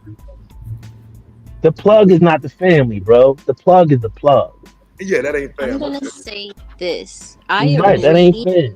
Yeah, that was just a white bitch running guns, and then later on they end up driving and doing all type of shit for you niggas. 10 years later, but that ain't the fam. That's why it's not the fam. That's why niggas got kids with white bitches now, because you niggas ain't. It's my peers. It's my peers in the battlefield against the empire. Go ahead, sis. I'm sorry. That's like saying if you go to a protest and you see people of other ethnicities there, that's like saying they're automatically family. We're not saying that. I do agree with you. If we're gonna have this movement, that's why the white folks call all you niggas leftists, because of Black Lives Matter in the protests where all the white people was burning shit up, but all you niggas get blamed for it. There's a reason why that happened. There's a reason why it keeps happening. Keep following Domo and his ideology. That's why I stepped on that shit anytime he stepped in the ring with me. Be what, nigga? The only thing I'm saying is, hey, my nigga, you like just better at mud. like I said, My nigga, you just better at mud fighting. That's all. You better at mud fighting. Stop mud slinging. It ain't even mud fighting. It's mud slinging. That's what I'm saying. Like, yeah, nigga, you beat me because you better at slinging that mud, nigga. My shit. I'm still. Hey, Domo, I was working the other day and I thought about that. I said, how the fuck did he lose the debate on DEI when he's the one who articulated to them what DEI meant in its whole infrastructure? How the fuck did he? But I think you lost the debate because the people who don't understand they cheer for him. I don't think you lost on merit. I didn't listen to it. I gotta probably go back and listen to it, but I probably don't think that you lost on merit. Listen. I'm always gonna have. Go ahead. Let me say this. For the All you black gotta do is scream movement, Black Power and you win the debate. I don't never say Black Power. Hold on, let her rock. I don't use antiquated slogan. Try some more dumb shit, nigga. For people who look like us, and especially have certain ties in America like us, when we have our movement, we have to be careful with it. So I hear what you're saying. I'm not necessarily against you. If anything we have to do to make us better, if it doesn't have to involve others, of course, take that route. But when we come to a fork in the road and we can have help from other groups, we should take it. Now, what I find important is, instead of having this conversation about like allies or whatever like that, I think it's more important to talk about how when we did rise and had power, how that was taken out. Yes, there's always been whites on our backs. That's always been a thing, right? But when we really think about the movements, it wasn't, they had a hand in it, but the personal demise of us has been us. I'm going on mute. Y'all got it.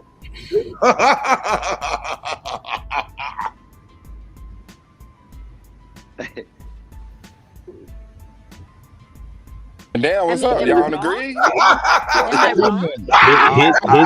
I'm gonna say is this is what I'm gonna say. This is what I'm gonna say. Hit dogs bark. What I'm gonna say is hit dogs bark. And the motherfucker barks soon as she said it. That's what I'm gonna say. Dumb niggas I'm gonna say hit dogs bark. And dumb niggas stay. I'm gonna say hit dogs bark. I'm gonna say hit dogs bark. That's what I'm gonna say. I'm gonna say that the person who probably is the distraction, probably is the undermine of black shit, was the first motherfucker to laugh and say something. Yeah, I'm gonna continue to laugh. Can you show me a Yeah, successful I think you're making a concerted effort to undermine black achievement. Because I think that you make it your effort to undermine black shit. I don't think that you're a promoter of black shit. I think that you seek to undermine black shit. I know you don't. Tell us some more, sis. Yeah, I think you have no premise in helping black people. At all. Yo, Demano and Arthur. Yo, can anyone give me an example in modern history of a successful revolution that didn't have allies and a coalition and outside influence and support? Can anyone give me that? Say it again, Buddha. Can anyone give me in modern history a successful revolution that was just self-done? It didn't have no outside support, no outside funding, no outside source of weaponry. They just did it all in and of themselves. We we would be further ahead right now if we just got with white people and tried to get the revolution that way. Deacons of defense. That ain't what he asked you, bruh. That ain't what he asked you, bruh. That ain't what he asked you. Right. That ain't what he asked you, bruh. Defense is not a revolution. We need that ain't what he asked you, bruh. It's not a revolution. How? How? Ex-military, ex-black men who in the military. Yo, B, stop all that yelling and stupid shit, man. Nobody want to hear you right now. Stay in the young country. You talking about, I would really like to hear answers to how that question. How is the Deacons of Defense not a revolutionary movement? Because you in the fucked up position. That's why. You're not in power. You're not running shit. No. That definitely was Bumba Clyde. We're talking about revolution. Revolutionizing. Win. Have power. Not resistance. What are you talking about? Standing up to white men with arms? What are you talking about? No, they didn't do a revolution. No, them preachers with guns didn't do a revolution. Out there in the street standing up for black people. Now I got a simple question, man. You want to come with some deacon? What the fuck was I? You ain't standing in the street for black people for shit. You standing in the way of black people. You talking about I'm in the street fucking for standing up for black people. Nigga, please. You gotta deal with some nigga who's fucking on mass bitches running up mass babies. Some nigga who never been had no shit. You think a nigga like that could come? Nigga, you have never put your dick on a table for nothing, nigga. Nothing. Marching down the street or being a loudmouth at a fucking city hall meeting is not putting your life on the line for blackness, nigga. Arguing and standing up for some shit and rallying outside in the street is not putting your life on the line, nigga. That's called fucking protest, nigga. The conversations. What should we do these Whoa, days? wait a minute. Oh, wait. What's the wrong with these niggas? Are you saying that protest? What you saying about protest? Are you not putting your life on the line when you protesting? Of course not. No. A person giving their money, allocating their funds to black causes is I mean, what's bigger than that? I mean, what's bigger than that than giving your money? That's why these white people. No, there's other things bigger than that. You can't be judging with the motherfuckers. You can't be. What do you mean? Protesting is a part of our history. So did the civil rights movement, were they risking their lives?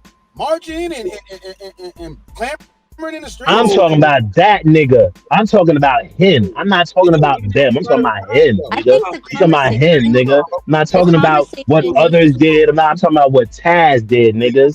I'm very specific in what I'm saying. So before you fucking superheroes come in here with y'all bullshit, here's the fuck I'm saying. I'm talking about him.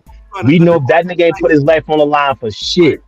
For nothing. Did for black people. So I'm just reminding y'all of why I won't be doing it no more. Because a nigga that cut grass think he could tell me what I should be Listen, doing. this nigga that cut grass owns his own business and is his own owner and provides for black families and provide jobs for black people. Right? So you can say whatever the fuck you want to say. I'm out here doing something while you're just on YouTube sucking your own nuts. I feel this is what you know what I'm saying? Sucking your own nuts. Nothing but black people on this panel, and look at how we're going. I feed black people too. I go, but I don't gotta talk about it. I go and feed the homeless. I provide fucking toiletries for the homeless, but I don't gotta talk about it. Because that ain't something I want to fucking be praised for. It's something that I gotta do because it's a need in my community. Listen, we're being hung up on. So I don't need to remind you. We already we're stuck on nigga. I will never be beneath a dirty t-shirt wearing, fake gold teeth, mouth having ass nigga. That could never happen in a million years.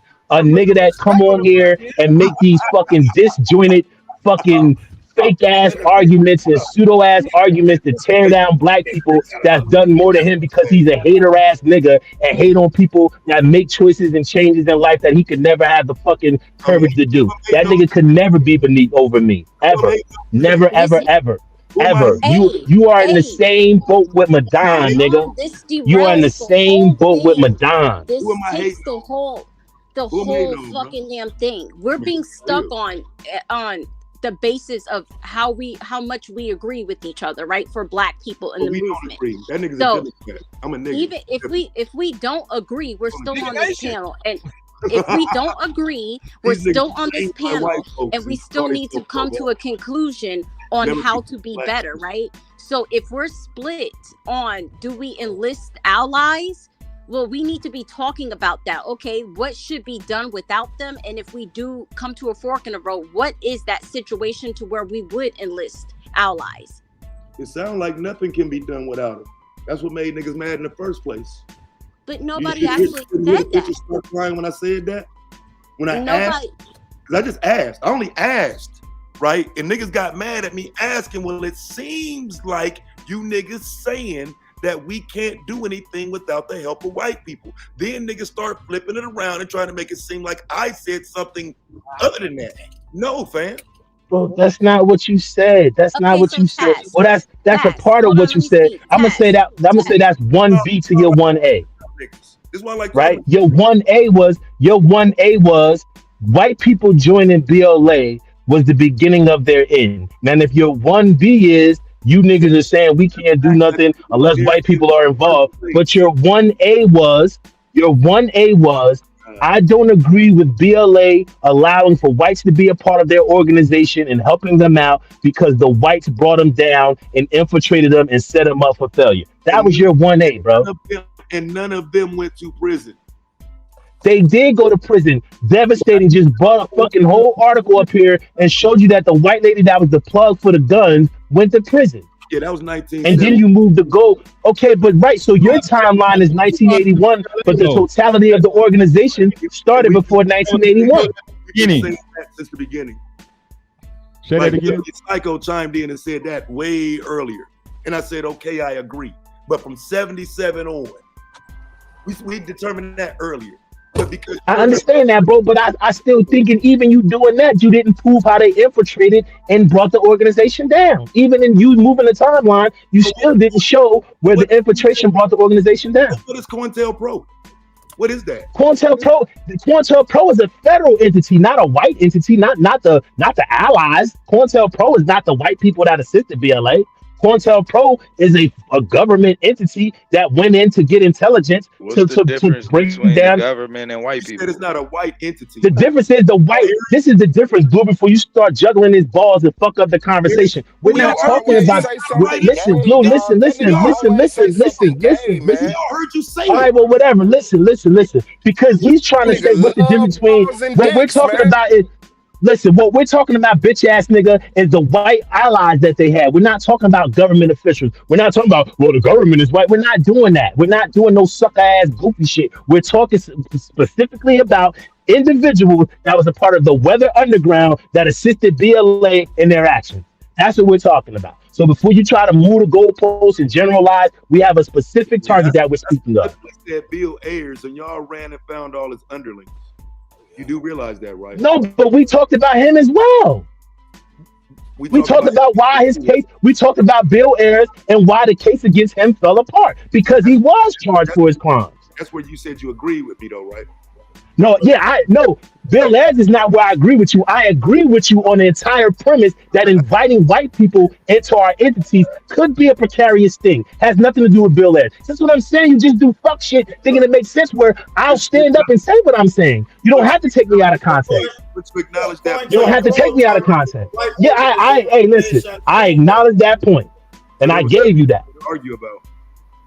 No, I'm not. What I'm arguing with you about is you trying to find. What I'm arguing with you about is you trying to find. It has pros and cons.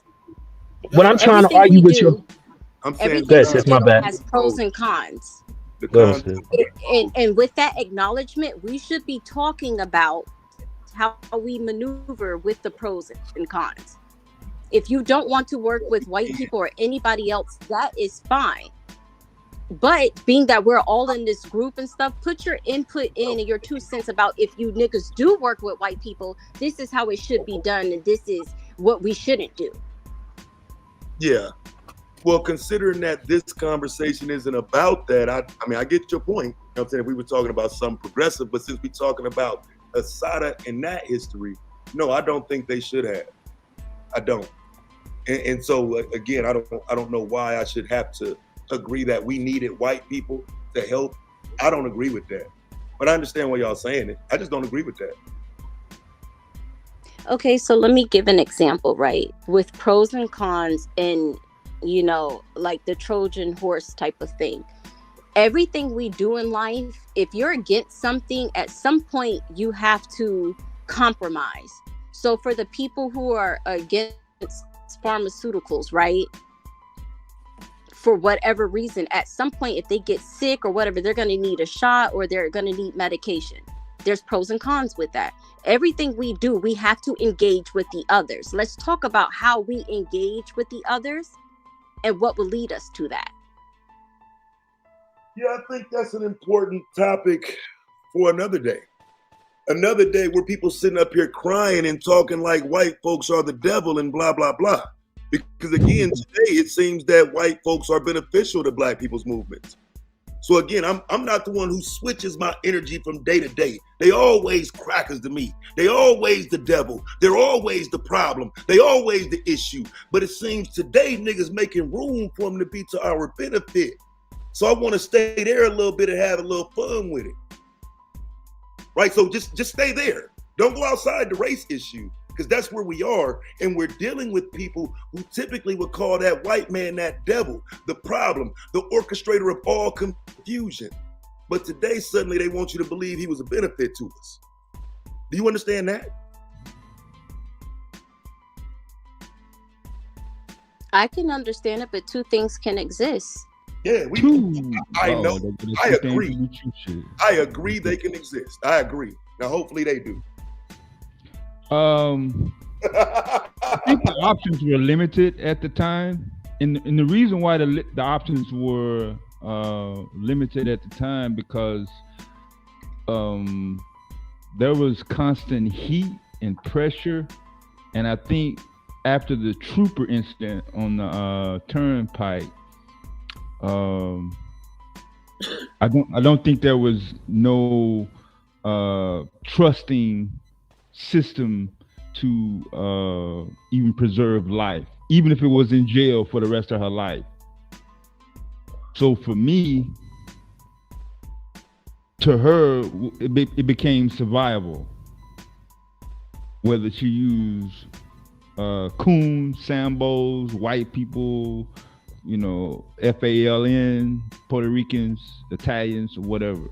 She just wanted to be alive for some shit. But no, I don't think you can operate in a country, in a region, in a state that's majority not black and have some sort of isolation, whereas there's no contact, there's no interaction or nothing. Fam, I just hear this energy when niggas be talking about separatism, fam, because it seemed like niggas ain't got the balls to say it when niggas pushing their separatist argument. Right? That I'm the only one that ever pushed back against that shit. I just be having fun in situations like now, right? Because again, I get what triggers you, but also know what makes niggas fall back and stop talking that bullshit. Like at some point, niggas be on some phony shit with these talking points, and niggas ain't standing on shit. So when we start talking the ideology of a separatist, I hope some of these things come up next time. No, I agree with you, Taz. The word socialism, socialist, and communist has always been preached to black folks as being bad. You don't want to be associated with Marxists, communists, or socialists. That is something wrong with you. And I agree with you. Because I used to think like that too. Because it was jammed down my motherfucking throat when I was a kid coming up too. Even as an adult. Hey, even now I see it. Yeah, and it's crazy though when we say that, right, on one end, but then you look at the relationship we had with Cuba and how that was able, you know what I mean, that was the last place, you know what I mean, of refuge that Assata could have went. You know what I mean? So in that particular instance, I agree. Yeah. But the majority of black folks in the United States, Blue, had no relationship with Fidel Castro, anything related to him in North Cuba. Especially after the missile situation. This shit is crazy, fam. So like y'all don't see it, like, and I get it why people just sit in the chat. A lot of y'all ain't intelligent enough to hit the panel, but like, there's a difference again between like living normal, regular, paying your bills. We live in America. You know the regular, normal shit I talk about when fuck niggas start saying, "Oh, you like white people," right? They're just the normal things, the everyday being an American shit. You do realize niggas don't like that shit any other day, right?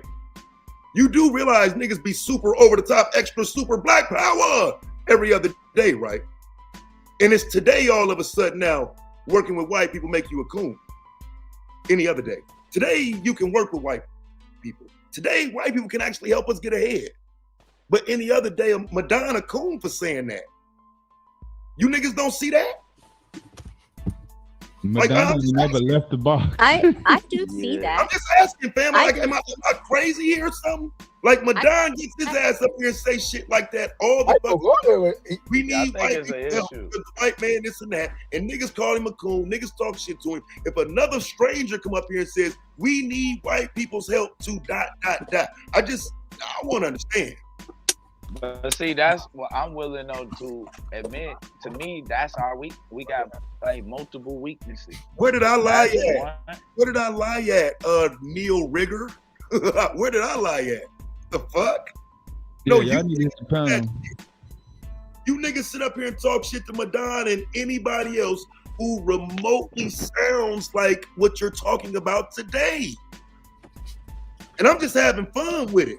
Because for some reason now y'all think people forget I just do this shit for fun, right? These are not all my positions, but I can easily get you niggas triggered because you stand on shit. He did just say the other day that all white people were bad. Nigga, stop trying to be a low-key Madonna apologist, nigga. Madonna up in this motherfucker. In this instance, I feel like niggas don't. I mean, since you chiming back in, you must feel like I was talking to you. No, I know you weren't talking to me. But you know, niggas be acting like niggas be getting all white people ain't scared. bad. I mean, Damo would say that shit right now. Say what? All white people ain't bad. Nah, I ain't gonna say it. But this what I'm gonna say though. You got me fucked. Cordy, nigga, listen. Nigga, I thoroughly stand on all white people are racist. All white people are racist. Look, but look, you wanted to. When can you say all about anything, Logic? Huh? When can you say all about in the context of racism? All white people In the context of racism? A lot of y'all talk about. That's why Elijah Muhammad said you don't put your hand. Y'all got y'all first contested. Y'all got y'all. I mean, shit. Y'all got y'all first contested. Because Buddha said they all. We got to debate all poisonous.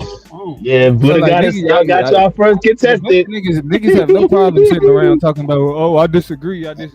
Y'all got y'all first contested. Logical argument. Let me say, separatist does not mean you can't do business or trade with other people.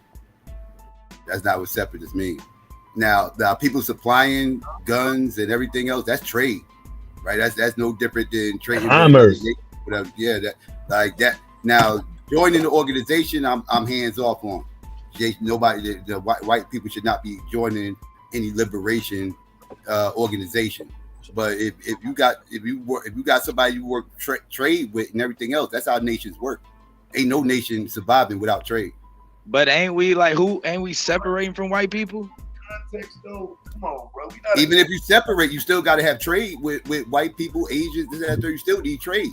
Bro, but the word allies was like we playing Monopoly or we playing video games, nigga. That's what I be saying, Domo. Like they make this shit like this. The resources are and access to very particular means. Yo, they simplify this shit so much.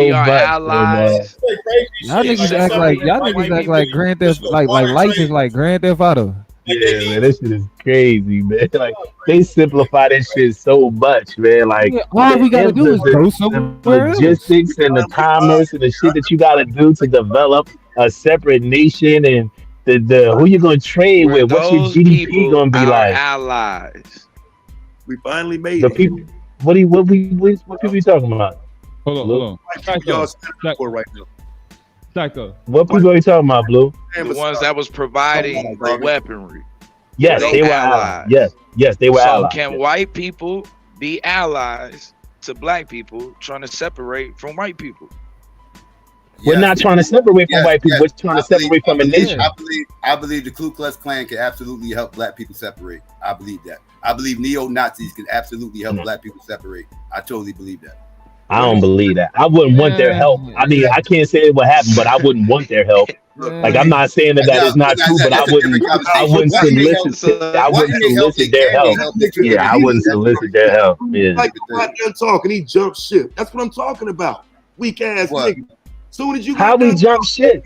Shit, as he jump ship. No, I can't do that with you. That's my point. I just said that I wouldn't solicit their help, nigga. Listen. I mean, but that's a logical response because the way I'm thinking about separating and what I need to do to separate and what's necessary for separation ain't the same thing they fucking think about. Right. So why the fuck would I solicit their help in me separating? What are you talking about? No, that what? Like I said, Marcus Garvey did. Remember? Okay, that's Marcus Garvey. And I fought him for that, and I thought that was a problem. I had a problem with it. Forget out, like the Nation of Islam. I had a problem with that, and I have a problem with that. And I have a problem with that. Right? Nation of Islam is funded by the Klan. White people can help you separate. I mean, because again, like they don't. A white separatist group. That's a bad example, though. A white separatist group hates all this diversity shit probably more than a black separatist motherfucker does. So he's cool with about fucking black people separating. He will totally help because you're getting away from him, and he's going to help you get away from him. Yes, they can help. But the only thing that get caught in the question is what are they calling help? But when has that ever happened? Like the idea that yes, we would like to see you separate. Yeah. The idea that we would like to see you separate, We've never been and separated helping from to white separate people. are Taz. not the same thing. So I could agree that the Ku Klux Klan would probably like to see us separate and not getting the way of us attempting to leave, like try to keep us here. But They actually funded movements, Domo. They actually funded the Nation of Islam. But they didn't They separate. funded. They gave Marcus Garvey money. Marcus Garvey money. Right. Then what's the name? Hunt, one of the hunts also that's give where it becomes a little iffy. money for because shit I would like that. say on the first, when we look at, that's why we got to look at both motives. So we look at the motives of the Nation of Islam. Where did they separate? That's the thing. They was bullshit. But I don't. They pocketed Yeah, money. that was a scam, right? So I don't even call that. Yeah, yeah. The Klan was giving them money with the idea of them trying to separate. That's why they gave them money. So what happened with Marcus Garvey? He was locked up. He got locked up. The Nation was just pocketing money. They did the same thing. I was talking about what Eldridge Cleaver did to the BLA, just pocketing the fucking money. That's why he ended up in China as a fucking nomad. Right. Not serious. But wait. Not serious. Thank you, Taz. Not serious. Thank you. Not fucking serious, bro. It's okay Thank to you. talk about him, right? I didn't cross the line, right? Because I know y'all be crashing out for these niggas.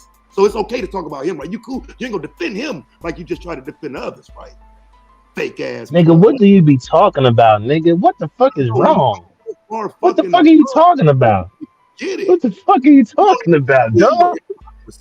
What the fuck? Hypocrisy. You even see it. It's no hypocrisy.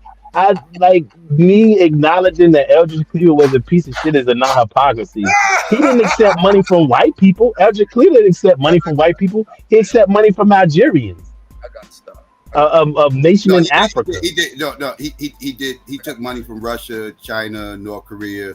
Yeah, he didn't take money from white nationalists here, raiding Klan here. He took it from if the Klan was talking about putting up bread to get niggas up out of here, I don't think that's a bad idea. You know what I'm saying? I take the money. I wouldn't take it. I wouldn't take it. If the goal is for us to leave and they here's what? the amount of bread. I think everybody agreed with that, Domo. I think the issue was Garvey did it in secret. He should have did that shit openly. You know what I'm saying? He should have let niggas know. I don't think it's a good idea because there's something behind it. If we're talking about white people aren't no good, then there's something behind. It's not. It's more than us leaving. Like it's how you doing, neighbor? It's almost like it's something behind that. That's not. They're not dealing inequality. What are you speculating? What are you speculating is behind? Listen, it doesn't have to be out of benevolence. It could be out of pure hatred that they putting up all this bread for us to leave. No, I would be more investigatory before I took it. I would be more investigatory before I took it. But even there was an exchange. He let them advertise in his newspaper. There was an exchange. Oh, see, that's out of pocket. That's out of pocket. Right, like you allow for white supremacists to. Yeah, that's what I'm saying. That's what I'm saying. So you allow them to terrorize us. Well, go ahead, my bad, Sam. Go ahead. Some shit out of pocket. Yeah, but nigga, you ain't gonna let nobody call it out. You're gonna be the first one to say, "Shut up, nigga. Stop talking about my ancestors." My nigga, how many arguments have we had about Marcus Garvey? Nigga, none. Zero, nigga, because I could care less. I don't lie.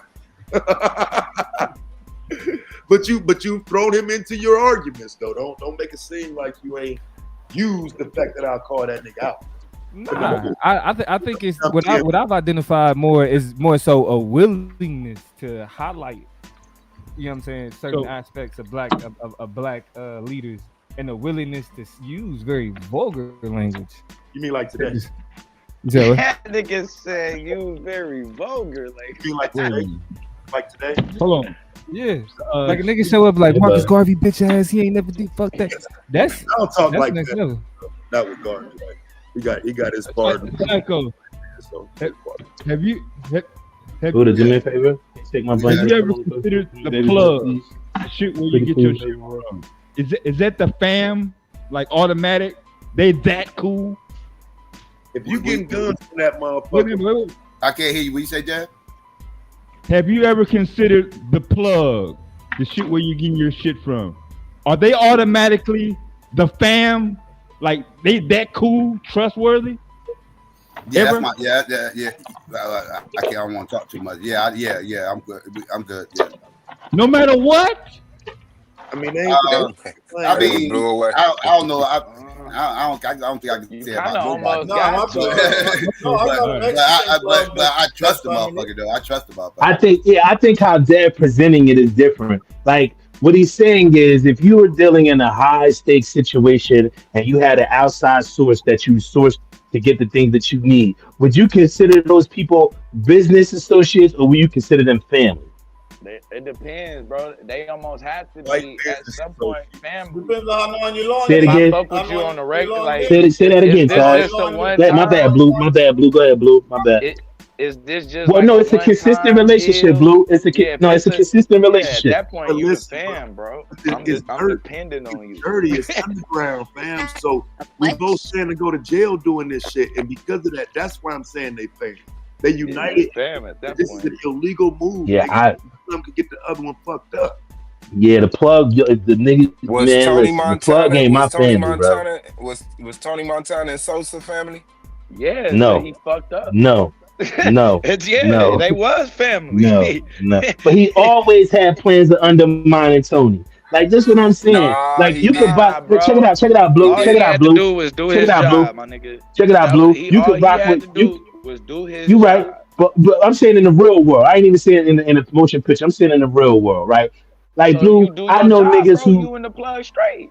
I know you come from Southern California, so you know what it is. So I know niggas that come from all the way out here, go to Texas, different spots like that, right? And get familiar, rock out, you know what I'm saying? And then that shit go bad, Blue. What side you think it went bad on? Do you think it went bad on the niggas that's leaving here to go there? No, it went bad on the other side. It go bad on the nigga side almost. That ain't the plug. That's some. That right, that ain't the plug. Yeah, that ain't the plug. Then. Yeah, that ain't you ain't going to the plug. Then. So No, I'm telling you though, because I just want to be clear that y'all laying out here. You're telling me that you're buying guns from a white girl you don't trust in the 60s. For real? This is On this a your consistent basement. This your argument for real? I'm saying they trusted this white person. I'm just saying. Man, it don't have to be she sat down and ate dinner with niggas and shit, but they had to trust her to do business with her. I mean, why are we reaching here? But so what? I guess my issue is like, yeah. So even if she was fam, so what? So what? Who cares? So some white people can't be family. I don't know what world. Yeah, for some, in this instance, in the instance of these niggas getting guns, in the instance of Assata getting out of jail, yeah, bro. Like, what do y'all be having the most asinine ideological stance? I don't like this shit because white people are involved. No matter how you try to pull it, but my thing is this: when you say when you saying it this way, you almost downplaying what actually happened. You're not dealing with the actual event itself. But we said we read about the event itself. Right, so we read the clipping. We know what went down. So white people's involvement is a problem for me. When you saying that's not a problem for you, I'm only asking. Okay, so are you saying niggas should include white people in their movement? I'm saying in what them niggas was doing, the plug was a white woman. In they connection, in they circumstances, there is no listen. If we talking about resistance, the idea that it's this universal approach or it has to be ideologically pure in order for it to get done is bullshit. But Domo, can't other groups of people still support us while respecting certain exclusive spaces that's only for us? It happens. You gotta say the other part of that. It happens. So if niggas got bow and arrows and what they need to do to accomplish their goal, they can't do with bow and arrows. What is the nigga supposed to do? Wait on another set of niggas to get some fucking guns? Is that what they're supposed to do? Don't fuck with white people that already got them. Wait on some niggas to get some. Well, I'm saying it's more simple than that. The time period they in was the revolutionary time period. So you're gonna link up with other revolutionary people. This is how it goes.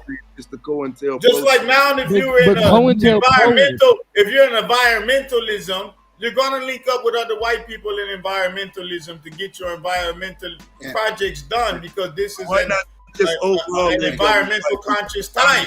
And that time, and that's what I'm saying. The fact revolutionary. So you had more radical white people, you had more revolutionary black people. So you had all of these people that had access, and this was the ethos of the time. Why are you taking that away from them? Now the COINTELPRO thing, they didn't send white people to infiltrate black organizations. That's not what happened. That was about to be my point. White people too. These organizations. That's why COINTELPRO is just about black people. They attack white organizations too. Like, why I gotta keep saying that? Well, see, that's what I'm. Look. With the argument you making, you have a non-unique. Identify him. Because you have a biased argument, man. You don't know how to be objective when you study, B. Hold on, Buddha. You want to present a false narrative. Like I'm explaining it in debate terms. Objectivity is very the hard. argument you making has a non-unique impact. What does that mean? Like a non-unique impact means that the linchpin for your impact to occur ain't even white people. If you saying COINTELPRO leads to infiltration, and white people are an example of that infiltration, well, if we can see black people being used to infiltrate black organizations through COINTELPRO, then white people ain't even the linchpin for infiltration. That means it's non-unique. So saying white people equal infiltration, black people equal infiltration too. Wait, who are black people doing this for? When they doing it for white people. Yes, they're doing it for white people. Like, I mean, but again, the infiltration in any context is for white people. I get it. Yes, I get it, and I get the apprehension about having white people in black organizations. That's understood. But to try to paint it with a broad brush and say, well, you got to have this ideological purity in terms of your approach to revolution and for it to be considered valid. That's just it don't make sense in the context of accomplishing the goal. So let's deal with liberation in the context you hear it in every day. If I get up on this panel and tell you we need white people to help us with our liberation any day before today, what do you think would have been the response? But here's the thing. You just answered saying that white people have been involved in instances that have to do with black resistance does not mean that white people are necessary. Like the conclusion that you're drawing, because you're saying conclusion, I asked that question specifically. Oh no! If you get up here and say we need black people for resistance, or need white people for resistance, then the answer, then you on some coon shit. Right, you don't need white people. When I asked the question, the determination was made by several people, and even some fuck nigga in the chat telling me I act like I don't understand allies and this and that. Bro, do we need white people or not? Yes or no? Because I'm saying no. Yeah, but the question of the conversation of the necessity of allies, and then the conversation of do we need white people aren't the same conversation. The need, because like we don't need white people. Niggas do need allies. And so since white people are around, we'll just use them. That's how. I mean, I didn't limit it to white people personally. That could be for anything. If I want to achieve a goal, whoever's going to get me there, I'm going to utilize that. Yeah, right. That's what I'm saying. So I mean, I don't understand why then any other conversation go. I mean, look. Why we? How do we feel about but I don't. I think that the connection you trying to draw between what's being said today and past conversations is not there. I don't think you can equate, because like we got to this point by identifying that it was white people involved with Assata escaping, right? And like that's just a reality, right? Like so like if that's a reality, that reality doesn't mean white people are a necessity. That just shows you a possibility. Right, but Assata benefited from these white people being involved.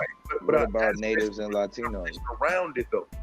Because again, I'm cool with them helping her escape. I'm cool with everything that happened that day, right? I'm cool with everything that happened the past 41 years where her being on the run. I'm talking about the actual impact of the event. It seems that some believe that could not have happened without white people's involvement, and I disagree. But I'm saying the white women were involved even before the incident happened. Right, and that's a problem. Yeah, and I'm saying that's a problem. Yeah, I'm saying that's a problem because again, for me, I feel like y'all trusting white people a lot. But Taz, obviously, it did not take the organization down. That's my point. Right, and so again, I'm not of the belief that we'll ever know who all gave testimony, who all told shit on black people. Like some of these white people, I will apply my understanding of white people to, meaning that they don't get the benefit of just being some freedom fighter for black people, and that's how they go down. That's how they're written into history, and that's how y'all present them today. Y'all presenting these white people as freedom fighters. Please don't put the word y'all in there. I'm saying the whole goddamn case was a sham in terms of her getting shot. Obviously, she was taken to a luxury ass fucking hospital, and when she actually came consciousness because she was knocked the fuck out, they had Zayed's head in a fucking bag, according to her own testimony out of her own mouth. In case y'all don't know who Zayed was, that was the dude that was driving the fucking car. When she gained consciousness, right? Right. Yeah, that's how. So you just woke up and all of a sudden you don't know how he got. Yeah, handcuffed to the fucking rail and all that motherfucking shit. Because everybody else, definitely, I'm not saying need. Like, ain't no way we can do this without white people. I'm not on that. Right, but that's what I'm hearing though, bro. Like, not from you, Deb, but again, previous in the conversation, I was asking specifically for that reason. Yeah, I'm only saying if the plug or resources is provided by white people, not necessarily going to mean no matter what, the whole operation or our organization is going to go down. So I was just trying to establish that from the beginning of BLA, and I went back as early as 1972, and you can't even show me no incidences of that name being even put in the media before 71. Yeah. Because they tried to sweep the BLA under the rug. They didn't even take them serious at first until 72. That the cops got killed in NYC. Those two cops got killed in NYC. That's what really put them on the radar. That was 72. And I ain't gonna hold you. Y'all on the northeast corner and East Coast period, y'all had way more exposure to this. The incident itself may not have even been a thing until like the mid 80s for the South, Midwest, and the rest of the country, because during the jailbreak was after the Iranian hostage crisis, and that pretty much dominated the political headline. So I was kind of unaware initially when this shit happened. I didn't even find out until the Reagan era, really. No, I'll be the one to say it. I'll say that. Hold on, Psycho. Let me say this before you move the point. I'll say it though. You don't need white people to form a group, but you need a coalition to be successful. And even if it's not white people you're dealing with, those people are going to be doing business and transacting with white people. So either way, it's going to go back, because these people is the one making the weaponry and all of that. So I don't want to hear the fuckery, man. You're not going to make ghost guns and fight these people. You're not going to get drones from China and fight these people, my lord. But Buddha, isn't there a place of respect where the things that are exclusive to us, if people are going to help us, then they should help us sincerely, not to be in our spaces or make marriages with us or still be attached to us. But if they were sincerely about helping us, then hold on, let me finish.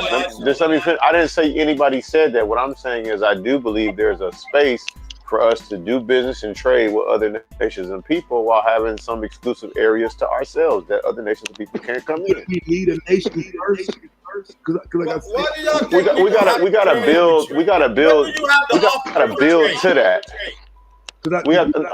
I'm not against doing business with other nations and people, Buddha. What I'm saying is there still should be spaces that are exclusively ours. That's all I'm saying. But the word coalition means you have your own space. That's what coalition means. That by using coalition, it means you have your own space The next person has their own space. The next person has their own space, and you form a group for a certain and FBI come and raid. They just come and raid. Simple, man. I mean, like, why are we ignoring what I'm saying here? I hear you, and I agree. Everybody needs their own space. The question is, why aren't you acknowledging that when the FBI come and raid all the extremist spaces, they start with us and end with us? Why is that the issue? I don't get how that's being ignored here. The Weather Underground has not been presented the way the Black Panthers or the Black Liberation Army has, and they did a lot more. I know. I would argue they did more than the Panthers. I don't know about the BLA. More than the Panthers, yeah. If you're talking about like just turning up. Yeah, I'm saying they did. I'm saying they did more because they blew up more shit. They blew up more shit, and I mean, they killed less people though. They killed I'll less people. I'll say the majority of Black people don't know shit about the BLA, and they think Assata was a Black Panther, and they take the whole propaganda about Black Panthers and impose that on the whole revolutionary period. You have to be a researcher and somebody in depth in Black studies to know the significance and the difference and distinguish between all of this. Wait, whatever. So that's wait. So are y'all saying Assata's not a Black I'll Panther? bring in 20 youth, 30, 50 youth. I'll bring in 100 youth. What? We can play this game with the general Are you population. saying Assata's not a Black Panther? She started off as one, but she was a BLA member longer than she was a Panther. Okay, so y'all consider the BLA because so I don't even consider the BLA a separate entity. Those are It is. It is. It totally is. I get it as It is a separate But do you have to abandon one? It started off with them splitting her away from the Panthers. Right. They got kicked out of the Panthers. But would you Black Panther is a political party that believed in coalition movement also. you, bro? Hey, Psycho, would you agree that they're all Panthers though? You ain't gotta talk to Former Panthers. They started off as former Panthers.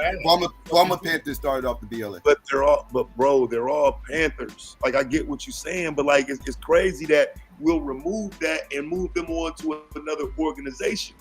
I don't know how we do That's what they did. That's what they did. Like, actually, they ain't had no choice because they got kicked out. Like Huey Newton kicked the motherfuckers out. The whole Panther 21 and everything else, and all the whole New York chapter. He disowned them. Live on air too. It was on TV. Oh, we're supposed to separate that. Like, people got revisionist history. I get what they want to take shit away from what these Black people was doing. Like, for real, you got revisionist life. Take your bitch ass to Jamaica or some shit. Like, I'm saying, man, you got revisionist history, man. You're attacking me personal, man. I'm not attacking you personally, man. I really don't care about you personally, man. We're talking about issues and information, man. We're not talking about individuals and personal background. You Black Americans need to stop that, B. Y'all never can stick to the information. Y'all love to do ad hominem, you know, and all of that craziness, you know. Just stick to the information. We ain't gotta go in there. What you doing right now, man? Again, there's no stick to the information, man. If we disagree about the information, we disagree about the information. But at least I got revisionist life. All that is unnecessary language and rhetoric. That's the bullshit you do, my nigga. Just to try and win favor and opinion. But that shit don't work with me because really I don't give a fuck.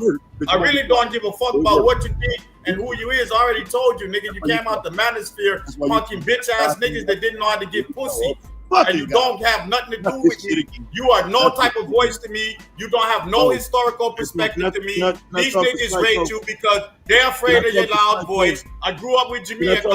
Nobody not afraid of your loud voice. And I think you're a fucking idiot. And you used to punking bitch ass niggas in the red field. And guess what? I'm not one of them. I get pussy, nigga. Can I talk to somebody who was born in one of the 50 states? Can I talk to somebody from America? Like, and like I'm saying, bro, when it comes to nobody not afraid of you, man.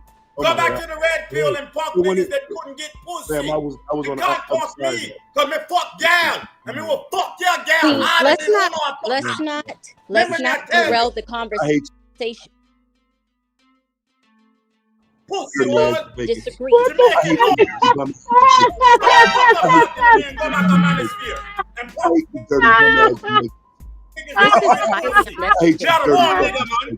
I love it. I love it. I love it. I love it.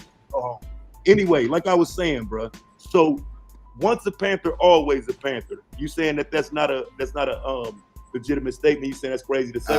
Psycho? I don't.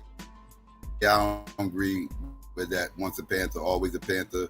Maybe at heart or whatever, but it's an organization, and people was getting kicked out. They had different leaderships taking control and everything else, splinters within it. Like I said, the BLA is the bastard child of the Panthers. I would agree with that.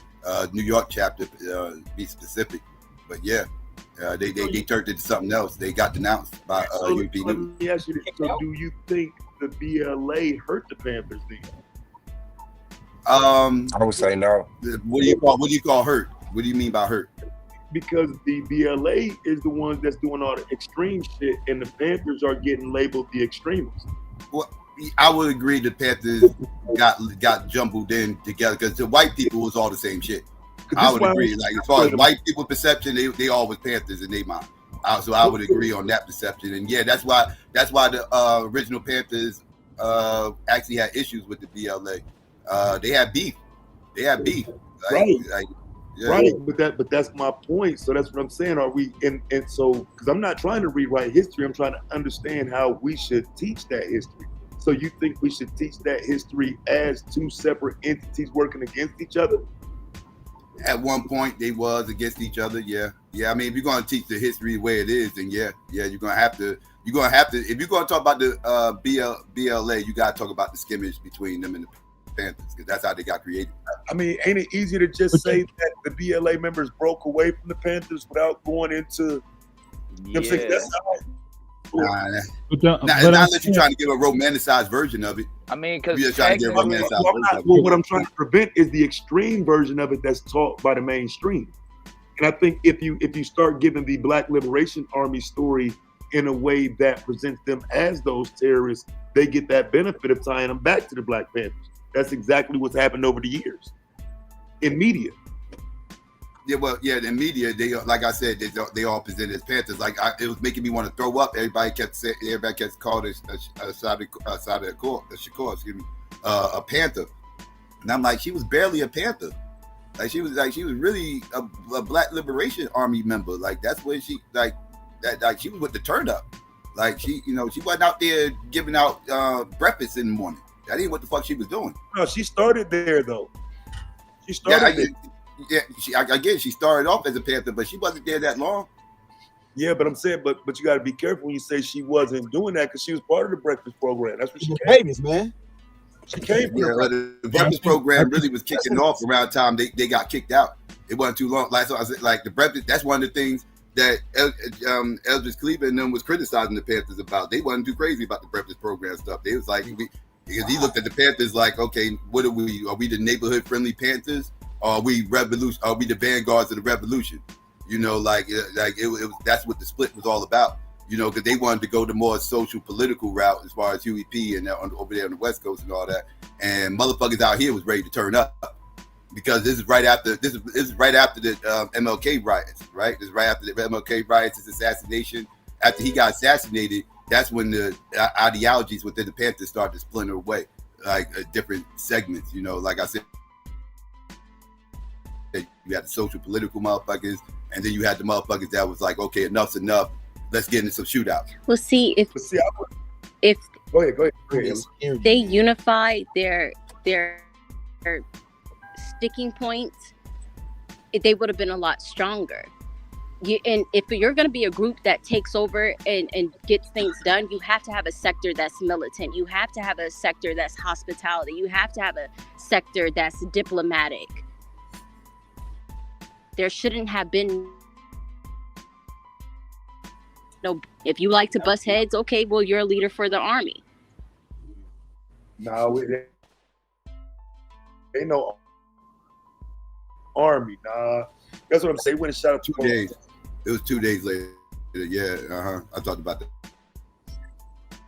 earlier. Yeah, that's when Bobby Hutton died. Yes, some old hot ass shit. You know what I'm saying? Some of that shit was too much. You know what I'm saying? Yeah. And that's when Eldridge Cleaver took off too and left the country after that. He got bailed out and he jumped bail and went to Cuba.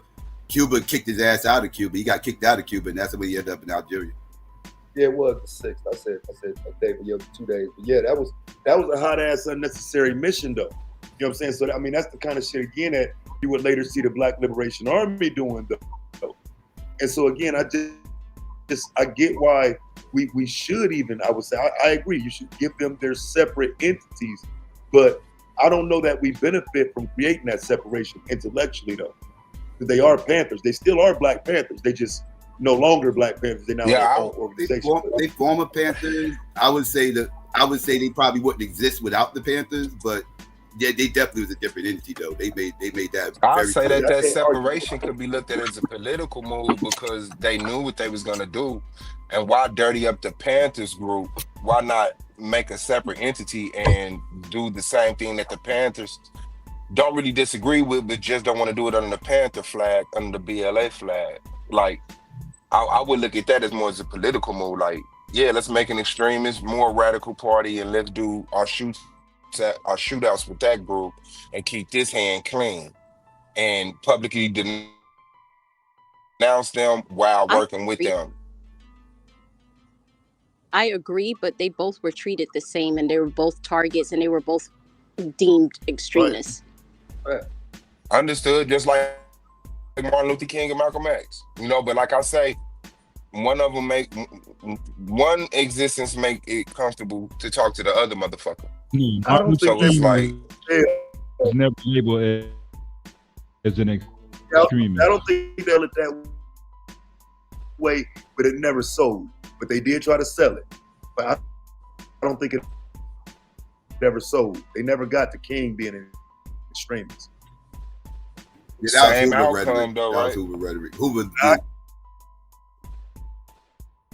ain't say that because Dr. King.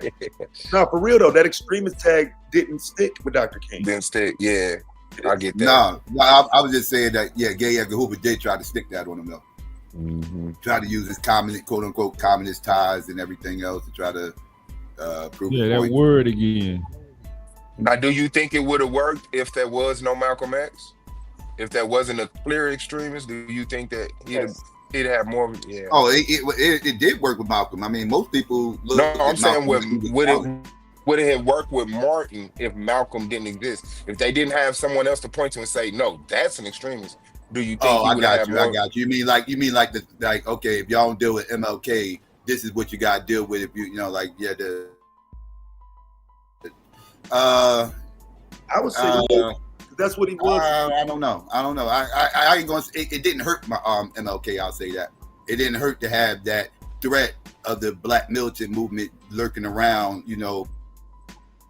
Waiting to turn up if this shit don't work out or whatever. It didn't hurt him. I don't know if it was the deciding factor, but it didn't hurt. So Paul Robeson already had a role. Like, y'all making it like y'all think Malcolm had more pull than Martin? More pull. Yeah, you gotta understand something, Blue. People up here ain't really fuck with Malcolm like that. Wait, let's talk about that though, right? Because I think that's where you get that age issue, right? I think the OGs was following Martin Luther King and willing to walk in the streets in the South and protest. But the South too, because the South wasn't really rocking with Malcolm. Malcolm had it was regional. You saw the youth turn up in the '60s though, fam. Like the turn up was different in the '60s. But it wasn't for Malcolm though, Taz. Yeah, they wasn't rocking with you can't find a huge Malcolm following at that time in the South. Youth movement. Right? That's why I'm like, he ain't had in Atlanta, revolutionaries he could. Hey, y'all, because y'all kind of cut me off. All I was going to say was there's a transition in the mid 60s where now Malcolm is on the scene and it's like he's the motivating factor now for how people move it. I don't think early on his first words were the motivating factor, but after his assassination, you saw people. Oh, yeah. Then, okay. He created the environment where people chose the side, is what you're saying. With people, he definitely was bigger after death than he was when he was breathing. Yeah, he was big when he was breathing, but after death, he kind of, you had niggas really like adopting him. Not even a nation, they adopted him. Him, right? Yeah, you're right, Taz. You're right. I agree. Yeah, my uncle told me a story, y'all, that his parents used to, like, people that was older than him used to convince him not to fuck with Malcolm because they was all with Martin, and he said he had just got a job at Amtrak, Psycho, and he said he was driving down 125th and Lenox, and he said Malcolm was doing a speech on WLBI, right? And he said he pulled over and he said he sat there and he cried. He's like, because he allowed for my grandfather and my grandmother to convince him that this dude was bad. And he was like, I couldn't believe, like, nephew, I just couldn't believe like what he was saying. It just overwhelmed me so much. And he's like, your nana and your pa didn't even give me an opportunity to. And he was like, he was really upset with my grandparents because he said, if I would have listened to him prior to, my life would have been totally different. He's like, I would have made different decisions. He said, not that I would have been radical or anything like that. He's like, but I would have been less apt to do some of the shit that he did. So like you said, Taz, once he got on that stage, he changed a lot of minds. Yeah. I mean, or he reaffirmed what they already felt. Right. What they didn't want to say out loud. Even from that romanticized ass movie from the 90s, bro, you saw like an uptick of people willing to follow like what they thought was Malcolm's ideology. You know what I'm saying? Never even read the book. You know what I'm saying? Never read nothing about him, but just saw that movie and was captivated with his energy just through the movie. You know what I'm saying? So Malcolm was him. Rodney King too, Taz. I would give more credit of that to Denzel than Malcolm. Yeah, that Malcolm X book is fucking amazing, man. The movie, that shit, the movie was the best and worst thing that ever happened to Malcolm. Expound on the words, Psycho. I mean, I kind of knew what you were gonna say, but I just want to hear it. The movie wasn't all the way historically accurate, and a lot of people kind of, a lot of people learned their Malcolm X history through that movie. Through the movie, that nigga in that red zoot suit was hilarious. A lot about Malcolm because of it. But that really happened though, Domo. That Zeus shit really happened. Like that shit was. But it was the Panther movie the Panther movie don't seem to get as much. Panther movie is what you talking about with your boy what with Judas and the what's the Messiah? That shit was good, I'm talking about what was it? He talking about 1995 joint. He talking about the 1995. Oh, Marion Van People shit. Hey, Alan Bain, what's his name? Van Peebles. Yeah, Mario Van Peebles. Yeah. Yeah. I do remember that shit. That's all. Yeah, I'm talking. I don't remember that. That is a very underrated movie. I was in the army. I don't remember that shit. YouTube. Yeah, they wanted that's when I dedicated myself to law. It's on my channel. Like that's when I dedicated myself to law. When I saw them niggas like standing in front of the that Huey P. Newton scene. That's the one that gets everybody. That's the one that gets everybody. But then start reading that law shit to that motherfucker. Yeah, and then but when they end up what's the name got killed with Eldridge Cleaver, yeah, like that, like the ending of the ending of Panthers, bro, like that shit was gut wrenching, nigga. Yeah, heartbreaking. Yeah, gut wrenching. But it was the truth. And I think that movie didn't get pushed as much because shit, it got blackballed. Because I had to jog my memory to remember what the fuck y'all was talking about. I had to think about that shit. And look, I seen that movie before I seen Panther. It got bootlegged before I seen in the theater very long. It got blackballed in the theaters. Yeah, it was a big. They didn't want. They had to jog my motherfucking memory. Out there, the good light. So Malcolm was more of a revolutionary than Martin. More. Yeah, this nigga go. I wouldn't say King was. I think he was a civil rights leader. I wouldn't say he was a revolutionary leader. I don't think Malcolm was the revolutionary. I disagree. Wow. I think King was more revolutionary than Malcolm because King wanted to redo the whole American system. Where Malcolm just was like, Dr. King wanted the American system to exist, like to coexist peacefully. Yeah, like he wanted to revolutionize American system. Was Shamin at that time? I think that's a good way to minimize what Martin Luther King wanted. For different reasons, both of them was equally revolutionary. Yeah. I mean, I don't want to make it sound like I'm speaking against Dr. King, because I would never do that. But King put if we just from on a semantic argument. King put in work. I mean, Malcolm is nice as far as finding yourself in life. I think Dr. King was a revolutionary. In life, that was nice. But what King did was put in work, bro. King life at the end, he was becoming a revolutionary. He was already a revolutionary. He was already revolutionary. I mean, think but he was just got a vocalizing it. term. He was Yeah, vocalizing it listen, more. and I got too much respect to die on that hill. Like, I don't think it's worth it just because it'll come off as if I'm taking away from his influence. It's fun to debate from that position. Try it one time. Go ahead. No, bro, I only stand on what I stand on, bro. I'm not standing on. That's Taz's new name, nigga. Hamburger Hill, bitch. You willing to die on That's it? what I'm That's saying. your new name, Taz. Hamburger Hill, nigga. Look, I'm willing to say that would I call him a revolutionary? Not really. But if other people call him revolutionary, I'm not gonna fight people for saying that. Like, I'm not gonna, you know what I'm saying? Like I think it's fair.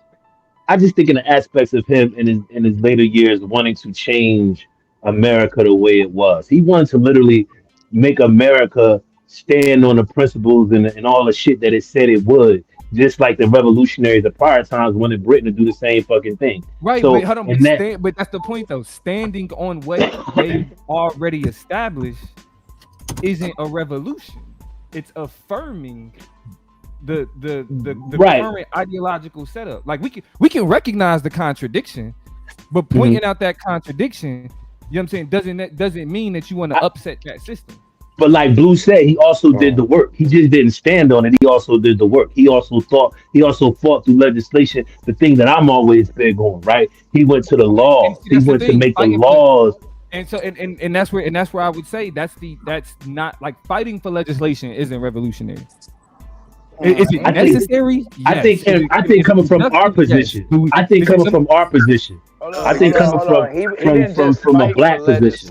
Hold on, I disagree with that, though. That was crazy. Yeah, coming from our position, though, that was revolutionary. Saying fighting for legislation is revolutionary.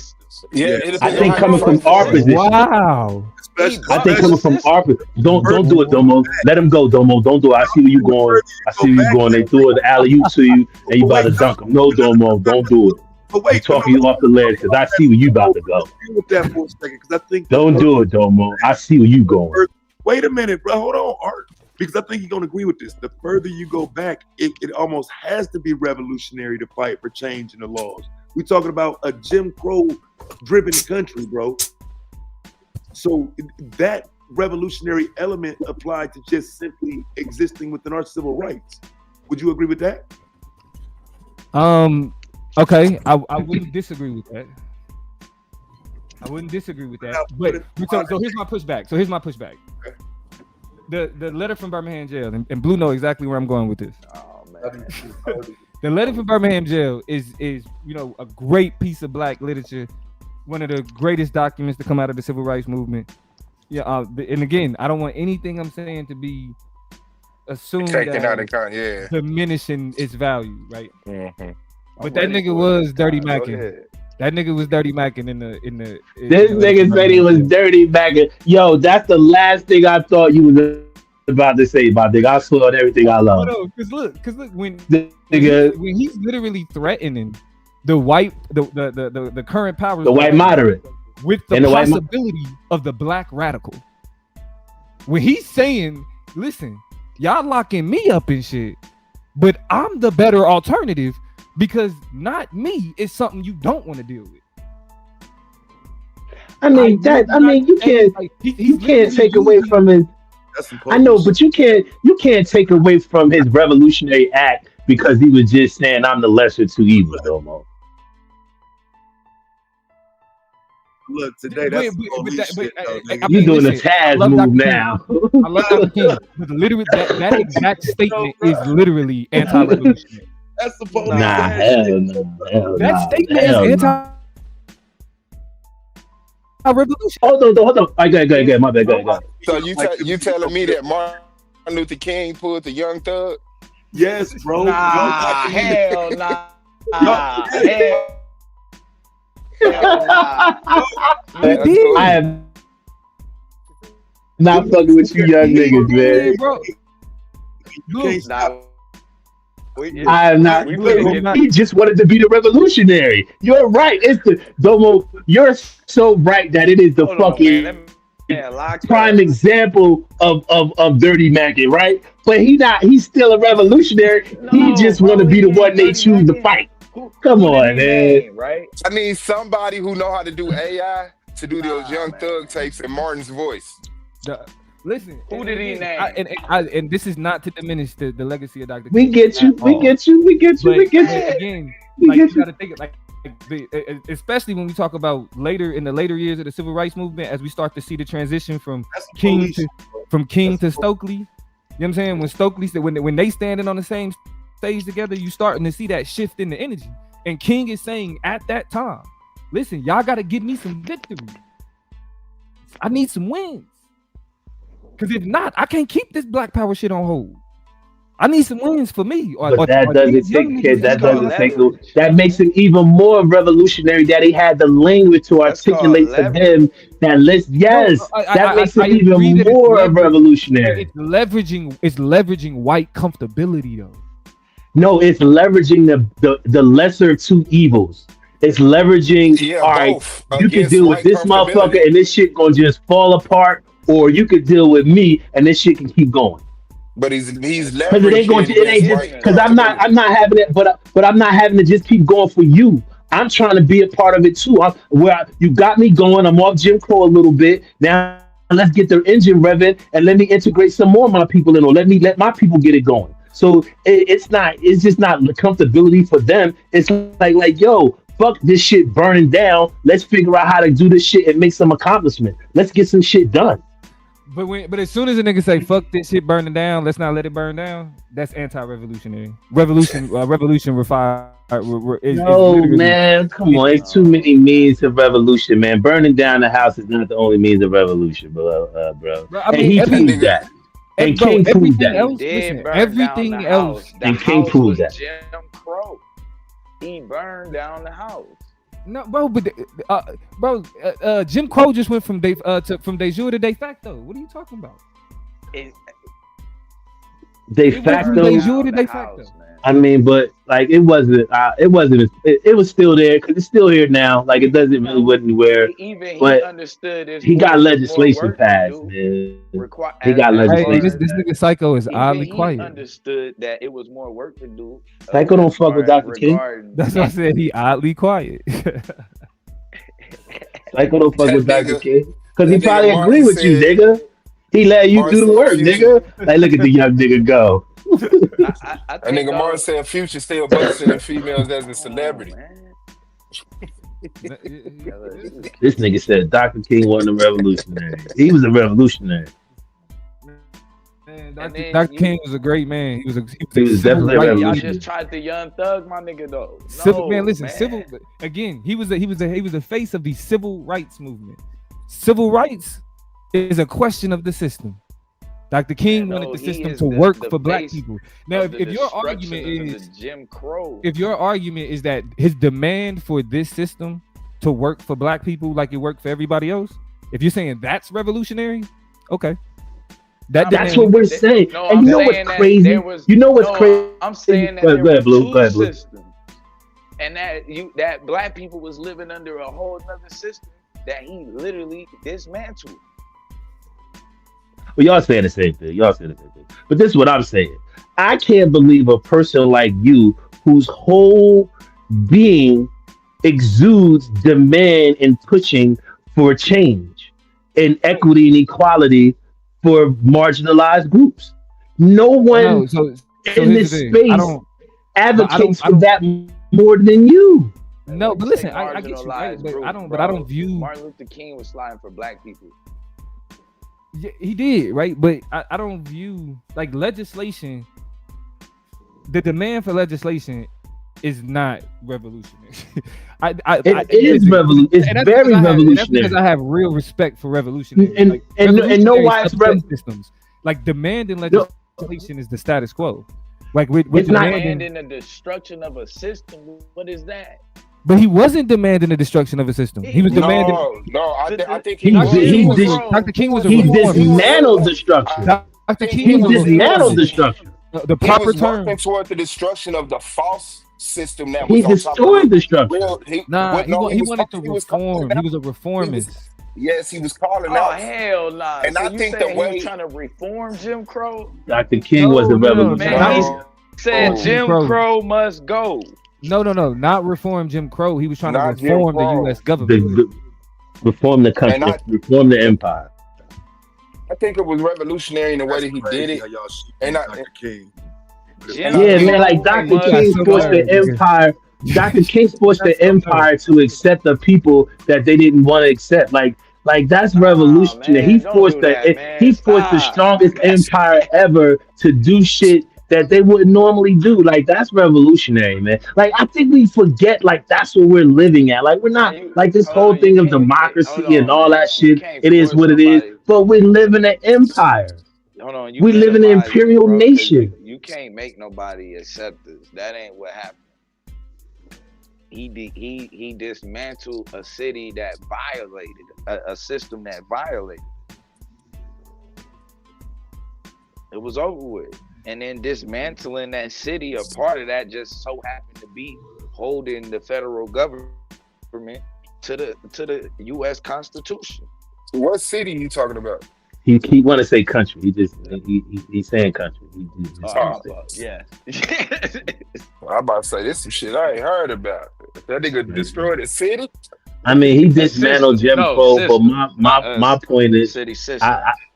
I just believe that he made an empire change how they function, and he didn't do it through violent action, or he forced their hand without shooting a bullet, without shooting a gun, right? And for me, that's revolutionary. Man, he was the Because in most order for them to aggressive, create the bro. entity that they had to shoot a gun. They had to fire a bullet. They didn't talk their way out of it. They couldn't compromise with the British government and get them off their back. They literally had to be like, all right, man, it's my ass or yours. And he didn't necessarily say my ass or yours, but he said my ass or yours. The civil He rights said movement was more Dr. King literally aggressive. said to him, my ass or yours. The civil rights movement was more aggressive than the Black Panther movement. I'll put it I like mean, it was this, more right? expansive. When the white race wanted to conquer other people's territory, they come in two ways, right?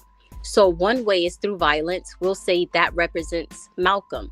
The other way is through like religion. That would be Martin. But it both accomplished their goal as whites. It's the same thing for Malcolm and Martin. They both accomplished their goals. They were on different ends of the spectrum of how far they were willing to go. And both is needed. Sometimes you need to demonstrate, peacefulness and a better ideal of unity. And when that doesn't work, then that's where Malcolm comes in. We'll bust heads. We'll force you. They both were needed. I'm saying that Martin is in a conversation with his own.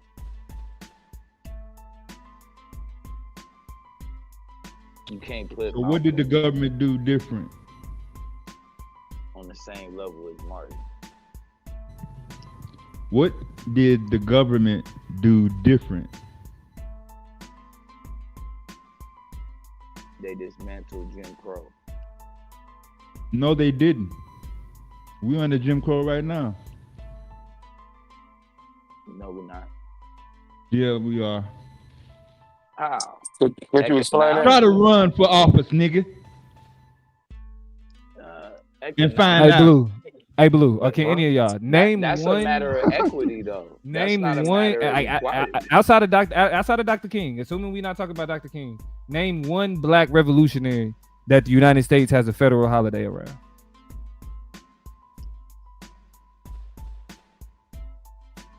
I'm saying so the fact that he has a holiday means What does that mean? What's your point on that? That he's white approved or something?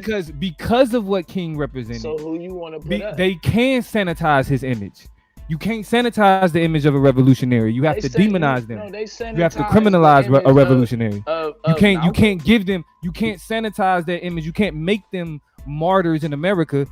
Like Malcolm X, for example, has to be seen as a bad guy. Assata Shakur had to be seen as a bad guy. The Black Panthers have to be seen as bad guys. They can't get the American sanitized experience because nothing they stood for could be sanitized to benefit whiteness. because it's language. Dr. King. They did not Yeah, teach exactly. Malcolm He X had as the the bad language guy. of a It reformer. was language. He had the language of somebody who believed in the system, but just thought that it's just a few But that tweaks and doesn't make it'll be him worse. less revolutionary, bro. That's That exactly doesn't what it change his does. effect. Yeah. No, it doesn't. Your language doesn't counter your revolutionary actions. Your language is one of the proponents you use Language is in what your determines revolutionary whether or not you're charge. If he revolutionary. believed You in don't the have to. system, You don't he have to wouldn't have burn acted. down the house to be. You don't Revolutionary. have to. Why would he All have right, to You don't take have revolutionary to action be. language Go is ahead, my where it bad. and starts, be the bro. aggressor in I the system? understand that, but The revolutionary language. How do you talk about the system? But When you talk about the system, revolutionary it's something you want language to is fix or not destroy. always inflammatory. That's what I'm saying to you. No, Revolutionary. I'm not. It don't, you're right. It doesn't have to be inflammatory. It's about how you describe what it is that you want to do with the status quo, right? Right, Like, but does it always have to be presented in an aggressive manner or in a manner of? no, but it Because has to be an I'm trying to antagonism. understand. I'm trying to understand what language are you saying is germane to a revolutionary? So, Like, you know what I mean? an You know what I'm saying? Like, antagonism. what? Are you trying to work with the system or antagonize the system?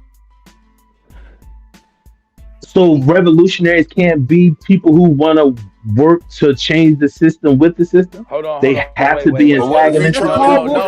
No. Changing the system with the system is literally called reform. Hold on, wait a I minute. know, but it's not. Revolution I is mean, destroying the What system. change?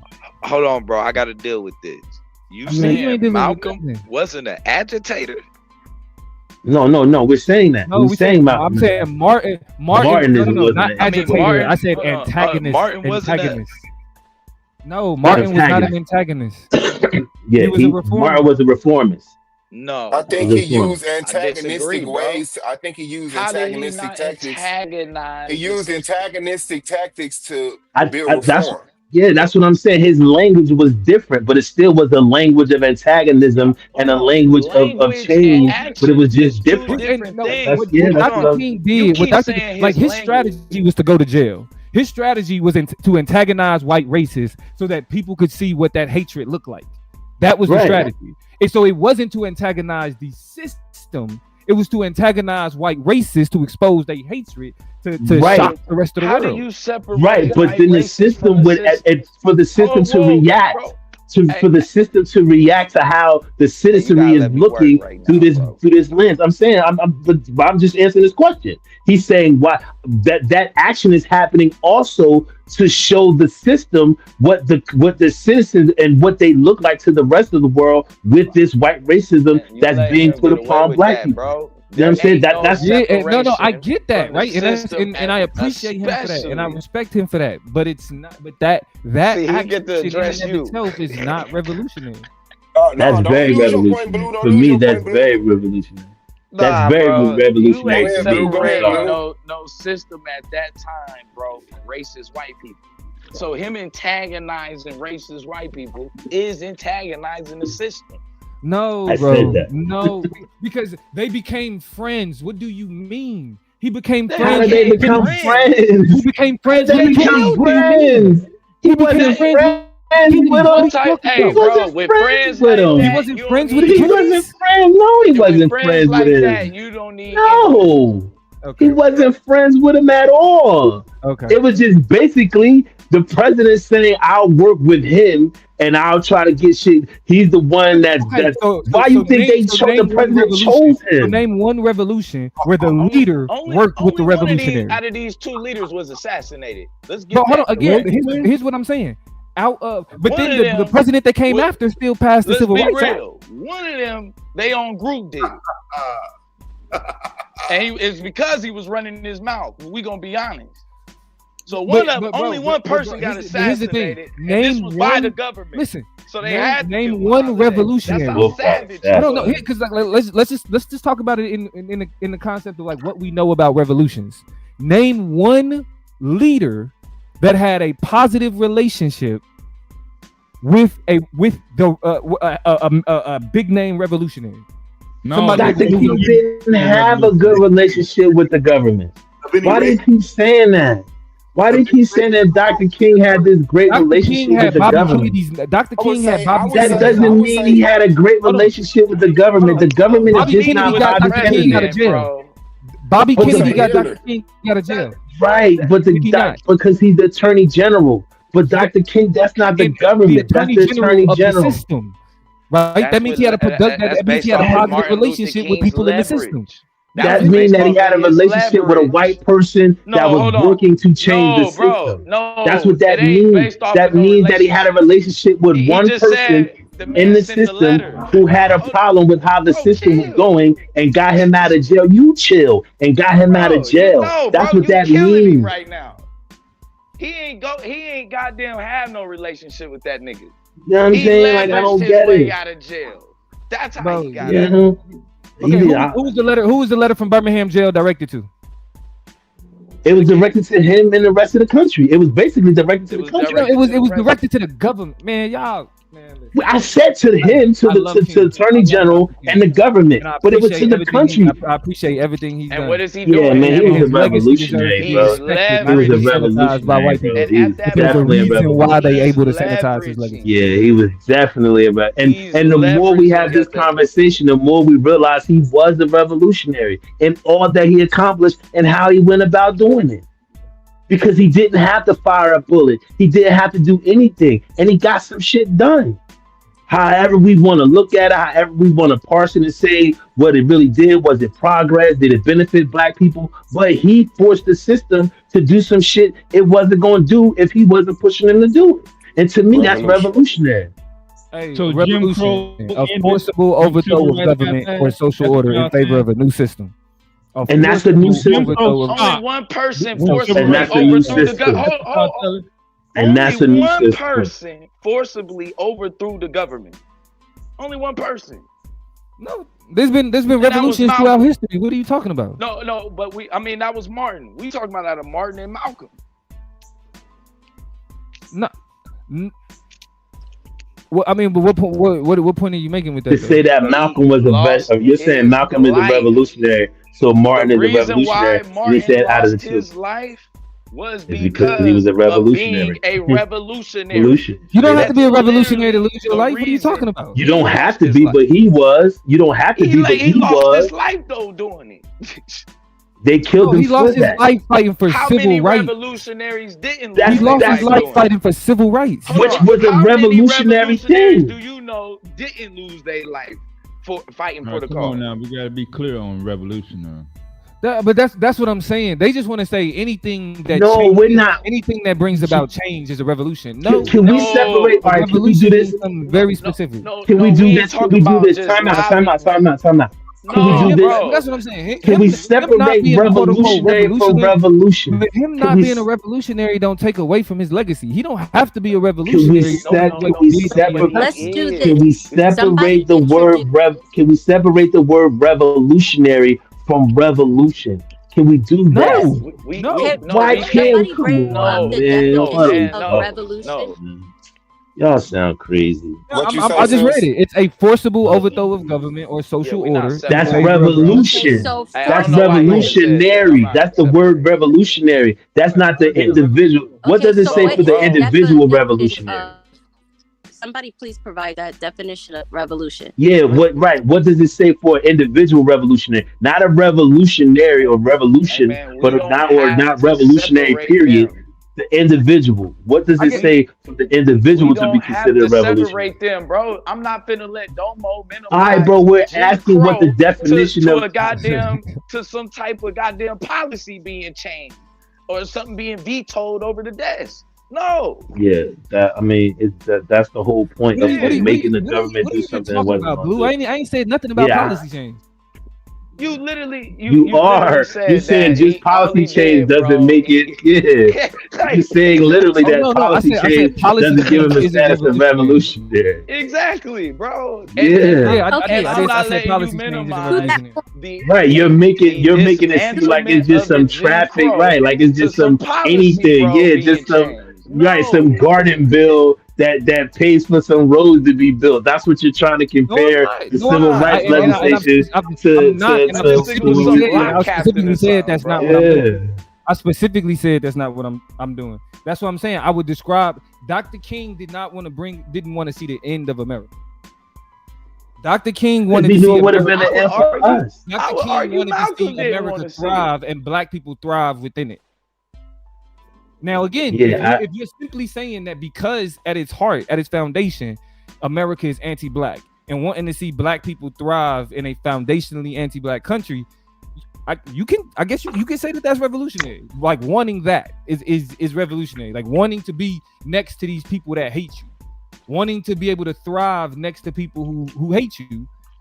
You can say that that's revolutionary. I guess that's one way to frame it. I mean, if you want to try to... So where was Malcolm? Where was Malcolm taking us? So where was Malcolm taking us? Domo, I'm lost. Where did Malcolm have? Malcolm X said plainly the political philosophy of black nationalism is that black people should be in control of their own neighborhoods. The political philosophy of the economic philosophy of black nationalism is that black people should be in control of their own economics, be in control of their own. Right. So what made Malcolm, I would say more of a revolutionary, is the detachment from whiteness that Malcolm advocated for, as opposed to Dr. King's belief that we could work with and work next to whiteness. I just think that's your preference, and I get that. That's just your preference. That's what I'm saying. That's what I'm saying. In order to destroy that type of whiteness. Yeah, that's just your preference. I get that. I think that only happens when you get to match words, bro. But when you match action, it's two different conversations. Yeah, it's his preference to a style of revolutionary, Blue. Like it's just his preference. His preference is isolation, but just the overall aggressiveness of the civil rights movement and willingness to not only be to constantly be in the fire wherever the smoke was. That was revolutionary. And I would definitely say that Martin was the force or used force. He didn't use guns, but he definitely used force as far as numbers and speech and like they look what he was matched with.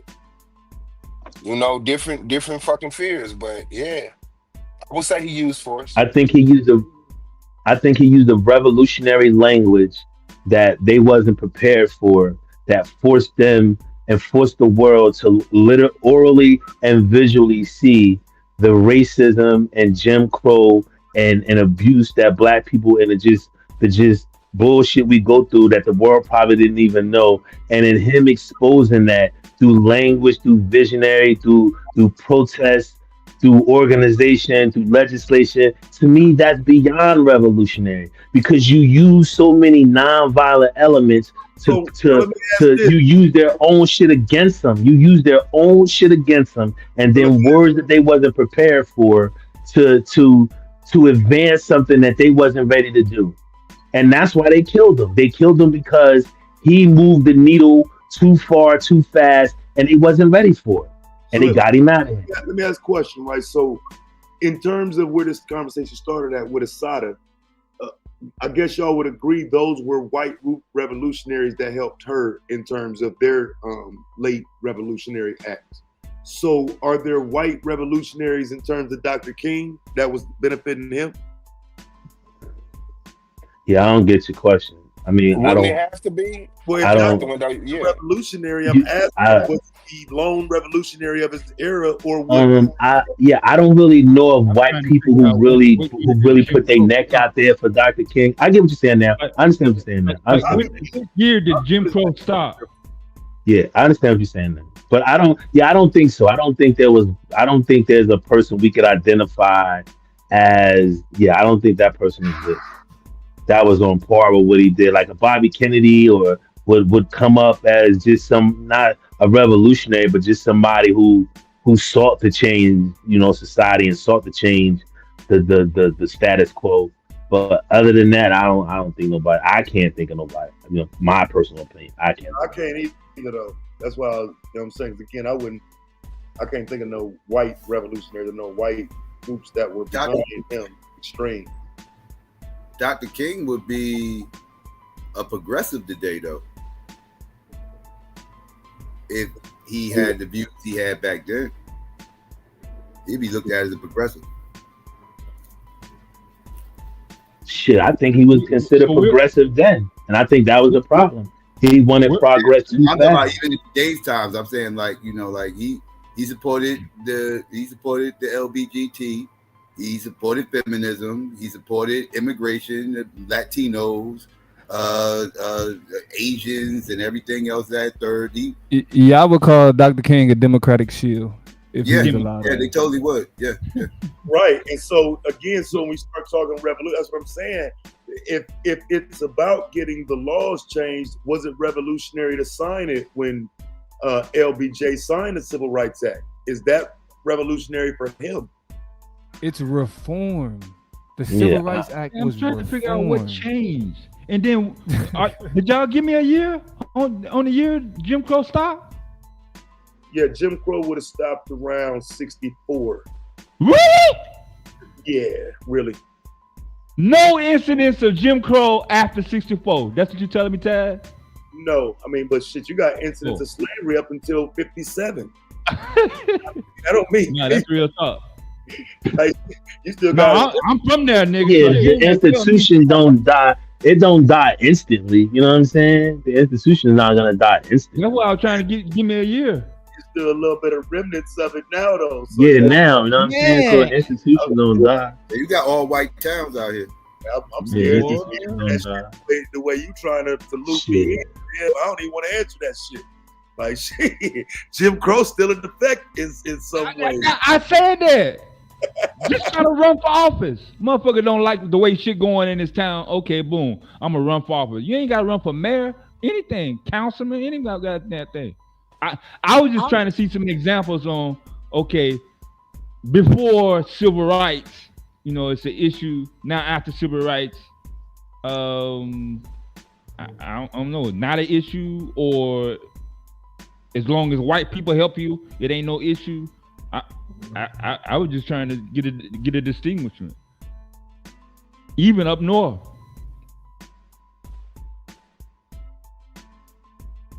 Because I damn sure not really seeing any type of harmony without benefiting white folks to the most part through the 70s, the crack era 80s, and all through that.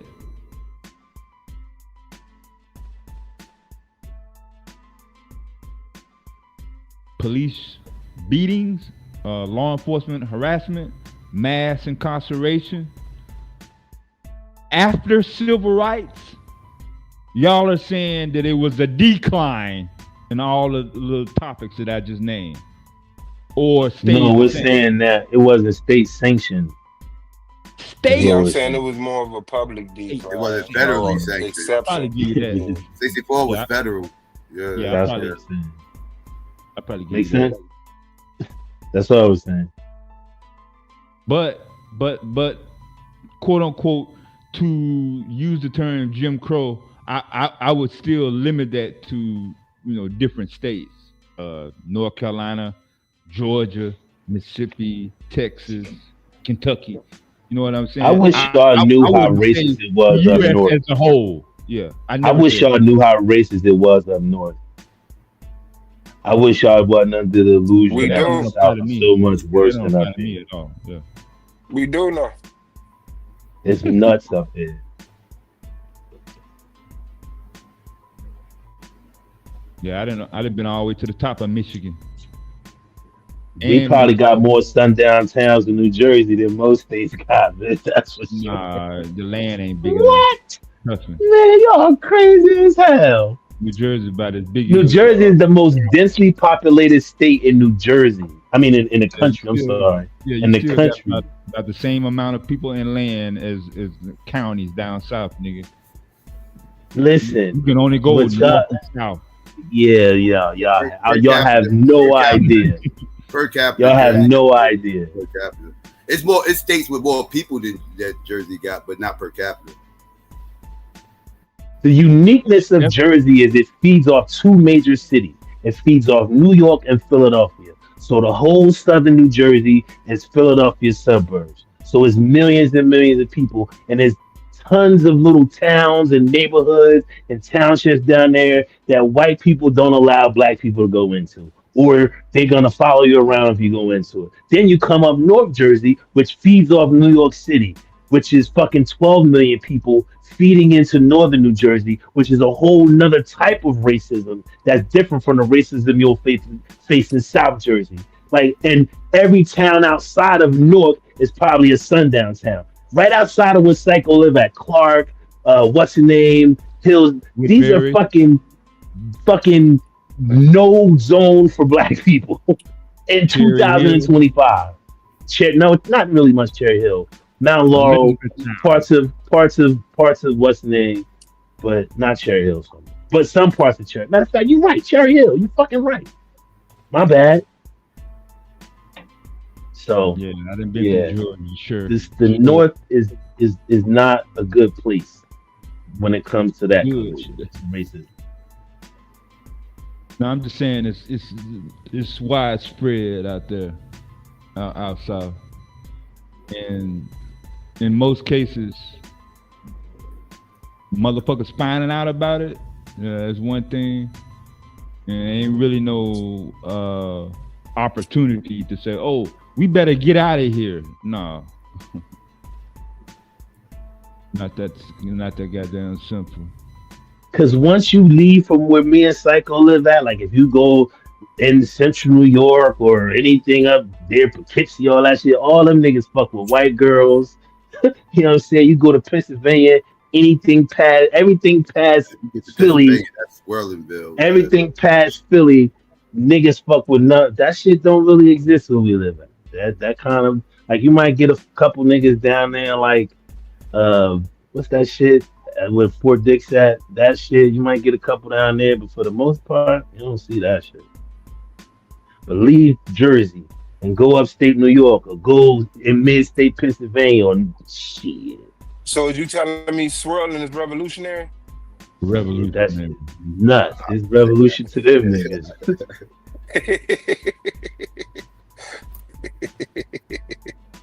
Eldridge Cleaver said that. Eldridge Cleaver, no, he ain't say swirl. That's well, crazy. He He had the same thought at the same time, brother. He might as well say swirling because he was talking about white women, but he was talking about grape. He said grape is a revolutionary act, because he used to grape white women back in the day, and he said he was doing it as a revolutionary act. Oh, so he was like the first Charleston White. Yeah, exactly. Yeah, you say that. I mean, Charleston White is on tape admitting that he took a white woman and he'd do it again, and he condones it. Yeah, he bragged Send about a it. message to white men. No, I think it was just to get a nut out. I don't even think he was doing it to send a message. So that's what I was saying as I was a kid. Like when I was in grade school in the mid 70s, when all this much of this shit was kind of coming to a close. I only said the only reason or the primary reason why a black man would fuck with a white woman is to piss off a white man. That's it. Had nothing to do with us, niggas. No, I think y'all like them models. No, I think that was an excuse. I think niggas saying that as a good ass way to just be able to get away with it. Like, shit, we getting over this. We done took their women. Yeah, that's what I'm saying. Getting away from the white man's, I guess, reprimand or repercussions.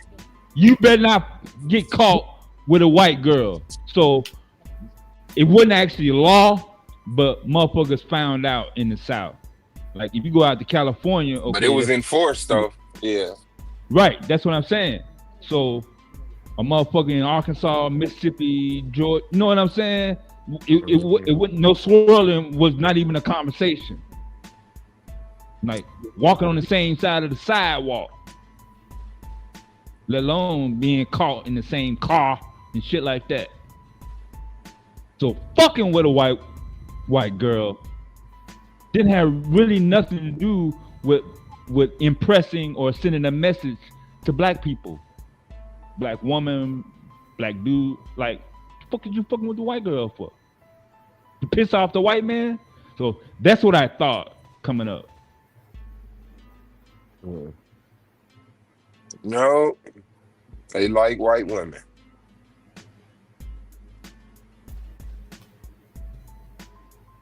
Rest in peace, Assata. Yeah, straight up. I showed y'all the pictures summer before last, or was it last summer when I was in the 6th grade? The white kids in my class had a Kodak camera, and all their eyes was red like the Omen. So I thought all white people on planet Earth was vampires for real. Till I got to high school, I think. So which group had it correct? The Panthers or the Black Liberation Army? Because I don't separate them, but correct. I'm here separated today. I want to get a little bit into that. What y'all think? Which group had it right? I would say either both of them or neither. Depends on what you're looking for. Yeah, I would say both of them or neither. Group. Depends on what you if you somebody that feels like the turn up is necessary, and only way we can get this is through blood, then you're gonna roll with the BLA. If you somebody that feels like we need to do everything politically and work within the system and try to maneuver within that, and you're gonna say the Panthers. So it depends on where your mind's at. Yeah, so even before the split up in public, was all of the Black Panther chapters on the turn up?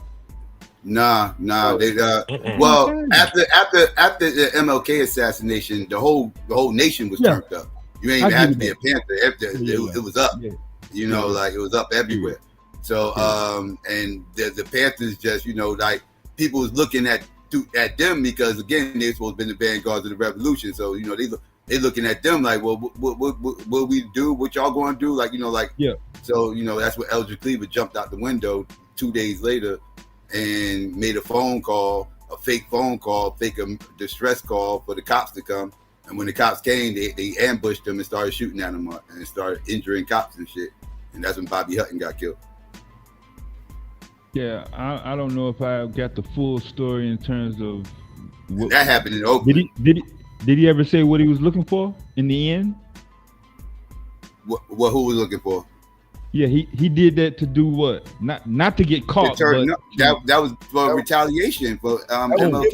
That was get back for the King assassination. Oh, it was gonna be more Panthers or more people to come and finish off the cops. They just wanted to murder. They just wanted to kill some cops. That's what type of that's what the BLA was on. They just wanted to murder cops, and that's it. Kind of started there. Like that was the origins of it. Like as far as like because before that they wasn't like trying to kill cops. That wasn't the Panthers' MO, right? Like they was about defending the community, not going out trying to kill cops. But that kind of that mentality changed within some of the Panthers in the organization after King got assassinated.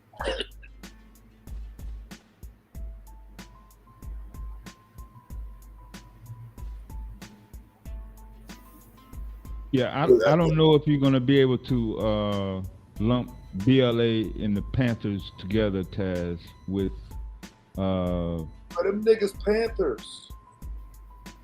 But I'm saying though, BLA had members that weren't Panthers also. Never. Show me. Would you say Stokely Carmichael was always SNCC? No. You know I wouldn't. That's a setup.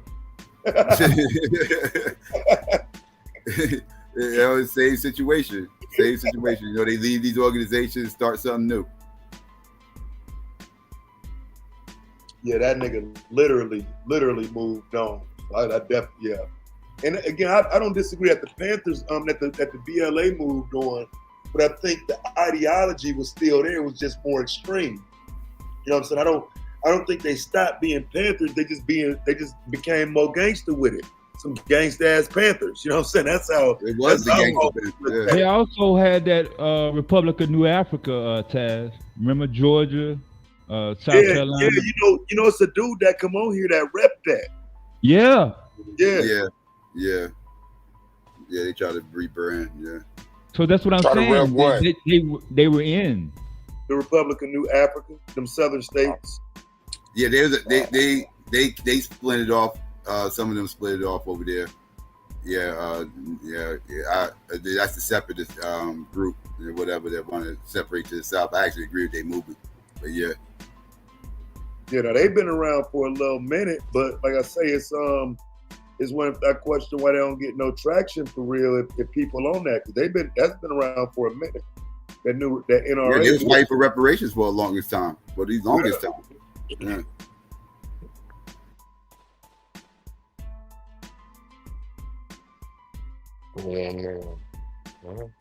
But yeah, I just wanted to understand. Damo's still here because he said something about a revolutionary being tied to a president. I was wondering if was you saying that based on race or just a black person, or was you saying based on race? Yeah, y'all was wild as hell talking about Martin was a revolutionary. I wouldn't even go to Booker T. Washington. I think he would be considered revolutionary in his time. And, he had a decent relationship with the president to the point where they were able to sit down during Jim Crow. And then, of course, if we're talking about white people, shit, that Charlie Kirk motherfucker. He was a whole. Hey, I'm here. I'm gonna answer your question in just a second. Hold on. Chaz is trolling like a motherfucker today. That ain't trolling. Oh, you pro Charlie Kirk? No, bro, I would not call Charlie Kirk a revolutionary. Not me. But I've seen Charlie Kirk called a revolutionary by white people. Huh? Oh. You think he meets the definition of revolutionary to some white people? I mean, that's crazy. Like, what the fuck is a revolutionary then nowadays? Like, because I would think a revolutionary is somebody that's going against a system that's in place, not somebody that's running right along with that shit. But the system isn't a monolith. So it's like you can agree with a part of the system and disagree with a part of the system, and you fall under the definition of going against the system. Like you're talking shit to the system about the system, even though you're utilizing I blame Domo and Taz for you niggas using these niggas. Talk to me like a nigga. What the fuck did you just say? A monolith? The fuck? Yeah, that just means like everybody just think the same, moves the same, and acts as one. You know what I'm saying? Like the United States is divided.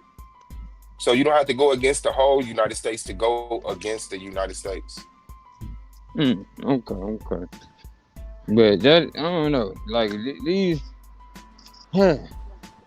revolutionary people that y'all bringing, or so-called revolutionary people y'all bringing up, sound like, I don't know, halfway crooks to me. Like either you all the way against the motherfucking system or you ain't. Like, I think the problem is that most people have a one-sided mind about revolution, and most people would think it has to be violent. But it's bloody revolution, yeah. Bloody. There's other groups. No, I ain't saying how you do it, Evie. I ain't saying how you do it. I'm saying like either you oppose the system or you with the system. Like I don't know, it ain't really no gray area to me. He could be that way because America, as y'all much to black people, you letting them influence things. You're letting them make money and get their voices heard. So even though we have an oppression in America, he may be revolutionary to white people because he's calling for more oppression. Like a Nick Fuentes. I mean, calling for more when the president seems like he doing the exact same thing. So how is he opposing anything that's already being pushed by the leader? Revolutionary too. In this instance. Nigga, how is you a revolutionary? You leading the damn system that we revolt against. But see, I'm not saying, because I think there's two parts to this, right? Yeah, so revolt against. The individual as a person, you're a revolutionary, and then a separate definition for like the revolutionary act that a person does that may not be a revolutionary. I think you can certainly do a revolutionary act and still not be a revolutionary. What? It's like saying you can lie and not be a liar. Like, no, okay, you a liar. Let me give you first example came to mind. Chris Dorner, police officer, LAPD, you know what I'm saying? But when it was time to crash, he went on and crashed. You know what I'm saying?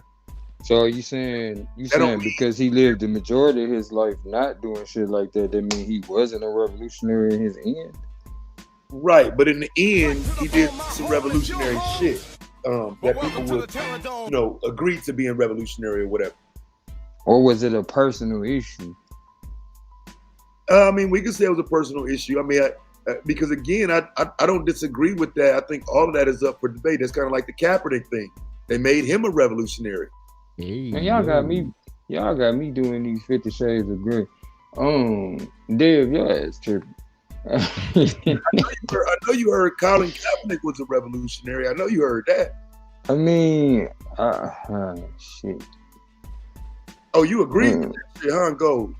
Man, stop with that bullshit.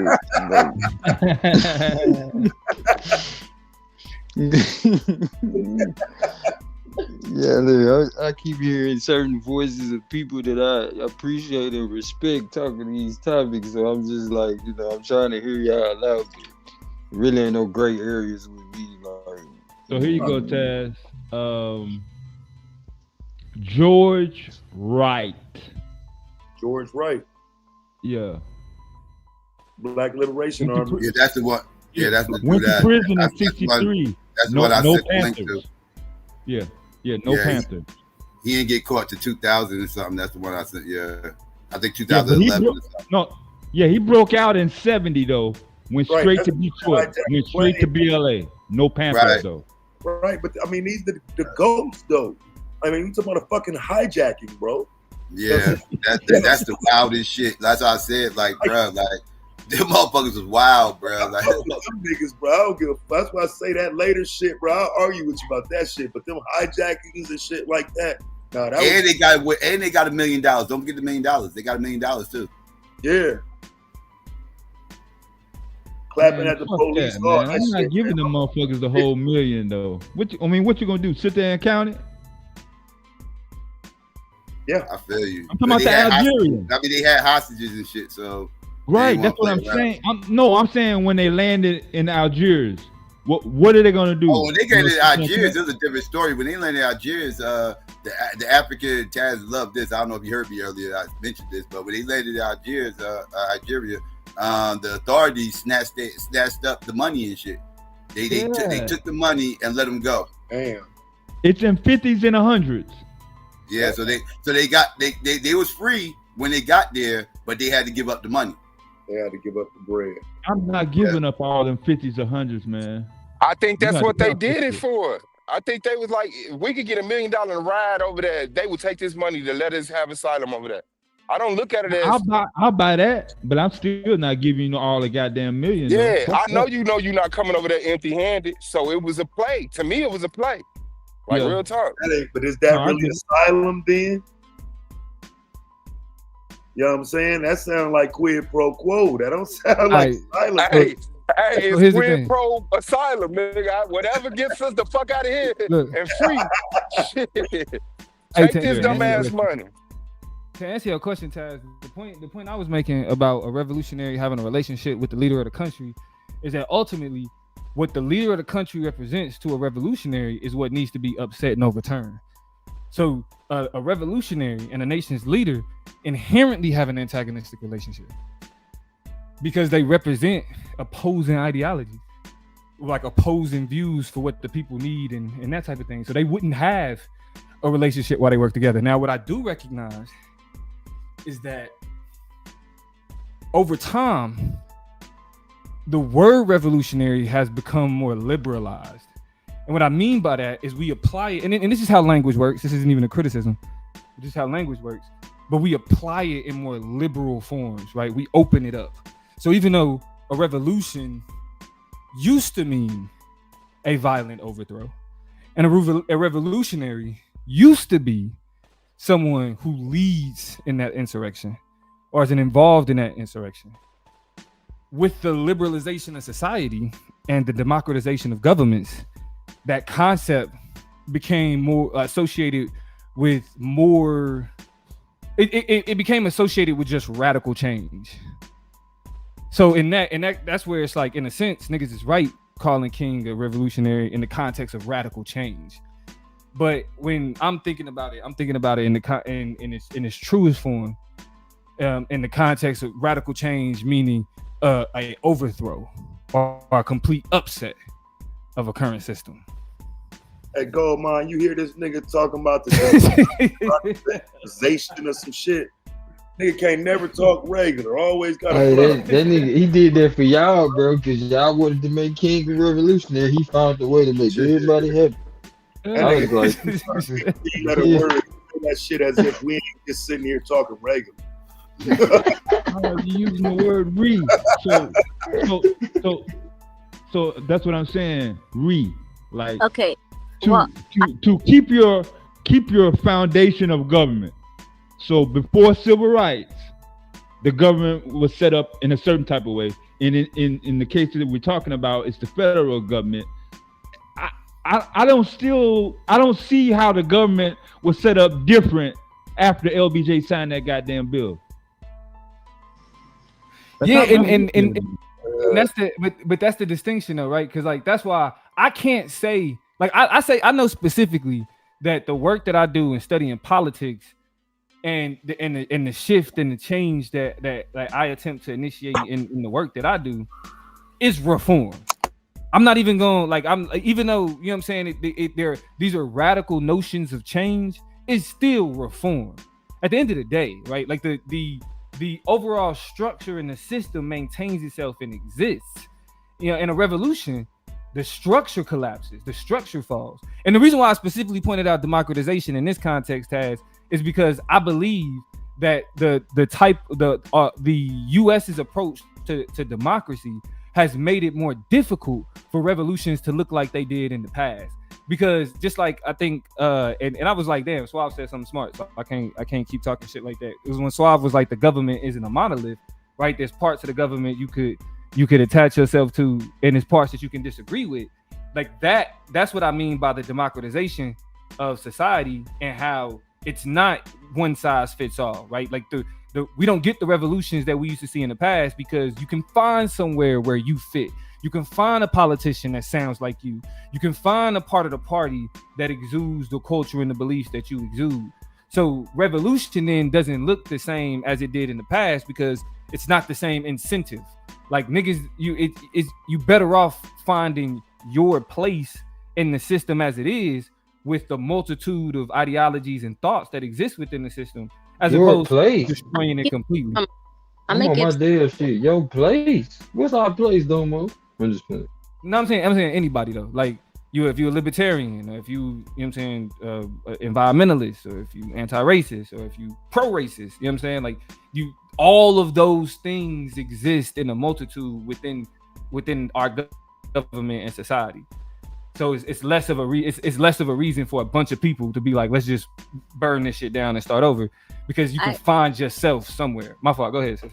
I have a question, and then I'll give my sentiments. The question to you is, what will qualify as a revolution to you? So, I mean, I guess the context that I use it in is a complete upset and destruction of the current social and governmental order. Okay, so when I look up the definition, it says a forcible overthrow of government or social order in favor of a new system. So anytime we change something, if you go a little to the left or a little to the right, you're changing your coordinates, correct? If you add, if you have white paint and you add a cup of black paint, it changes, right? Right. So, but that would specifically be called reform, though, because if you're just painting something over, you're not creating a. Now, you're not somebody keep new. coming and adding other paint to paint it back white, then I guess that's more. But if you're not being opposed, if you don't really have to use force, then you have to question the revolutionary part. Well, and the key term is like overthrow, right? Like to overthrow, to upset. Right. So I'm going to give you an example, right? When it came to like women wanting rights in certain things, right? Right. We hear all the time, it's the man's world. Right. We all understand that there's still like patriarchy is still number one. But now women have certain rights that they didn't before because they protested and did whatever. That did change the system. It's not, we still live in a patriarchal world, but it's not the same as before. So that would qualify as a overthrow. No, that's you said the term you used the first time was correct. A change in the system. That's called reform. Yes, that is reform. Because, for example, it wasn't that the laws, it wasn't that the ideology behind America took away rights from women. It was how rights were interpreted. So, like, for example, in Dr. King's eyes, it's not America itself that's the problem. It's how American ideals aren't being extended to everybody. That's the problem. And so the fight for civil rights, whether we're talking from a racial standpoint and from a gender standpoint, the right to be recognized by the system is a question of reform. Destroying a system that doesn't recognize you is a revolution.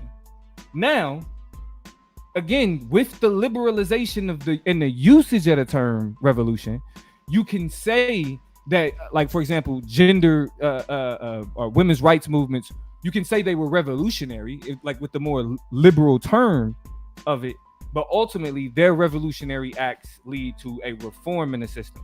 And a lot of, in the way that you euphemize the reform is to say we're making the system better, as opposed to a revolutionary, which is arguing that the system can't be improved on, it has to be destroyed. Well, what is your definition of reform? To make something better.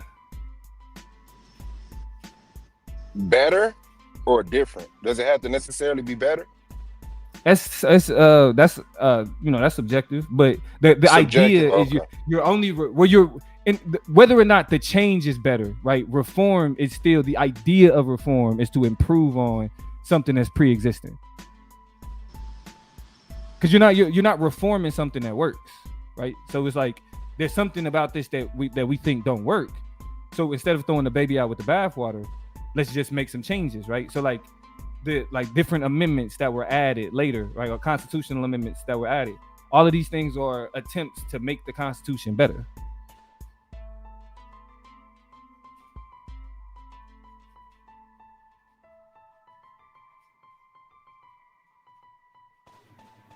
While we got a break real quick, Taz, you there? Is Taz there? Nah. Everybody hear me? Taz. Yeah, we can. You must have stepped away. I can hear you. Oh, okay. Well, I just wanted to say Taz asked the question yesterday about the brackets and the season and everything else. Oh, huh? That's what I'm here. I can hear you. Okay, yeah, you asked a question about the brackets and everything, and about what will happen in the case of a tie. In the case of a tie, it'll go by margin of victory. That'll be the tiebreaker. As far if it ends up being a tie, it'll go by margin. Oh, so you saying if the two highest niggas got the same, end up with the same score, or the two lowest people got the same, because it's about seating and everything else too. So two lowest, two highest, with all middle, whatever. If anybody ends up tied, it's gonna go off margin of victory next. Damn, you scared? You trying to get a bye? That's what you doing? You hoping if you get a blank round, if you get a bye round, it help your chances, nigga? Yeah, I deserve one. I deserve a fucking blank round. Not only did I almost win no, you don't. No, you don't. No, you don't. No, you don't. No, you fucking previous guy. Fucking no, champ. you fucking don't. No, you had to fucking go against A9 first round, and I should have went against Lambs. Fuck. Nah, but I in the previous joint, nigga, I had to go against Rio in the first round. Shit. Oh, that's right. You damn sure did. You damn sure did. And now you got to go against me, who's even colder than Rio. Bro, I done whooped you so many times, bro. Like I guess at this point, it's like if we going by the law of averages, it's like you gonna have to at least win once. Yeah, you know what I'm saying? You see, now you see it. What y'all working on? I'm waiting on I'm waiting on the interrogation. I got a couple of questions. I'm gonna text the psycho. I'm trying to figure out how my y'all interrogation didn't tomorrow. I'm trying to figure out how y'all didn't get a debate out of this whole revolution. What time, Domo? What time you want to do it?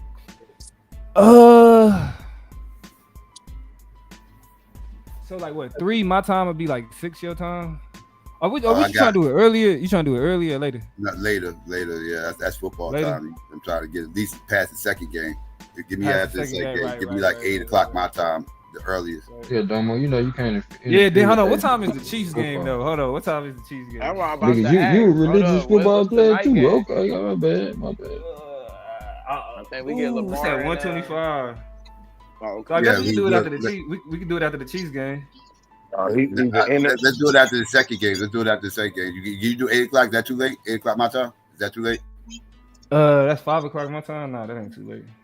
Yeah, Okay. that's the same Yeah, we'll time do it after the second game. Yeah, that'll be after the second game. That's good. Yeah. But so I'm willing to do this though, cause I ain't gonna be able to go as long as other niggas be going. My wife just went out of town, so it's just me and my son this weekend. So I ain't gonna be able to be like 3-4 hours. Why not? But children go to sleep. Yeah, you better make something happen, fam. Ain't nobody trying to hear that. Yeah, shit. we ain't trying to hear that father's excuse. What the hell wrong with you, man? You know Shout how out to to set you, everything up, nigga. nah, hey, no. So like I'm like being for real, dog. Like I wasn't gonna say this at first, but like no bullshit, bro. Right before my wife left, they was in there like she was like me and Huey was talking, and cause she was telling him we was gonna have a boys weekend. It's gonna be a boys weekend. And then I guess he told her that he think that I'm gonna be on YouTube for the whole boys weekend. Oh damn! He dived you out. He dived you out. So I said the 8 o'clock is good. She might have then nah. 8 is cool. Like 8 is cool. Hey, we so can. I gotta Cause we ask. gonna, You told the story. Did she pull you to the side though? Like, hey man, look, don't be on that internet all weekend. Yeah.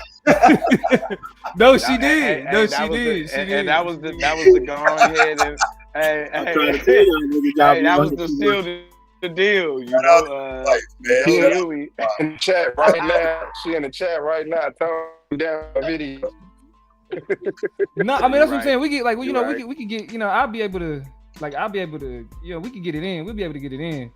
But usually we'll be, 4-5 hours. Now, but that's what I'm saying. If y'all stay on though, once I put them to sleep, I'll get back on. Yeah, no, we're not doing that. Okay.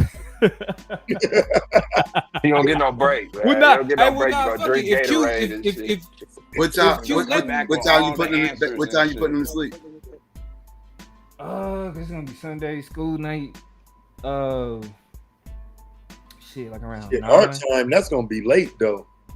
That's 9. Oh, 9.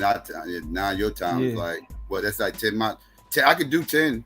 I could do 10. 7 out here. Yeah, Taz, you need to focus on your fantasy. Taz, ain't you 0-0? I can't do past 10 though. Wait a second, I can't do past 10. No, I feel you. No, so let's 7, or you said 7 to 8 your time? We can do 8. 10 7 your time would be the latest I could do. 7 my time. Yeah, that'd be the latest I can do. Okay, let's do that. Yeah, so it's at 10 instead of 8. Yeah, Taz, you need to focus on your fantasy, Taz. It'll be 10 my time. Yeah, it'll be 10 my time. Hey, bro, I don't fuck with you, fam. You a pedophile.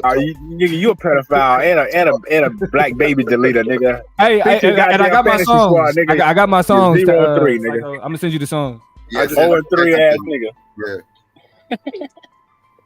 I was gonna be petty and send you. I'm affiliated. That song was trash. I was like, nah, let me die. No, I think he did. Yeah, I don't fuck with dude, man. Like I said, like nigga can't don't start talking to me now about no fantasy football, bitch. You can't tell me you ain't a pedophile. Fuck. Nigga, we denounce. Like I told y'all, we denounce all wickedness. If you can't take that, so be it. I don't care I don't know what that means. Ass niggas. I don't cater to you weak ass niggas. Fuck I look like. I hear you. Just don't. Yeah, you just cater to pedophiles. Hold on, is that even Madonna talking? That don't even sound Nigga, like you ain't never seen me cater to nothing, nigga. We don't cater over here, nigga. You got me twisted. That's all I'm asking. Y'all the black baby deleters. Y'all the baby deleters. Y'all the baby deleters, nigga. I hear you. You can't work out. You can't put that jacket on me. You know what I mean? Yes, we can. Shut up. Shut up. Shit, yeah, right. Nigga. We do number righteousness over here. Yo, what the fuck is that, man? Why they say that about you, Madonna? Well, you know, niggas lie, bro. They just like the white man. They the white man's nigga. Because white he man's set up bottom there, hole. They the white man's bottom hole. Because when I did the interview, when Psycho asked the question, I told Psycho he exactly where he need to be when he confessed it to the judge. So I mean, you know, that's what niggas do. That's what what bitch niggas do. Let me put Nah, it right. man, because That's what bitch niggas do. They twist the truth just like the white man. And then try to paint a picture. So let the truth because get out weaker, because so that's don't be a what bitch bitch and niggas don't do. be a bitch and let the truth get out there. Don't be a bitch nigga and let the truth get out there. Instead of you just Bro, giving you the nigga who, your bro, redacted version. hold on. This the nigga that went on Polite Show and asked Polite, can a baby on. suck a man nipple as a pacifier? Get the fuck out of here. What are you fucking talking about? Like I said, I'm trying talking to tell about the truth. hypocrisy, bro. I'm trying to tell the truth, and you trying to stop it, and you just said that's what a bitch What ass truth? nigga is. What I'm truth? trying to of why niggas is making these pedophile comments about you, brother.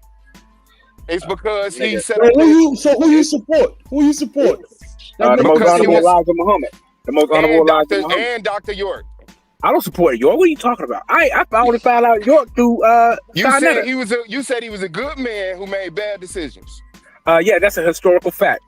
Observing his situation from historically, when you look at it, I only found out about the new WAPI through the internet. So hold on, let's break it down. Hold on, let's break it down. I'm talking to Swab, bro. Me and Swab talking. So when you look at Swab, answer this question. Answer this question.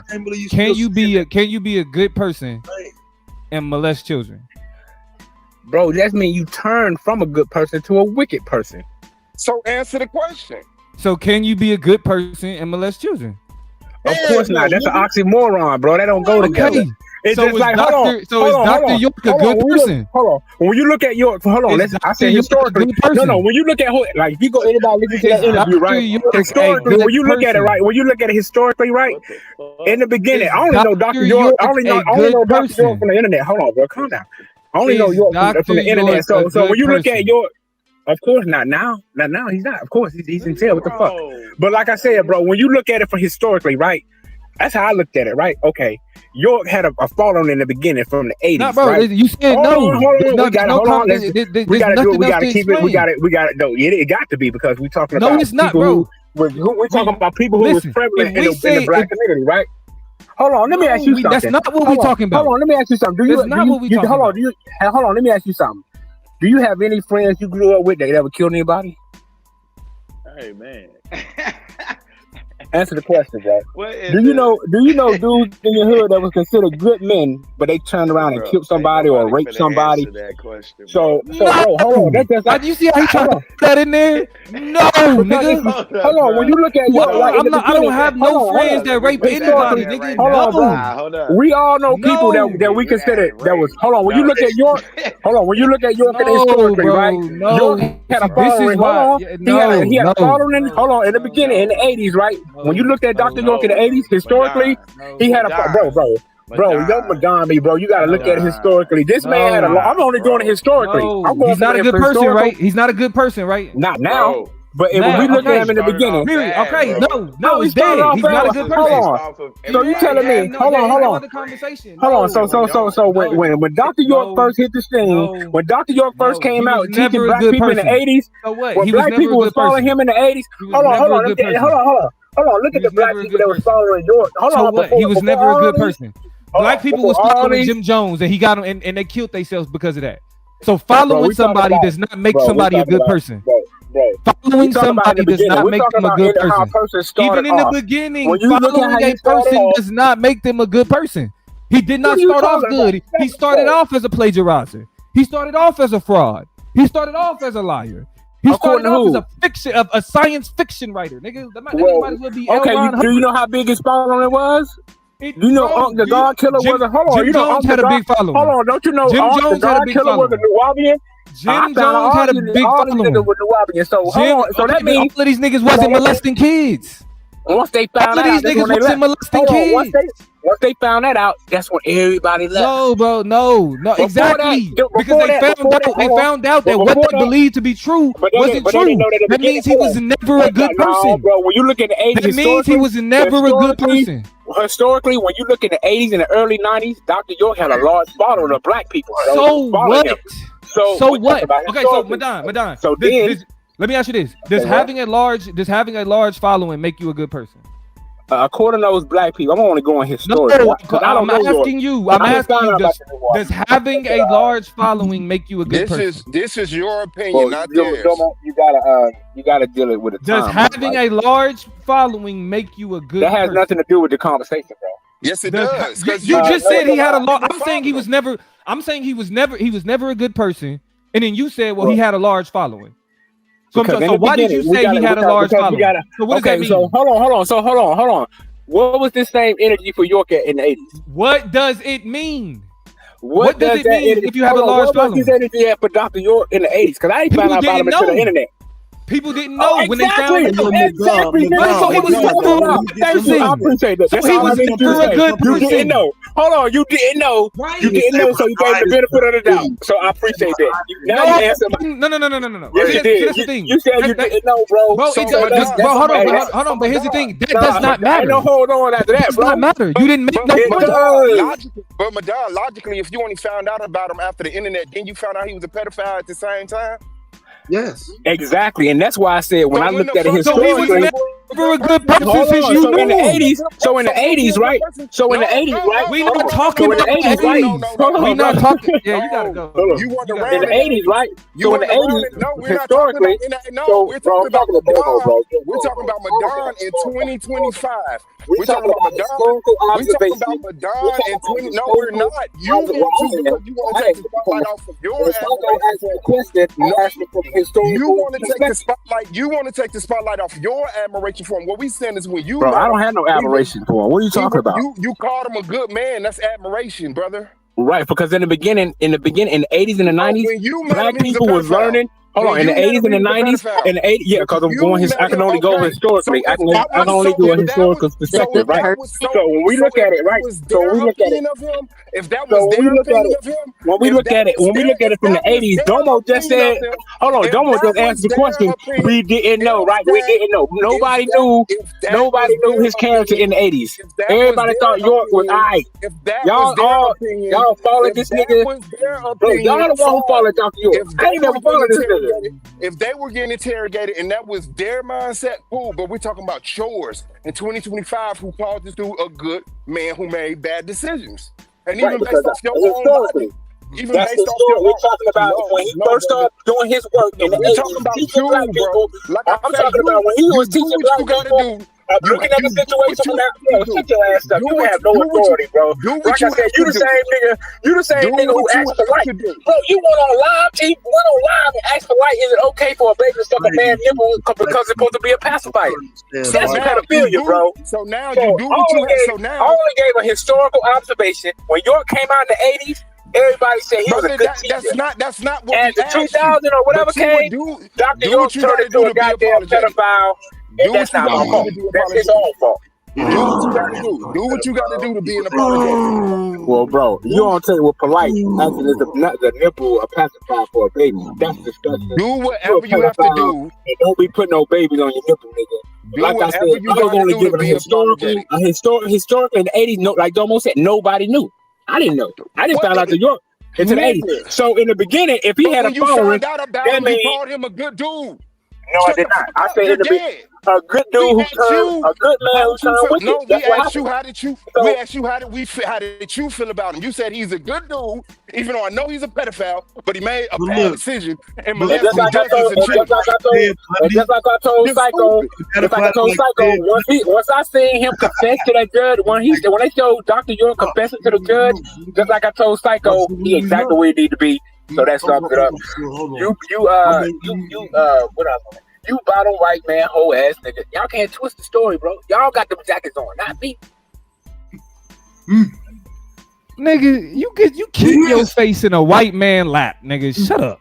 Nigga, y'all got on all the Keep your face in a white man Only lap. jacket y'all can put on me is wearing the most high and the most honorable Elijah Muhammad. That's it. Yeah, I already. I'm saying, let me. Fuck that other shit. Man, play with you. You a pedophile to me, nigga. Hey, Nigga, Psycho please. only let this Yeah, nigga on the twisted, panel because nigga. he know he can every time Madonna on the panel, he gonna get about $20 and $30 a day. It's a hell of a hustle. I give it to you, Psycho. That's what haters do. Cause look, he gonna at least get 20 from me. At I least ain't come up here to talk to you niggas anyway. I come up here to talk to you. At least once. You know what I mean? Hey, and look, Y'all and niggas, because I y'all respect it, I don't even be tripping. Y'all niggas follow me to Psycho channel. What are you talking about? Let's be real. Let's be real. Wherever I go, y'all go. I ain't y'all, buddy, man. Fuck out of here. Never heard of you. I ain't gonna lie. Yeah, anybody that go that far out of their way not to just say, "Hey, like you tripping." Like condone bro. Like at this Bro, point, I'm not gonna I gotta ask you a question, though, Elijah Muhammad, If we denounce all wickedness, that means all wickedness, nigga. No, bro, no. Yeah, bro. Don't denounce wickedness, nigga. You He don't. was never good. He was always a fucked up ass nigga. Keep talking in Including code. Dr. Elijah Muhammad. That ain't cold. That ain't no cold. Stone, nigga. All that's wickedness, Every time nigga. they ask Jesus a question, this nigga had a whole soliloquy. Nigga, that's Big wickedness. calling don't make you a good dude. I could forgive a Whether nigga you for know killing about it somebody. or not. I can't forgive you for doing Hey, you stupid, bro. Excuse You are me. stupid. I gotta ask a question right quick, man. I can't forgive you for harming a child, fam. There's levels to this shit. So stop equating all that shit. It's not all the same. Nigga, you can't put me on that. Them jackets y'all niggas got on. Y'all You said got it the was jackets with the good, League of Black Babies. I'm Y'all not got even the gonna jackets put on. the jacket on you. I've tried to take it off for you, but you seem like you want to. Nigga, you can't put it on me. Like you No, fighting. You ain't never. Hold on, you ain't never seen me supporting Dr. York ever. Right. So said it again, was if a I good was dude. confused that day, then I was confused because it looked like you were supporting Dr. York, nigga. How when Psycho asked the question, I told Psycho once I seen him confess to the judge, I said, "Oh, that nigga right where he belong." I ain't Right. found out about York until the internet. How about this? Because I'm not trying to tell you how to speak, right? So, but just to move past this moment, let's try to break bread here. Could you not refer to someone who you are not aware of what they were doing as a good person? Because you don't know in the 80s or 90s if he was harming children or not. So when you say he was a good person, you're implying like you knew him or like he was innocent then. And I can only go by how the people judged him. I was only going by how the people judged him. He had a lot, like people, Uncle Keck, all of them said All right. Dr. York had different teachings. They Do was we- talking do about we his believe- teachings. do we So I believe can that we only can move go the by conversation on where he was where he was at in the 80s, focusing on in the this nigga? 80s and the Don't 90s. add nobody name. Let's just, you know what I'm saying? Like, Bro, this is a historical. We talking about history. Okay, all right, bro. Let's just move on before, you know what I'm saying? Because, like, yeah, let's just move on. Like, you kind of, you are who you are. Niggas know this. I don't think we should stop expecting anything less. Nigga, please, you got me and then just keep it Emotions pushing. and another human Nigga, being. you got on, and you got keep me. it pushing. Nigga, oh, it's coming. Hey, Madonna, Stop, do you bro. want to stay on the panel, or would you Bro, like to be escorted out? Bro, I don't have to be on here. I come up here. Would you like to be escorted out? Right out there, Psycho, nigga. I don't support you bitch made niggas. I don't support So I'm saying. I don't So support let's you move on. goddamn. So let's move on. My way to freedom ass. Hold on. So let's. Bro, I come So up I'm here gonna to say. I'm support gonna ask one more time. Psycho, I'm gonna say it one more time. Let's move on. I could care less about you bitch made niggas. You know what I'm I'm gonna saying? say it one more I time. could care, and I'm gonna say it one more time. I could care less about the opinions of you bitch made niggas. You a goddamn fact. You do I'm care. still wondering where you bitch niggas coming from. You for real, Hey, go ahead and check Telling that. you, Go man. ahead and check the cash app, Psycho. Yeah, check the cash out, nigga. Hey, yeah, support the channel, nigga. And look, Pay up, nigga. Cash app was Next time, like, put the Cash app house was like, up. hey, you. Next time, Cash put the app was house like, hey, up you or just shut your sent mouth this up. person If you ain't gonna cash. Do put you the want to do house it up, shut your mouth up, Yes. nigga. Next time, Yes, put the house Cash up. app. Yeah, Yes, Cash put your app. house up, nigga. Put the house up. Set your mouth up, nigga. Appreciate you, but at least you do that, bro. So back to the bracket. At least Domo break it down to fives, cause you know his attention span too short. We ain't gonna get him back on the live, and you put a whole dub Nah, I on do him. it. I bet it's 10. His I dumb believe it's ass a minimum made sure he 10. 5 crashed minutes out ain't the shit. whole way out. What the fuck is wrong? That's that Like, spirit of Dr. York. Instead of just like, yo, you horrible. Nah, but it is like aggravating as fuck though, because it's like, come on, bro, you fighting it, like, man, come on, we trying to move forward. That goofy ass nigga, son. Hey Marty, what I is you don't know gonna what's debate wrong with Mac Madon, Measy? bro. What is you I gonna had to debate clear that Mac nigga Measy name on? last week, son. You know what I'm But saying? I'm At least kind of with try to. He Dobo. still was talking about that pedophile shit. I mean, I'm kind of What with. I you don't know what if I you should be mad at myself though for even expecting like he was gonna chill Hey, at some point. who you debating, Marley? he gone now. He debating Mac Measy. Who is Oh, that? The they got white a rookie supremacist on hurt rookie together. motherfucker. I think you didn't come through that one. Remember the one dude that asked if white supremacy exists? And he started talking about they not superior to me. Oh yeah. I was there that day. That's back Yeah, then. the weird Okay. dude looked like the dude that battle rapped Daylight. Okay. Oh yeah. I What y'all remember debating, Marley?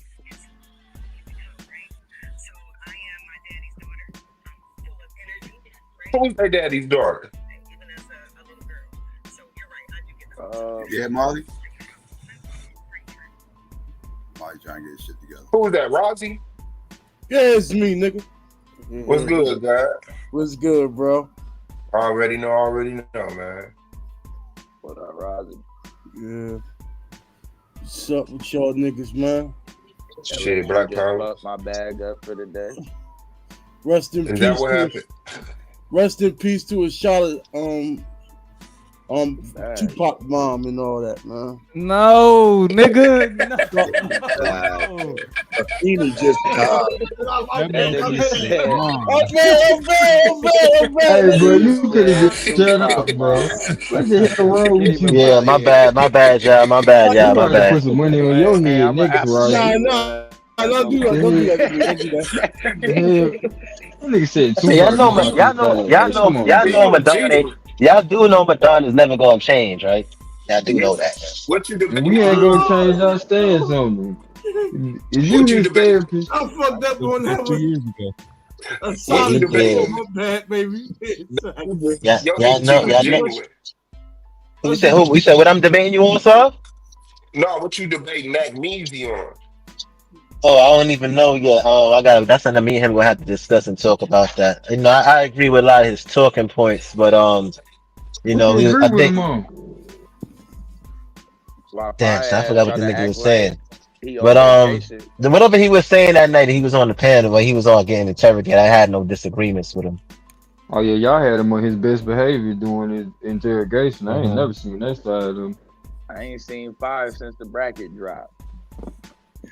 Yo, You I ain't gotta seen who? correct myself, bro. Fire. Hold on, I went Oh, out don't do bad that on shit, that. bro. Don't bring that I'm just toxic saying. ass nigga up here. That's my nigga, bro. He toxic as hell. I'm just What's saying, up? bro. I found Yo, hold out on. Give since Rozzy a chance to we make right matched with up. the I ain't answer. seen him in the chat. Go ahead, Nothing. Rozzy. The floor is yours. My Give Rozzy a bad, chance bro. to fix Hold that on. with the I ancestor. took myself out on that one, Yeah, man. he Yo, started. Rozzy, Yeah, I heard you well, wasn't. I heard you. I heard you gonna get jump part of the in later debate league, on. Rozzy. That's true. Hell nah, y'all got that shit. Yeah. now go on Nah, and clear I'm that not shit up, good with Rozzy, formal. before I bring Tupac back on your ass. Nah, listen. So rest in peace to Assata Shakur. Her name is like very fucking familiar, like similar to Afina Shakur. You know what I'm saying? So rest in peace. Rest in peace to a shot. I keep fucking her name up. You try to call her Assata. I like that one. Yeah, she Yeah. a real Let him do shocker. this to Okay, I himself, like or we that. gonna let him recover. At the Boom. end, Yeah. we just keep the convo going. He just jump back in and recover later on. Marley, you and Can't Nat let him Easy go gotta down get a like topic, Marley. Oh yeah, definitely. So how do I get in contact with this nigga? I could try to get y'all in contact behind the scenes or whatever. Oh yeah, because I want to be able to prepare and Y'all end stuff up like on the that. panel. Yeah, Yeah, if y'all end preparation. up, You. So my bad. Go ahead, Psycho. Sorry to cut you off. Sorry. I say if y'all end up on the panel together, then yeah, I'll work on something behind the scenes, get y'all together so y'all can work out a topic. Okay. It shouldn't take too long because y'all got history. Yeah. You could give him my email What or kind of whatever the history case they is got? too. Brooklyn history. You got the Brooklyn Yeah, I'll do history. that. Yeah, I'll give him your email. He's from Flatbush, and I'm from East New York and shit like that. He grew up around a lot of I Caribbean. thought y'all was He gonna grew say up. something. trying to do mine live. This nigga Fi needs to show his ass the fuck up. We ain't doing that East Coast supremacy shit. Projecting towards like an FBA type debate. Nah. I mean, he grew up in a Caribbean neighborhood. I grew up more of a FBA type neighborhood. You could probably have that debate if you want. Yeah. That's ironic as hell, bro.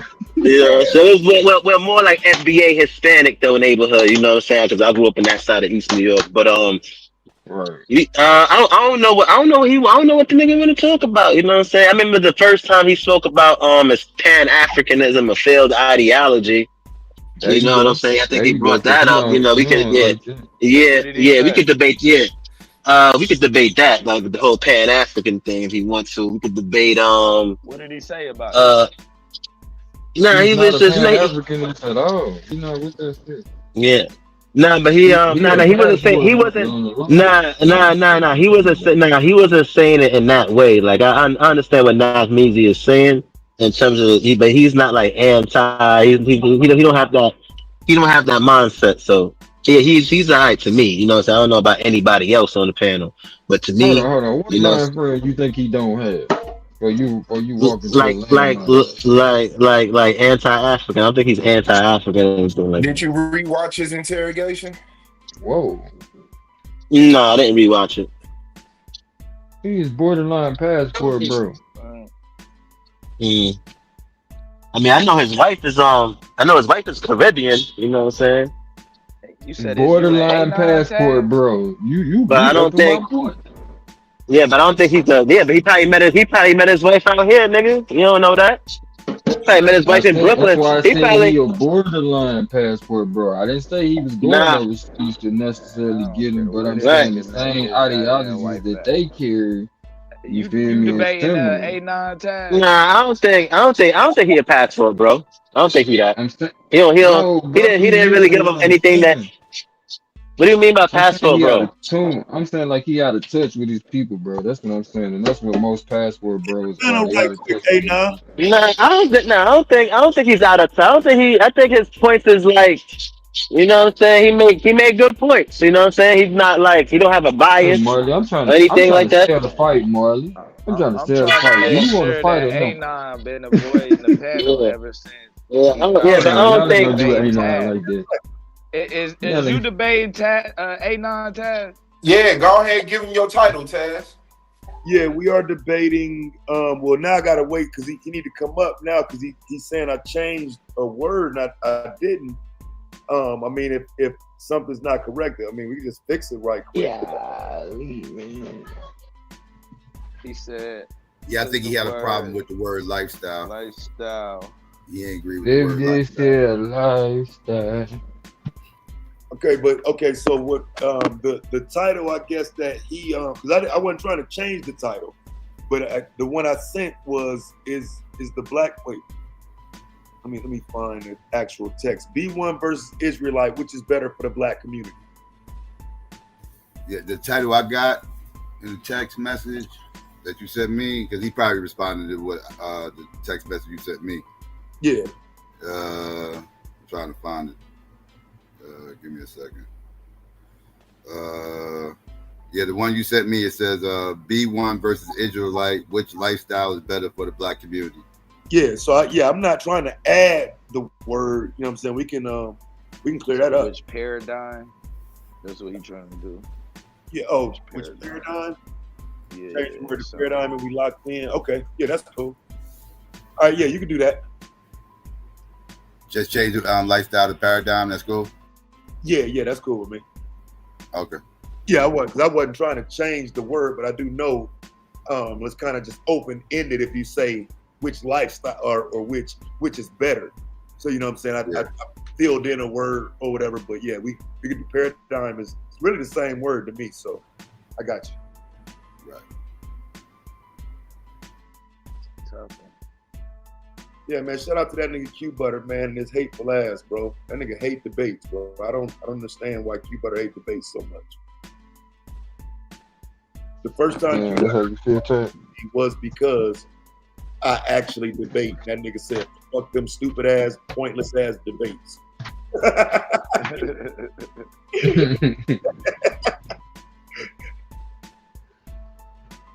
He said them shits is just like battles. Niggas gonna swear they won even when they lost. What y'all think about not to like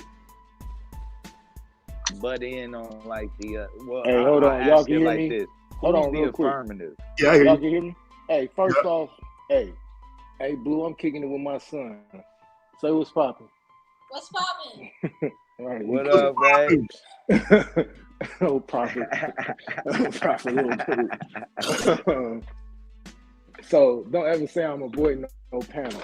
You know what I'm saying? You worry about your matchup, I worry about mine. You know what I'm saying? I was Coach Dad today. We got a little soccer dub. You know what I'm saying? So we celebrate. You know what I'm saying? You mind your business. All right? Hey, mine And better then- have the same excuse because I ain't seen him. And then, He ain't hey, even much shout out type in the Taz. chat. Taz wasn't. I didn't say he was changing the topic, bro. I didn't know the word lifestyle was in there. That's all. Oh, okay, yeah, no, it wasn't. To be fair, again, when I sent it to him, it was more like, which is a better. You know what I'm saying? I didn't mean to add a word. I wasn't even thinking. You know what I'm saying? Just I thought the word fit or a word fit, so it don't matter. Paradigm is, you know what I'm saying? That works the same for me. So no, I just All right, didn't want good. you trying to do some shady shit. Nah, I know you ain't. Nah, you know, you ready to fight. We locked in. We the first one, right? Yes, sir. All right, yeah, that's all I need. Oh yeah, the Hey, date you know, was the 19th, not the 9th. I meant to tell you that too. I saw y'all say Yeah. it. Yeah, 19th. Yeah. Yeah. So That's what I thought the date always was. Yeah. No, I saw y'all say something about the 9th before. I was like, I think they thought it was the 9th. No, I said the 19th. Yeah, Okay, I 19. got We started our internal clock already. We know what's up. Hey, that reminds Who me. is the affirmative? It's an either Hold on, or, real so quick, it's Blue. no That real reminds me. affirmative. We'll probably flip on it. Y'all cool with that? That's Double. dangerous. Hey, that reminds me of how I think it was A9 who scared the shit out of Chris Harris over the terms of the debate. So yeah, I appreciate y'all clearing that air. We don't want nobody running from no debates this year. We're gonna set the But- standard though. Was that you though, A9? Did that motherfucker got pissed off and quit the league? I ain't putting jackets on nobody, bro. All that stuff. No, bro. Some of us have It's been me. known to scare. Some of us It's have me. been known to scare a few people. Some of us. Because if you ain't some of gonna us say it, have been I known to say it. scare- I'm trying Some of us to have been give known you to scare a few people. That's all I'm Okay. saying, bro. Just trying to give you benefits down to catch, clear your own body up. You know what I'm saying? But I'm always wearing gloves, so it don't matter. It's a few people that run around and say they made people quit, but we know who really done made people quit. It is what it is. So, hey, yeah, we locked in. I'll probably hit the panel either if y'all still on. I'll hit later tonight or tomorrow. But yeah, man, we got busy living today. on the We got, you know what I'm saying? wild We got that. side, yo. We Man, got that congrats dub. on that dub. So, you say we living on the wild side? Hell yeah. I mean, Hell you gotta yeah. give when it's something like this, you gotta give everybody equity, bro. You know what I'm saying? And it was something that we had talked about during his interview, so it was kind of a no-brainer. Yeah, I mean, I think you could still have both either way. If the next, in my opinion, I would just shape it one way or the other as opposed to both. It's just easier on the judges. Because if it's one way or another, even if let's say you the negative, okay, if B1 ain't it, you can still present why Israelite is better. And for him, if he the negative and Israelite ain't it, then he can still present why B1 is better. But with the title the way it is, y'all both kind of nobody the negative. Yeah, there's nothing negative about it. Right. So we pull up and fight. You scared to fight, Boo? Neither one of us scared to fight. You sound like you scared to fight. Hey, y'all thugging. Damn, twin. Twin, you wanna let that man talk like that? What you mean? No, that's how we'll talk to anybody who we see afraid. Like when you put two real fighters in the ring, we're gonna fight. Hold on. Now we're gonna do is double down. Yeah, I'm gonna triple down. I'm finna triple down and say we finna get there and set this. We're gonna sit there and set the standard. Best man gonna win. We're gonna stand in the middle of the ring and fight. What you trying to debate that rookie on though, Blue? That's what's up with you. You on the road. I'm trying to get him. I'm probably gonna get. Hey, he got fired, don't he? Yeah. He got fired. Hey, you better worry about the rookie of the year. That's what you better worry about. Damn, y'all done got a nigga rookie of the year already. He gonna be getting his experience from the sideline. Beat Blue up. Yeah, they thought Carmelo was gonna get rookie of the year too, but that ain't happened. They thought Carmelo was gonna get rookie of the year too. That ain't happened. You know how stupid you is. How you do know he an atheist, right? You do know he an atheist, right? You said they thought Carmelo was gonna get rookie of the year? Yeah, they thought Carmelo. Yeah, they thought Carmelo. Carmelo was close. He was close. Hold on. They changed his stats first off. He was the only rookie that year to average 20. Somehow they didn't up LeBron's stats. The guy he was at 19.6. Hold on. You making an argument for yourself, Marley? Who getting cussed out in the background? Marley Nah, I wasn't making an argument for myself. I'm just saying. They thought that he was gonna win, and he ain't win.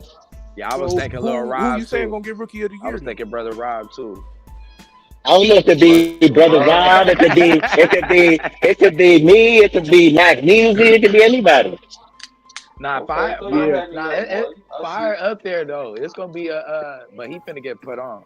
I'm finna go. It's out of. You done changed the nigga name. You called if we keeping. But to be quite honest, sorry to cut you off, man. But to be quite honest, though, it's about the audience. The momentum of time. It's about the information too, but the audience. Some people. Hold on. And the judges. No, it's the judges, bro. Like, I guess you know what I'm saying. If you worried about it going to an audience vote. We 2 hours around here, bro. You know what I'm saying? Like, you know what I keep forgetting? No. What I mean is, being some people. Go ahead. You gonna keep. What I mean is, you gonna keep switching up and changing up and backpedaling. And Nack Measy probably gonna get you up out of there. Blue, while you sitting here flexing, I think Fi gonna get you up out of there. You better not pick no pseudo. Shit, we going to the black church, buddy. Be a good we'll see who going home. I ain't even to the black church. Yeah, I'm finna take this nigga back to church. What you whipping up over there? You know what I'm saying, what you whipping up? I'm gonna go ahead and get it. Hey, that nigga Blue. Yeah, was it either a pillar? I'll tell that shit. Yeah, I know. I ain't seen you in the second round, because Taz about to touch you. It's either that or he was blaming religion though for saying like I guess he was trying to say it's a part of our decline and STEM. Hold on for a second. What you say, little rookie? Just so I'm clear, what you say? I said I know I ain't about to see you in the second round because Shaz about to touch that mic like nigga. You want to test your chin? You want to put something on it? I put $50 on it. No, not money, bro. We can't bet on the debates like that. Oh damn! I put my citizenship on it. Don't nobody want that funky ass citizenship. Nobody want that. That nigga swab came in. What is you? You got white man citizenship? Cause I got a nigga citizenship already. You mean I can leave the country and you stay? Like which stuff, bro? Let's put it on. Let's do this. Nigga, if I win and you win, then I get to pick your topic. No matter who you debate next. That's crazy. That's interesting. That's interesting. Let's get you the fuck out of here material. Yeah, right. Since you talking about I'm gonna get put out, let's say, by the grace of God, I get lucky and squeezed by the person who I've been lucky enough to beat twice. You know what I'm saying? Shout out to him. He a great debater. Hey, shout out to damn, him. Taz. He Allen Iverson stepped over. No, hold on. No, I didn't. But shout out to him. Shout out to him. He a great debater, right? But I'm tired of y'all sitting here acting like I don't get busy. So let's say this, right? So let's say by the grace of God, I do get by him, and you being the trash little rookie that you are, make it. Let me pick your topic here. What we doing, Let you pick my topic. What do you have things on the panel? Hold on, but you so sure. No. You so sure. You so sure that I'm not even gonna make it. So let me pick your topic. It shouldn't matter. I'm not even gonna be there. See, I'm gonna teach y'all to quit running y'all mouth. Yeah, he beat you twice, Taz. So he beat you twice. Where you at, Bob? Stop asking questions, I don't think bro. he's gonna take this. He beat you twice, Taz. Don't Beat you ask twice, no bro. questions. I ain't say that. I hear you. What you say? Don't cop no please, bro. He beat you twice, bro. Yeah, he beat me one time by 2 points in the regular season, and the other one, I mean, It's controversial, right? We won't even count it. We won't even count it. But I will say this: I fought him closer than any of y'all did. How about that? No, I wouldn't say that. Oh shit! I beat him. Yeah, we know you did. We come on, bro. And then we know for a fact that I did get that one. What the fuck you mean? Come on, bro. I mean, I was shaking. But I didn't know the outcome of that debate. Nah, you ain't win that debate now, bro. Let's not be lying. I mean, that's a double. That should have been a nice. Hey, hold on. Hey, man, I gotta get back to family time. Everything in Garfield Heart said blue, and for some reason, I gotta get back. I gotta get back to family time. Stop saving Marley. Stop saving Marley. We got to, man. He a rookie, bro. Oh, he shouldn't have ran his mouth. No, he does that, bro. Well, let's train him. So train up the child. I get to, by the grace of God, I make it. I pick your topic. We lock in on that? No, we're not thinking about topic. Then how about this? Don't mention my name no more, because I don't respect you. No, I got one for you. Hey, no, I got one for you. If he win his debate, Marley, he get to pick your avatar during your debate. No, I don't. No. I want what I want. And if you ain't doing it, don't talk to me no more about debates. You cool as a person, we can laugh, but don't talk to me nothing else about on debate. But you could get him an avatar with him holding hands with Charlie Kirk. Oh, that's not satisfaction to me. That's not satisfaction. I want you to stop running your mouth, bro. What the fuck? Hey, Tad, what you think about? I want you to do. I want you to stop listening to E40. Yeah, that's what I thought, bro. So anyway, before you go, bro. Hey, from here on out, bro, you probably shouldn't even address me, right? Because every time you do, right? What the fuck y'all trying to say about 40? You a debate that E40 and legend? Yeah, hell yeah, I debate that shit. You out of here. You out of here, Magnesia. I hope you heard that. Get that easy, dub. That's most of our lingo. Hell yeah, I debate that. Your avatar gonna be you kissing Epstein on the forehead. It's about 10 different ways you call money, bro, and that's because of E40. Let it skrilla scratch marbles. Hey, straight up. You gonna die. That nigga raised 4 generations of people, bro. And he's still in touch with Gen Z. Like, yeah, the bars is still there too. Making niggas fish traits and everything, man. Hey, salute to you, Chad. Yo. I see you in the ring, bro. Yeah. Shout out to Q. That nigga had to go up against his homie in a versus. Like, he just did a celebration. He ain't even do a versus. I wouldn't put him over Max, right? Oh, my fault. Go ahead, Coop. I don't make debates. I hate them dumbass topics, man. Y'all got my nigga Chad debating this stupid ass Israelite shit, man. He come in. Yeah, I mean, I was challenged on which would be better for the black community. I want to hear it play out in a debate format. I don't know how it's stupid. Ah, man. So what's next, man? Bobby. So what you rather hear, Israelites or Pyramid Earth? Neither of them shits. That shit's stupid, man. Hold on. The Pyramid Earth is not stupid. See? The Hebrew Israelite is. What are we talking about? Hey, no Chicken disrespect to nuggets you, and Q. fucking Hey, chicken nuggets and French fries, man. no disrespect If to you you, study Q. with a But And I'm teacher, not, no, with a I'm just saying No, that's a tetrahedron, debate disrespect topic. him. And hold look, if on, you choose to be an no Israelite, I'm disrespect, not no saying don't be disrespect. an Israelite. If you No, want to be this is an what I'm Israelite, saying all though. good. But that topic is mad old But school. you should have joined the debate tournament then. Nah, I'm watching this, and I'm a fan, bro. I'm an agent. I'm an agent. Taz's one of my clients, man. Yeah. Taz one of my All right, clients, y'all. man. All right, y'all. Y'all have a good night, man. All right, bro, man. Shout out to you, Dad Gang, man. You know what it is. Hey, Yeah. let me get a share I'm gonna screen have real to quick. pull out that pyramid universe on No, y'all for real. Not the Blue, you gonna pyramid. die. Hey, You gonna die in the blue. Dev, you low. You low, Dev.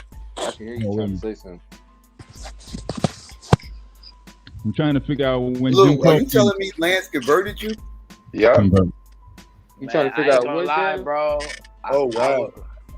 I was looking at some shit, Come and the on, first Blue. thing I thought about was Lance when it You be hit. on I said, bullshit, "Oh bro. I swear to shit!" He do be on I bullshit, said, Twin, come on, you gotta chill, "Hey, bro. I ain't gonna Hey, yo, lie." The hey, yo, nigga Suave, Lance I got got it the. on point with that shit, bro.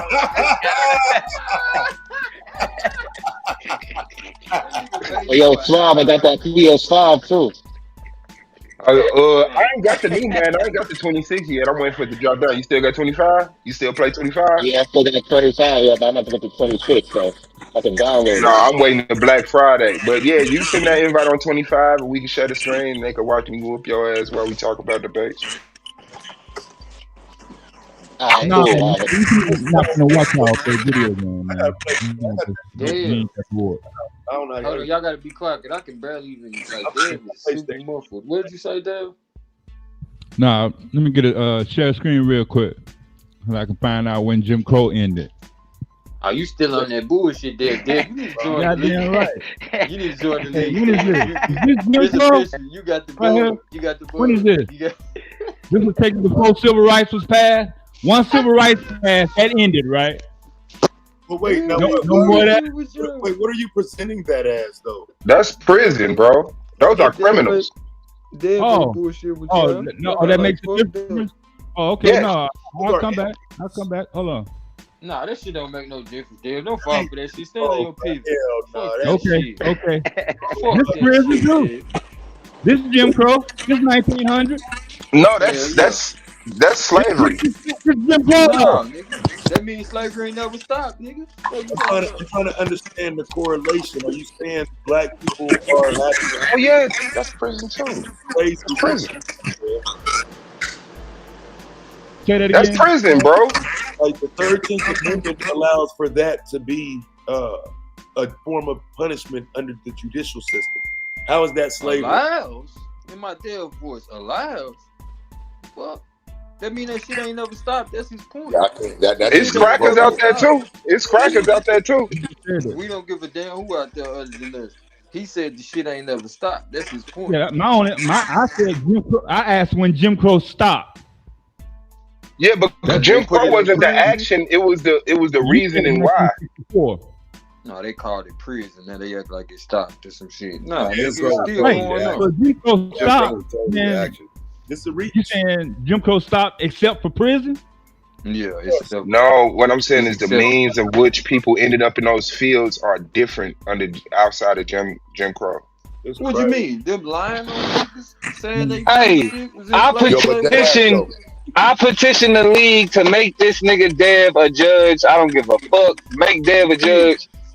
We need my nigga the straight shooter, bitch. We need that. Nigga. We need that. Hey, he hit the fuck out that shit. We need that. Look at Dog. OG. Spending all night. He making a policy to get a judge on his side. I'm the one that got you here. So here's the thing, though, right? I get that. I get that niggas apply themselves to the atrocities that happened to our ancestors. But no, fam, you have never been during a point of Jim Crow, and it's fucking sad that our people can have their moment, the moment that they lived in which it was worse. For some reason, just want to tie themselves to that oppression. Sit your pussy ass down, fuck nigga. You are not them. You are not them. He go with this bullshit. Well, if you don't take your medicine,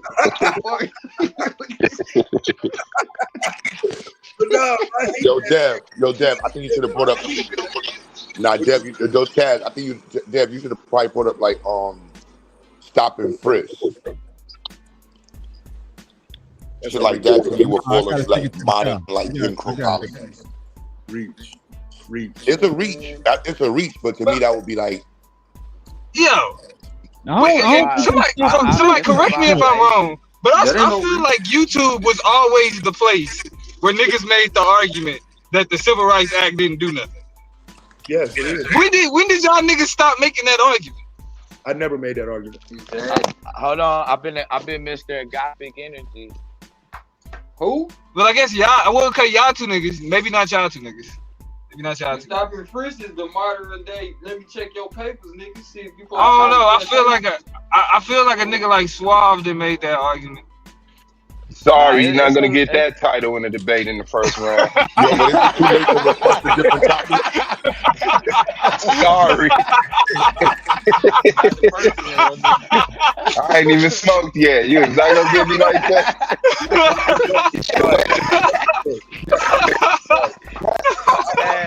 He just said just stare in the air, just tried to leave it out there. I thought Suave says, no, y'all gonna send me home on MLK Day. This nigga said, "Oh, civil rights? Nah, not me. Not me." Yo, flip some mic, bro. Hey, that's what I'm gonna say. Oh, me? Whoever is talking. As soon as you said who me, it was all good. Oh, I gotta speak with a little bit of volume. I don't know why these Apple computers, bro. They trash, bro. I heard my interrogation, man. That nigga was talking all over my motherfucking mic. There you go again. He's doing it again, bro. It's cool. I'm gonna get my external mic and plug that bitch in. Alright. Say that shit in, cause we can't even hear you. I'm gonna take you to like God damn. I mean, Hold on, cause we gotta be clear. So far, we debated: can black people be racist? I might do that. I might take you back there. We debated which would have more impact of all the black people voters. Damn, bro, Mike ain't shit, bro. Yeah, hey, Swap, go out and come back in, bro. Like, Yo, I thought that was my phone. I done left and went back out. I'm like, is that my phone? Oh, my bad. Look, I thought it was me too. Trash ass iPhones. Trash ass iPhones. Y'all motherfuckers get Android up. No, it's the iMac. I'm on the iMac with AirPods in, and it's just trash. This nigga Psycho was like he on the Windows. I'm gonna tell you though, with the iPhone update, you gotta use the StreamYard through the actual StreamYard app. Yeah. Oh, they got a StreamYard app. Yeah, you can put that shit on your phone. It only works for guest shows. StreamYard app. Yeah, might check how it sound. You good now? Where you can't. No, but that ass though, is it too late to like? What we got to do as the you know? Do we get to vote on some of the topics y'all niggas pick, man? No, I mean if you cash at me, if you cash at me, you might be able to influence my topic. Yeah, we have money debates. That's what we have money debates where people pay for topics. So you telling me Jim Crow don't imply to mass incarceration? Taz? No, not Matt. Oh, Taz. Okay, my bad. Yeah, Taz, go come back to the front. Oh shit. I'll answer that. Hey, no, Dad. if you want to influence the debate, join the media because it's gonna be. I don't know. Longer and harsher sentences for less violent or malicious crimes. That's not Jim Crow. That was never Jim Crow. I mean, it's definitely a violation of it's definitely parallel. So white man for robbery, black man for robbery. White man 1 year, black man 10 years. That was never Jim Crow. Yeah. I'm gonna say no just to keep the argument going to Taz back. No. This nigga stupid. I was trying to get him in there. He said, "Let's keep the He hear argument you. going." He said, "Give him a second." No, it's cool. Yeah, it's getting into the evening hours. You know, I knew. I expected Watch that. that nigga dead. Watch that nigga. Yo, Marley, we can hear you arguing with your Hey, white Marley. woman, man. Mute out. Right. Arguing. And your kids in the background. Hey yo. First of all, it was a Caribbean family. That's number one. I'm in flat, but I don't know what part of the Caribbean they from, but they Caribbean family. Yeah. Sound like they called you a nigger. So did. Nah, they are niggas. Why would they call me a nigga? Huh? We hear that all the time. Niggas using the hard E going. Mm-hmm. Like, what the fuck did you just say? You said that they are niggas. But I'm with Dale. Yeah. What I'm do you with mean Dale by on that? the fact. They black. So everybody. So all that's black people are niggers? Whoa, they finna hold get on. your Chill ass, out, Mark. Swab. They finna get your ass. Topic. Marley. Yeah. Are all black people niggas? That's what you said the other day when you was talking to Nack Measy. No, you should put the hard ER on it. Like that. You should put the hard ER on it. I ain't never. Can you hear me, bro? Like that. Yeah, you did, nigga. When you was talking to Nack Measy the other day, you called him a nigga, and you called him a nigga, right? You was like, man, he told you don't call him a nigga, and you said you ain't a nigga. That's what you said. You didn't say that? Yeah, and then I said, All right. That's why I said I only fuck with niggas. I don't fuck Right. with black people. Right. So They niggas. right. So that's Not the all dates. black people are niggas. So what black people is not niggas? It's some Mexican niggas. But they not black though. Cambodian niggas. Oh, so what you saying is not all niggas is black. Not all black people are niggas. Yeah. You saying Yeah, that but all you non-black niggas, but you gonna die. But you was referring. You was calling Nack Measy. You was saying nigga. He was saying you don't call him that. And he was like, you don't consider yourself to be a nigga. That's what you said. Yeah. And he said Right. That's that. Right. So that's what I'm talking about. So I'm going based off of what you said the other day. But that would make him not a nigga. No, but you called him that in terms of. Blue accepted the fact. I think Blue assumes that once you meet a black person, like you could call him a nigga, but upon finding the information that they don't identify as a nigga, he accepts that. So his point was more that not every black person a nigga, but not every nigga is a black person, and not every black person is a nigga. Is where Blue standing at.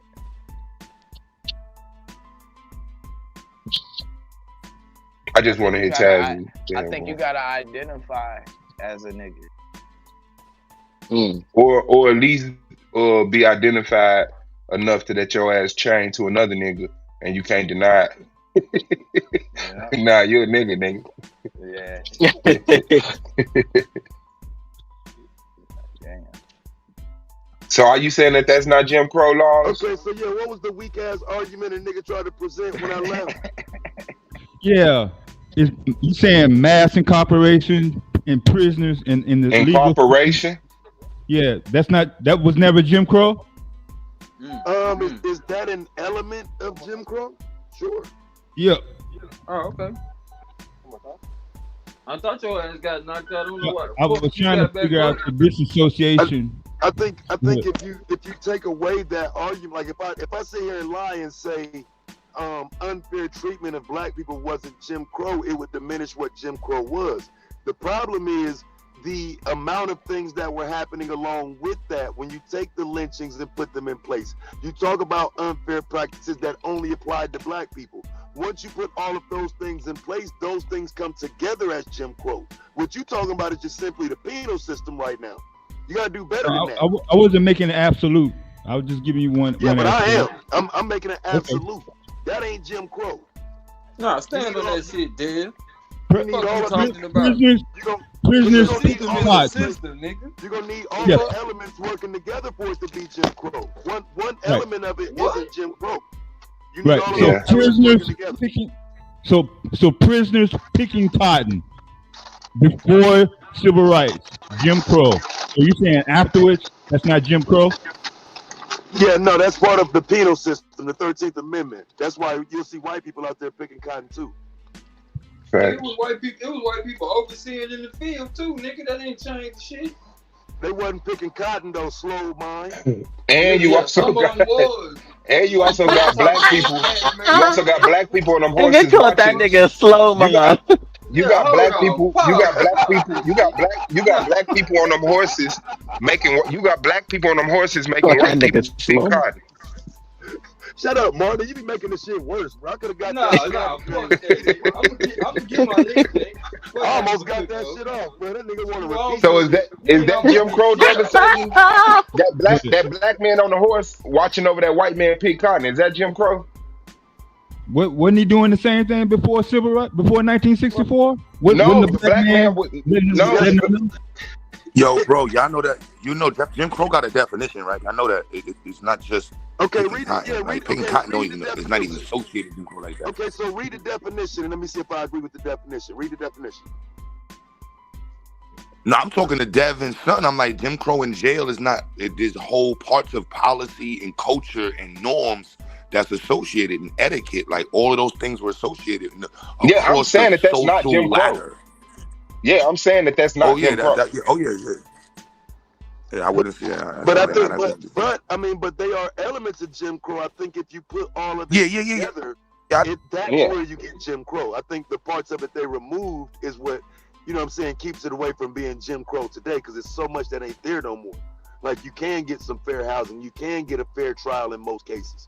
You know what I'm saying? Like, we talking about a time when niggas, if you go to court, you're convicted for being black. That's Jim Crow. At least now you got a shot. Nigga, that still happens. Wait, because hold on, because I feel what Sambo niggas made Jim Crow easy, son. These R&B niggas. And man, here we go with the super hardcore.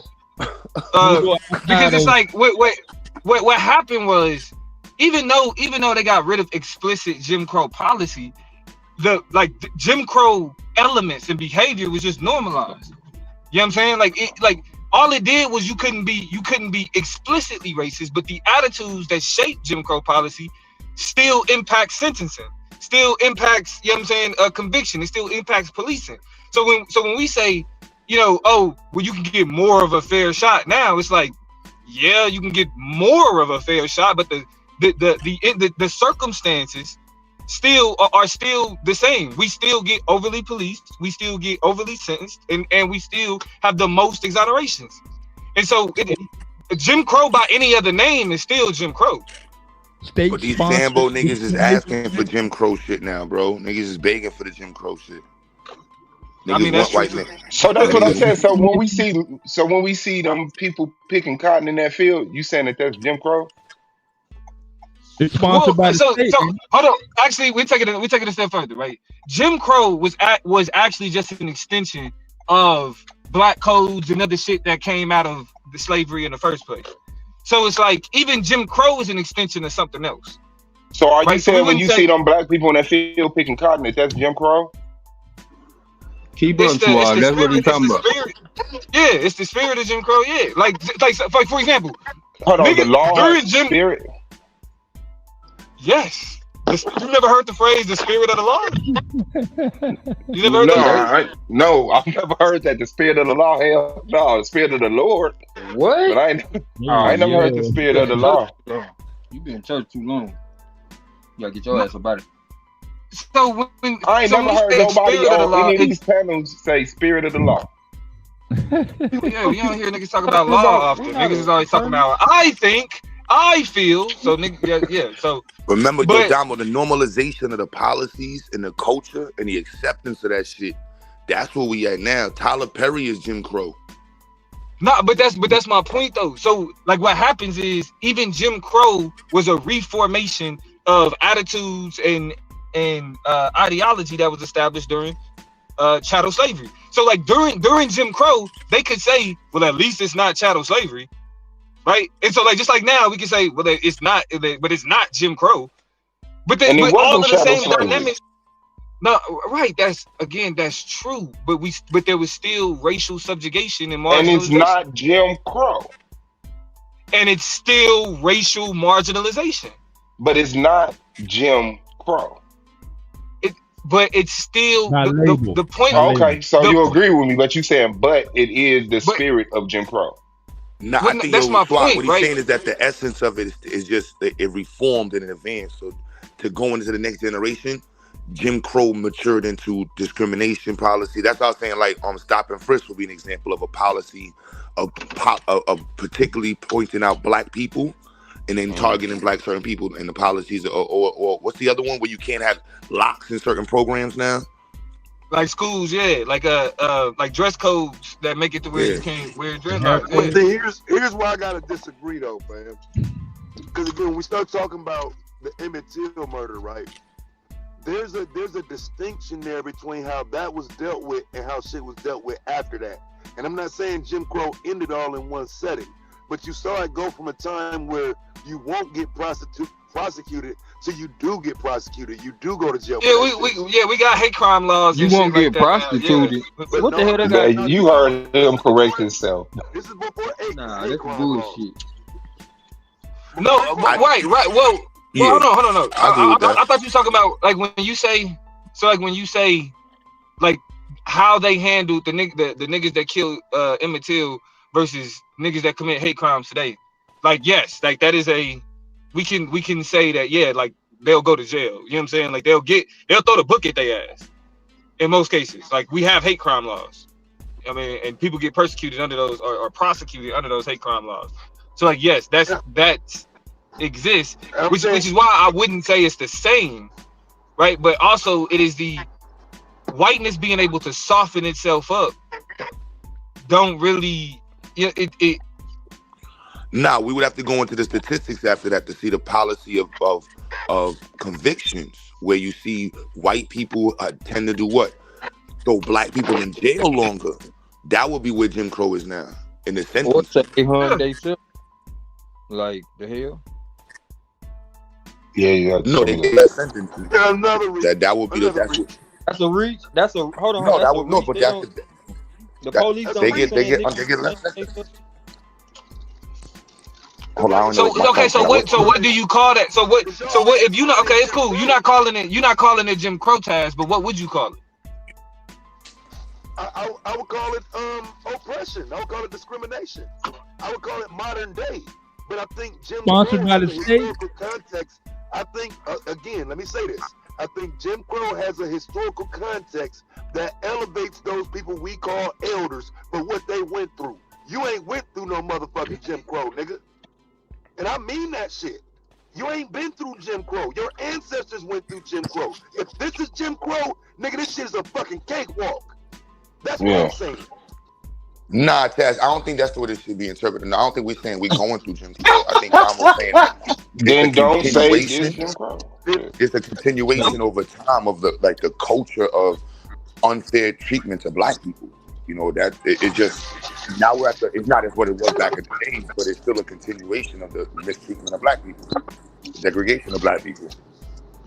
That's supported. But that's why.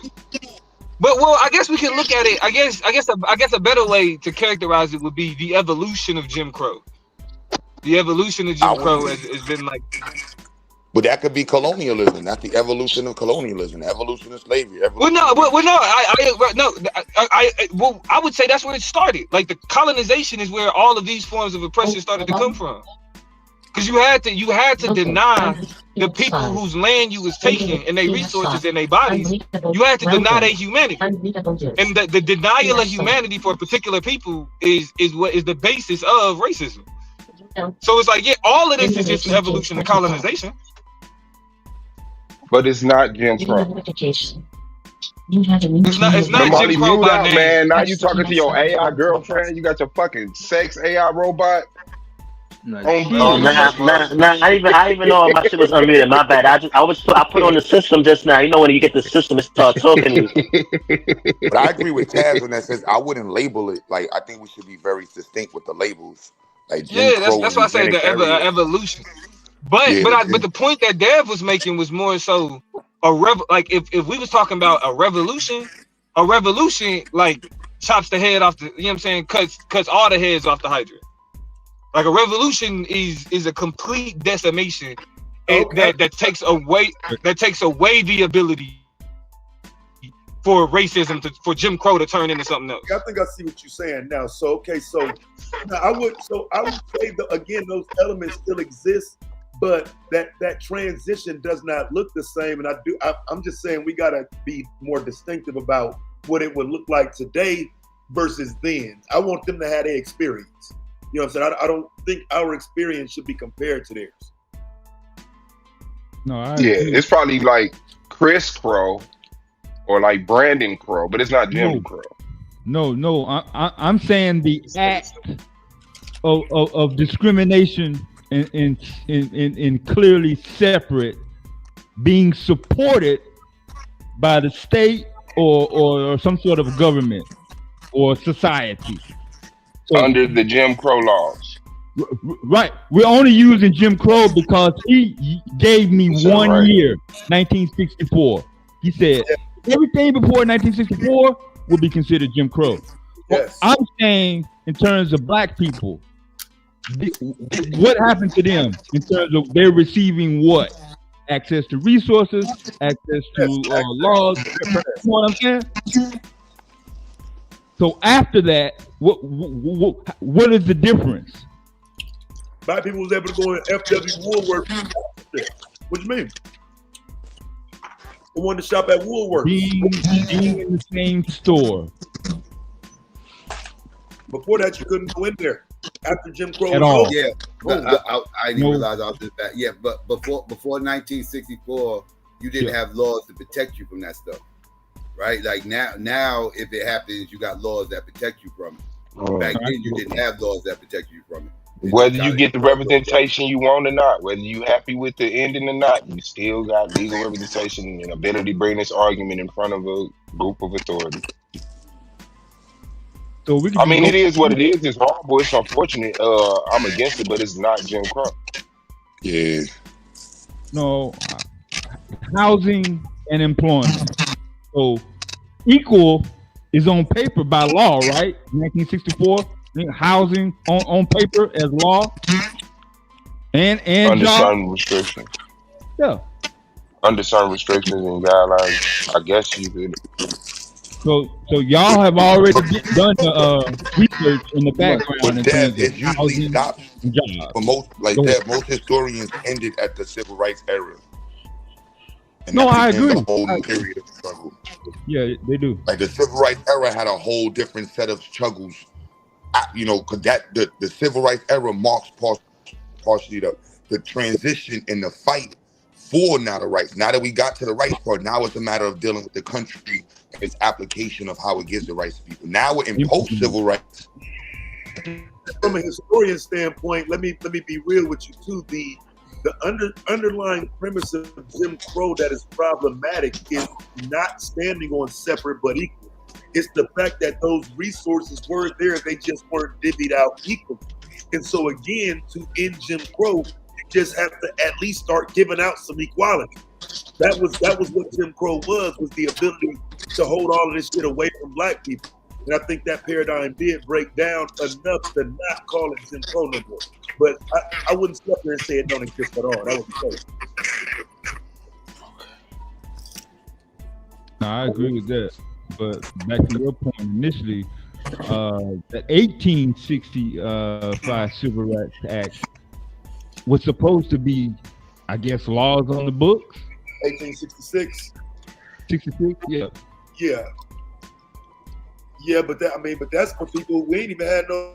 We ain't had no real standing, and we had no citizenship, no right to vote. And I think all of that was exploited even back then.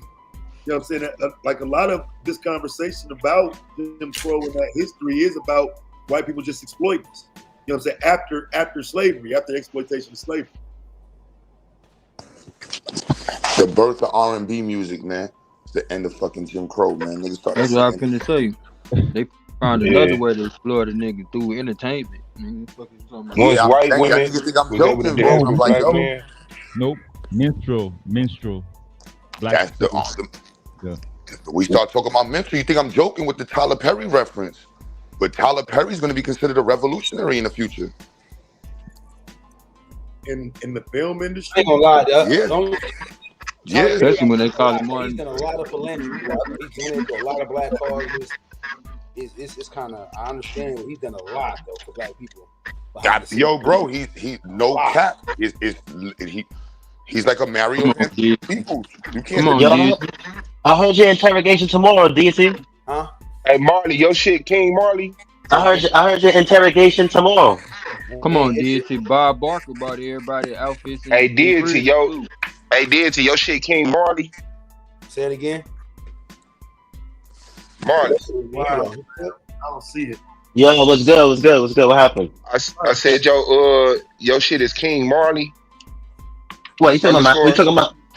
Yeah. Nah. I'm gonna send you something. Hold on, let me just get this shit. It's not that. I forgot what I haven't played online in so long. I gotta go check my account and all of that. Oh, you ain't even got PS Plus. Okay, you good. I gotta look at my account too, bro. I forget my name on this bitch, bro. I don't even play that. I ain't played that. That's shit. good. Yeah. But that's yo Taz, dead ass though, cause and on good. See, I ain't got no other topics like the black and the Israelite shit. Shout out my Israelites, man. Damn, son. But no, so actually, I just didn't know if he would take that topic as an actual debate. But what it was, we had some unfinished dialogue on the topic. And it was kind of just during my interrogation, was kind of going in. And somebody got some crazy feedback, Taz. We can barely hear you. Now the thing is, I'm not, because I know what you're thinking, right? But I'm not some anti-Israelite that's coming in to shit on the Israelite community. We just making a conversation about some of the things that black people support. Some of us, you know what I'm saying, support the Israelite shit. Some of us support B1 shit. But y'all niggas, but you don't know, like nigga, that debate was like the foundation of debates in the conscious community, bro. That's like a 40-year topic, bro, from the 90s. We have never heard it like it's gonna be. That's what everybody says. I promise you, A9 is coming from somewhere where niggas Bro, ain't ready. literally, that is what got XyayX and Polite lit. That was their whole debate MO. Polite would walk around the corner and debate with him about Israelites not as good as black shit. Bro, that is yeah, that shit. Yeah, nah, you right. Q, you right, but that's why they even want to debate like no religious shit on here. Nothing like that scenario though. Huh? Who's black person in that scenario? Polite was coming. This is the history of it. Polite was repping black first, Pan-Africans, black power, black nationalism. That's what him and Sinetta used to go around and bully them with it. That's exactly what you gotta do it, bro. Ain't no fucking way. You think I'm lying? Yo, Psycho, am I lying? He said that's exactly why I got to do it, bro. Nah. You're not lying, Q. That's how they blew. That's how Polite and whatchamacallit blew. Y'all was watching the old YouTube stuff and shit like that. That's how he blew. Yeah, you know what I'm saying? Going around, he was in Harlem over there on 125th. He was going over there challenging the Hebrew Israelites. You know what I'm saying? I think he this debate to say he's not black or some shit. It's not, fam. This is not gonna be that surface level. I'm telling you. Nah, bro, this isn't surface level, bro. They don't. You don't call yourself black.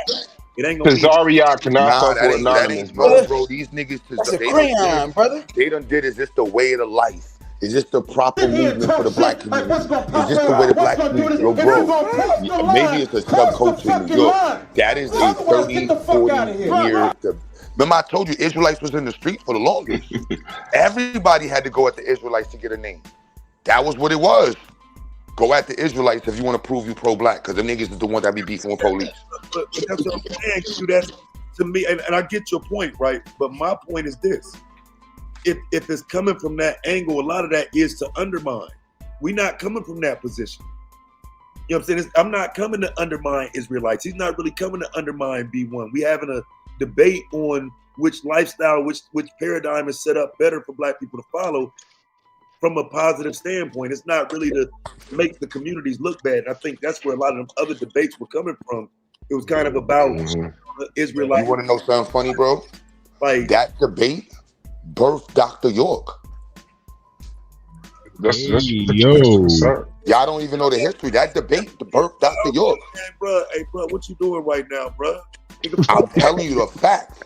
That debate is what birthed Dr. York. And in New York, the Again, niggas, I'm gonna tell you, I'm not even What you lying. mean? What you mean? Hold on. What you mean? What debate birthed Dr. York? Which one? Black Israelites versus the Pan Mm-hmm. African, and he said, "I'm gonna combine the shit." He took the 5% of shit, the black Oh yeah, nationalist shit, and the took some of Hebrew the Israel. Israelite shit, and made a whole new book. Then he well, had the niggas selling the pictures of Black Jesus. Then he had Yeah, niggas selling the yeah, that don't with scare Okay, me I from the see. debate. I That see. don't scare I see me. what you're saying. I see what you're saying. I'm just saying that that topic is very old in the community. I'm not Yeah, saying that it they is. do it. It is. I'm just saying that that So is like now one of maybe the. we could get an actual real, debate with two real debaters that spawn a real person that don't do nothing stupid and pedophilic, right? Not After an Let's about. get I'm it. just entire saying the topic. generation, I'm not a social. I'm just saying like that topic has been irrelevant. That's been the go-to topic in the conscious community for an entire generation. for a whole generation. I'm saying 40 20 Yeah, years. y'all sound like the years. old niggas on the block, man. and with Get out that, them young folks way, man. Them YNs want to hear Black Power versus disclaimer though, Hebrew Israelite. Ain't no YNs want to hear that shit. YNs don't even fuck with Israelites or black person. Only black they fuck with is they mask. They're like, yeah, I got my. What's that shit about two Who shiesty black shiesty, person? man? Black history, bro. Niggas run from Black history. So, although I do agree that debate has probably failed, niggas ain't came from the standpoint I'm coming from. These fuck niggas from the conscious community ain't coming like I'm coming. They never can and they never will. Them niggas dumb as fuck. That's a Niggas fact. say they never can and they never will. When your Niggas eyes ain't be on my jumping, level. Taz. When your eyes be jumping. All them niggas black first, bro. All them niggas is on some other shit. And, you know what I mean? Doing their little personal thing and shit. Ain't none of them niggas be one, bro. This nigga, what's his name? To get back into the community, I think he did that debate too. What's his what was the attorney? Psycho, what's the attorney? He did that shit like 3 years ago. Attorney Shabazz. Malik Shabazz. Remember, he came back and he debated against the Israelites. His black first. I can't make this shit up, son. That was what 3 years ago, and he had the whole dashiki on there. I didn't know that it had been, debated by a bunch of different people. But yeah, Malik did that in person. Yeah, he looked and he kind of. Yeah, I think he did either Pan Africanism or Black nationalism or something versus Israelites. That was like 3-4 years ago. Maybe a little longer. How many views he got? They did that shit in person. I was embarrassed, and I looked at him like, nigga. I think I texted him like, come on, bro. Come on, bro. This shit got thousands of views. It was a lot of views. Who did he debate? Who did Malik Shabazz debate? I think it was the whole either the Israelite camp or XyayX or one of them camps. That's a general go-to topic. yeah, I didn't know it as that though. Like I said, when A9 said that shit the other day, I thought it was a good topic. I didn't really know people had been debating it already, but I'm not connected to that community like that. I wouldn't know. That's gonna put you in the community. That's Yeah, like you the first. did That's the first chip you get on your shoulder in the community. Like, yeah, I beat up on some Israelites. Yeah, I'm in. What's up? Yeah, how many Israelites you killed? I don't think your name has ever been attached to anything religious. Like, cut it out, bro. Stop that shit, bro. Yo, not to say like that. Why you? I'm saying, Taz, if you get labeled, you're not going to be able to shake it. That nigga said how many in the box. Yeah, dog. That was a cold bar. Yo, bro, look at Garfield channel. Why you think Stabio be like that? Yeah, I ain't in it for that, bro. It's just a debate, bro. I ain't in it to undermine the entire Israelite setup, bro. Like, that's crazy. I don't know. He might piss you off in that Shakur in the question round. Yo ass you might turn on that whole motherfucking paradigm. But matter of fact, fuck them niggas. But we can't cuss in the debates and shit. Cause you know Taz will say fuck everything you stand for, like on some Tupac shit. I ain't never did that shit in no debate. Don't lie on me. You ain't, hold on, what? You ain't what? I ain't never crashed out or got disqualified or this. Bro, you just get your customer service voice on in the debate, but you know how to say it without cussing. We clock out, I'm on your heels, nigga. Nah, it ain't nothing like off the clock, boy. That shit hit different. Off the clock, that motherfucker. That clock, I am the most utmost respect for her. You never stop the clock, nigga. Hell no. Wait till that clock in. We wildin' now. I'm with you. We gonna get it though. I wonder who gonna slip though. And I wonder how harsh they're gonna be on that shit, cause man, niggas do be slipping and saying some shit sometimes. Like, so this is my plea to the judges. At least, hey, Psycho, Domo in the back. Yeah, everybody up here chilling. Hey, Ellie, you still around? I'm still here. Okay, yeah, he cool in the back. He's straight. If Domo in the back, I'll drop. You up here, Psycho? Fuck that nigga. I don't see Domo. Oh, he ain't back there no more. Oh, wow. Oh, he must have typed that shit in a long time ago then. Yeah. Hey, but I'm on the media this year. I'm telling you, I'm swaying fights. I'm just saying. But nah, I'm definitely I'm gonna be promoting. I'm selling the fight all year round. I'm not bullshitting. All round, yeah. I'm gassing fights left and right. I'm just trying to motherfucking not fuck up on my channel, man. I want to go loud. I'm like, man, if I get on here and say the wrong shit, nigga, somebody gonna run back with that email like Suave over there. That's why you need to go on and you got to get a media pundit over there. Just send us what you want tonight. He said all propaganda goes to this PO box. Yeah, nah. Yeah, that's hard though, man. Yeah, I'm gonna be the voice for no dumbass debates, y'all. All right, I need some co-hosts. You and Deb so far. I know Willie gonna pop in with some commentary too, though. Y'all gotta let Buddha and Willie debate just cause. Man. Yeah, let's go. That's gonna be who gonna stop talking first. That's the debate. You niggas both gonna walk away from their phones and just be yelling. Just yelling like a motherfucker. And another thing.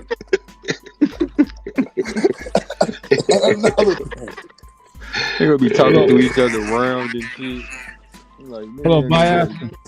You talking about that dude that said all Christians are my enemies? Who y'all talking about? The one that killed Dr. King's mother. Oh, yeah. Oh yeah, I need Vyasa to be a special media pundit because he be having all the information. Weird to me.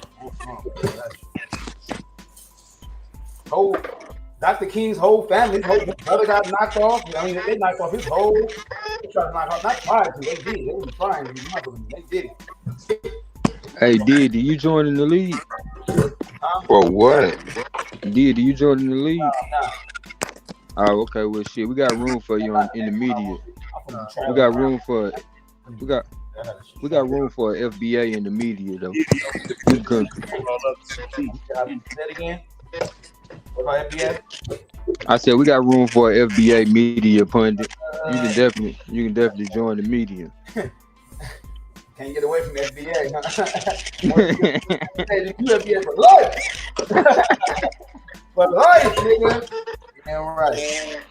I don't mind it. Yeah, they fucking have a little movement up. Y'all ain't got no apples in the thing. Speaking of FBA, I'm gonna end up cooking that goddamn documentary. Blue is apple. Wait, what, they got a new documentary out? No, it's an old one that I never saw. I never saw that microphone check documentary, and I'm about to pick that shit apart. I never seen Blue is not eyeball, bro. I haven't even watched it yet. Yeah. No, I was just joking, Swell. What's the microphone check about? What's that about? It's some hip hop shit. Yeah. That's that hip hop DVD he made that threw a battery in all these Negroes back. And got him thinking hip hop started in 1930 something in the South. Nah.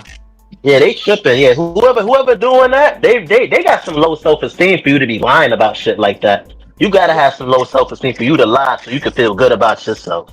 Wait, now what that shit crazy. They basing that on them one niggas, that one group that was Like yeah, that Steve, one little viral clip that went around on YouTube. Yeah, that's what they basing it on. Yeah. yeah, that shit was fire, but that ain't hip hop though. Yeah. No, they was saying hip hop. They were saying that it's rap. They was rapping. That's what they trying to Oh, say. they They are trying to say, using that as the origins of hip hop. They are using. Yes, they nah, are. they wildin', they Hey, wildin'. just Cause you don't hear. imagine, Cause if that was imagine the how case, her. hold on. If that was sorry to cut you off, sorry. If that was the case, you would have heard niggas from New York or whoever like saying this is what influenced them. This is like just like in drill music. Like when you listen to drill music, you hear like the In order pioneers for of it drill to say, in order for it hold to have on. been the Yeah, go origins ahead. of hip hop, in order for it to be the Yeah. origins of hip hop, they'd have had to show multiple people doing this shit. Hip hop is a Right. culture. Hip hop is a Right. culture. It's not one motherfucker doing something. You got Hip hop is a Right. culture. motherfuckers Hip doing hop this is a shit in culture started by 1930s. one person who came from down south. Do you know how hurt y'all would be if hip hop was proven to not been born in the Nah, that's Bronx? not. Nah, that's not. Nah, that's not. I wouldn't be hurt That's at all. not. I Nah. wouldn't be hurt at all, but can nobody prove that? That's what it is, bro. They The protect. fact that people are Nah, trying that to, shit. the fact Hey, that I'm People really out here lying like that. That's the fact that people they even hurt. attempting to try to prove that is wild to me, and it just goes to show like this whole thing is a bunch of East Coast hating bullshit. Like I would not try to take shit. I would not try to take the Bloods and the Crips from the West. I would not sit up here trying to take the Black Panthers from the West. Of course not the Bloods and Crips. People feel comfortable trying to take hip hop from the East, and I got Y'all took Ice-T, but y'all took Ice-T. Nah, but Ice-T from New Jersey. Ice-T from Jersey. Chill. Ice-T from Jersey. Man, He's from New Jersey. Ice-T was West Coast gangster rap. I don't give a fuck what he was doing. I know. But he's originally from New Jersey. But he's originally came out of New Jersey. So I don't care. That's all right. What was He said, I don't care. We He traded was a Ice-T West Coast for rapper. That's He was a cool. West Coast rapper, man. West Coast gangster rapper. They can He have said, I don't care. bro. So he can be born in another country and then come in America and then he can be FBA. Yep. No, that's not equivalent. What I'm saying, he could be born in another country, and then he could be born in New Jersey, go out the West Coast and become a West Coast rapper, and then come back to the East. All right, so fuck it then. I'm FBA, nigga. I'm FBA. Fuck out of here. I don't believe. Fuck out of. That's the argument. Then I'm FBA, nigga. Waiting to say that shit. how I feel saying it out loud. It felt good.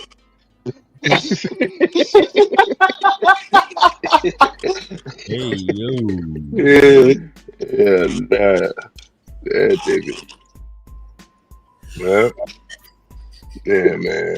Well, I mean, no matter where hip hop was born, it's ours, and we all love it. So,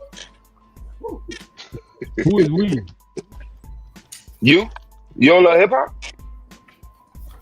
Yo, y'all got any apples in the league? That I played back in the Yo, 80s? Psycho. Huh? Y'all got any apples in the league? I think Mac needs it. No, they didn't join. No. Nah, Mac Meezy not an abo. He not abo. Oh. Nah, he's not no abo. Closest thing we had to an Abbo was Madonna. He ain't in.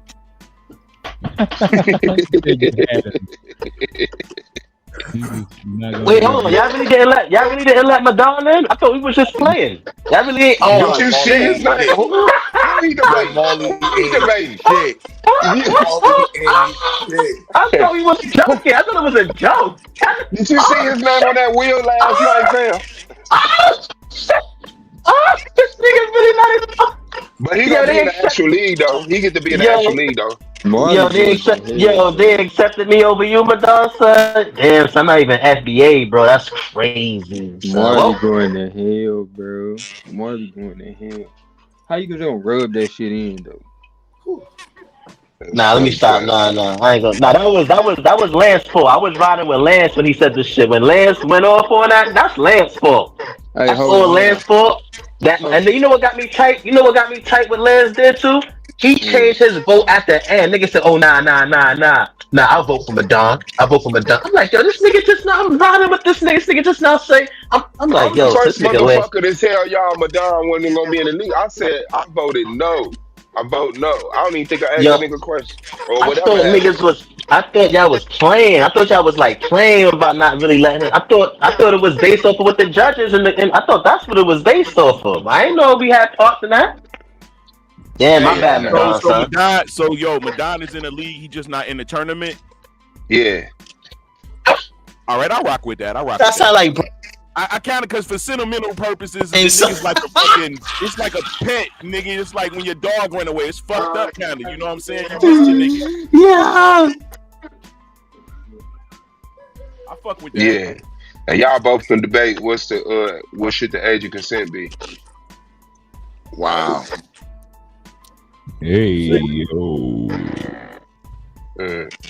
Fucking apologetic. Man, you got me fucked up, nigga. You Yo, let your that ass back nigga on. sound like that nigga sound like that nigga sound. That made that nigga seem like Bronny James, son. Nigga say, yeah, he in the league, but he not in the tournament.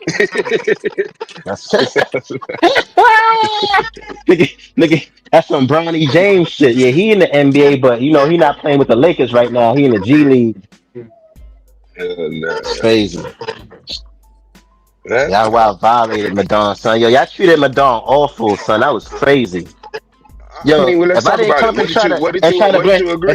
What did you agree with? ain't Hey, trying yo, What did to, you real agree talk. with? nah, if Madonna's What I, did you agree interrogation with? was What the did you agree worst with? of everybody, bro. I ain't agree. I ain't agree with none. I ain't agree with none of the shit he was saying. But I'm just like, What yeah, I we go thought y'all to was top? I'm saying. because we know the nigga. You know how like when you know niggas and you just pick them to play ball with you, and even though you know you just don't Where want. I did we thought go it was too something like hard? that. But where did we go too hard at though? Right. Yeah, Nah, So you everybody pick was doing the Madonna yeah, same then. son. shit, but that nigga Madonna had the worst interrogation of all time, bro. You That think nigga was so? getting stung from all over the place. That nigga was grabbing his ass, his heel, motherfucking neck, his Damn. ears, Pop. nigga. That nigga was bees was everywhere. God damn. That's crazy, son. I thought y'all was joking, son. Like Nah, that's crazy. Y'all niggas did Madonna dirty, bro. they don't play like that, Yeah, bro. Madonna did himself dirty. Scared to You do don't know another about the motherfucker dirty. This And then you motherfucker don't when know I heard about the said, Psycho say, and then Harlem, when, and then Harlem. hold on, The Lance, nigga And said then when I you heard miscreated Psycho, the universe, nigga. I know, hold on. You know what's so crazy? You know what's the funny part? When Psycho at the end of the interrogation, Psycho spoke to him like he was a principal or a teacher. He said, "I need you to stay after class. I need to talk to you." Yeah, he didn't know what to do on that blow. Hey, he sounded like he really didn't sound like himself, dog. Hey, That nigga what's so said, crazy? Hold on, I'm gonna keep it a buck with y'all. I don't know hold what to on, say. Suave. Let me tell you what else was so funny about it. It was so funny when Psycho told him that. I'm thinking that because Psycho told everybody to get off the panel, right? He said everybody leave the panel. So I'm thinking it's gonna be a private conversation. Nigga publicly humiliated the nigga, son. I'm like, damn, Psycho. Walked him out to school and Damn. shit. Yeah, so I thought it was gonna be behind the scenes, and he was gonna talk to Madonna on a one-on-one. You know what I'm saying? You could've- Hey, that nigga That nigga Madonna was said, acting like Michael B. Jordan in The Wire at the end when he was about to kill that nigga. That nigga was like, yo, man, nah, remember when we That's played? nah, Madonna walked with his chin up, man. His chin was up. I don't know what movie you could refer that to. But that nigga like, you got your shoes? Where your coat at? yo, All y'all right, did man, we gonna Madonna holler at you. filthy. Y'all did Madonna filthy, son. That's crazy, man. Don't let And him then win and you over then like that, bro. yeah, and then Lance changed his whole fucking vote at the end. I'm like, yo, what's wrong with this nigga? I ain't Nigga, like how Lance did some. everybody. I You Nah, ain't know like. the Lance, he did suave some. haters. I felt like a Lance did bully at some. that point. Everybody on that nigga. Lance did some. Lance did some Jay Z shit. Nigga was beefing with Nas and then squashes the beef and don't tell everybody else in the Rockefeller. That's the type of Mm-hmm. shit that Lance did, bro. Hell yeah. That's him. Yeah, that's exactly what Lance did. I'm like, Hey, yo. And it was and one of the only reasons too is because that nigga Lance made me laugh at the nigga too. I'm just like, oh nah, this nigga really got it. And then when y'all started going off on the nigga with the pedophile shit, and I had to clarify, like, and let people know, like, I don't even think he a pedophile and shit like that. I just think he just don't want to, you know what I'm saying? He rather look like a pedophile than to look dumb. When he was That's just being crazy. prideful and shit, he didn't want to Yeah, fucking answer. Like powerful. Michael hit the nail on Right. the head. He didn't want to answer the question. He didn't want to answer the pride way you cometh wanted him before to. Yeah. fall. Yeah, That's Destruction. and that's niggas crazy. beg like, yo, just say you don't fuck with it, bro. Right. But he was so That nigga. focused on defending his point, right? To the point where he'd rather look like a pedophile than to look like, oh, like I don't know, or you know what I'm saying? And that's He stupid in was itself because I'd grounded. rather look like, yeah, I'd rather look dumb than to look like a pedophile. So in that sequence, he looked like a dumb pedophile because it's like you rather look like a pedophile than to Dumb look dumb. Like that's crazy.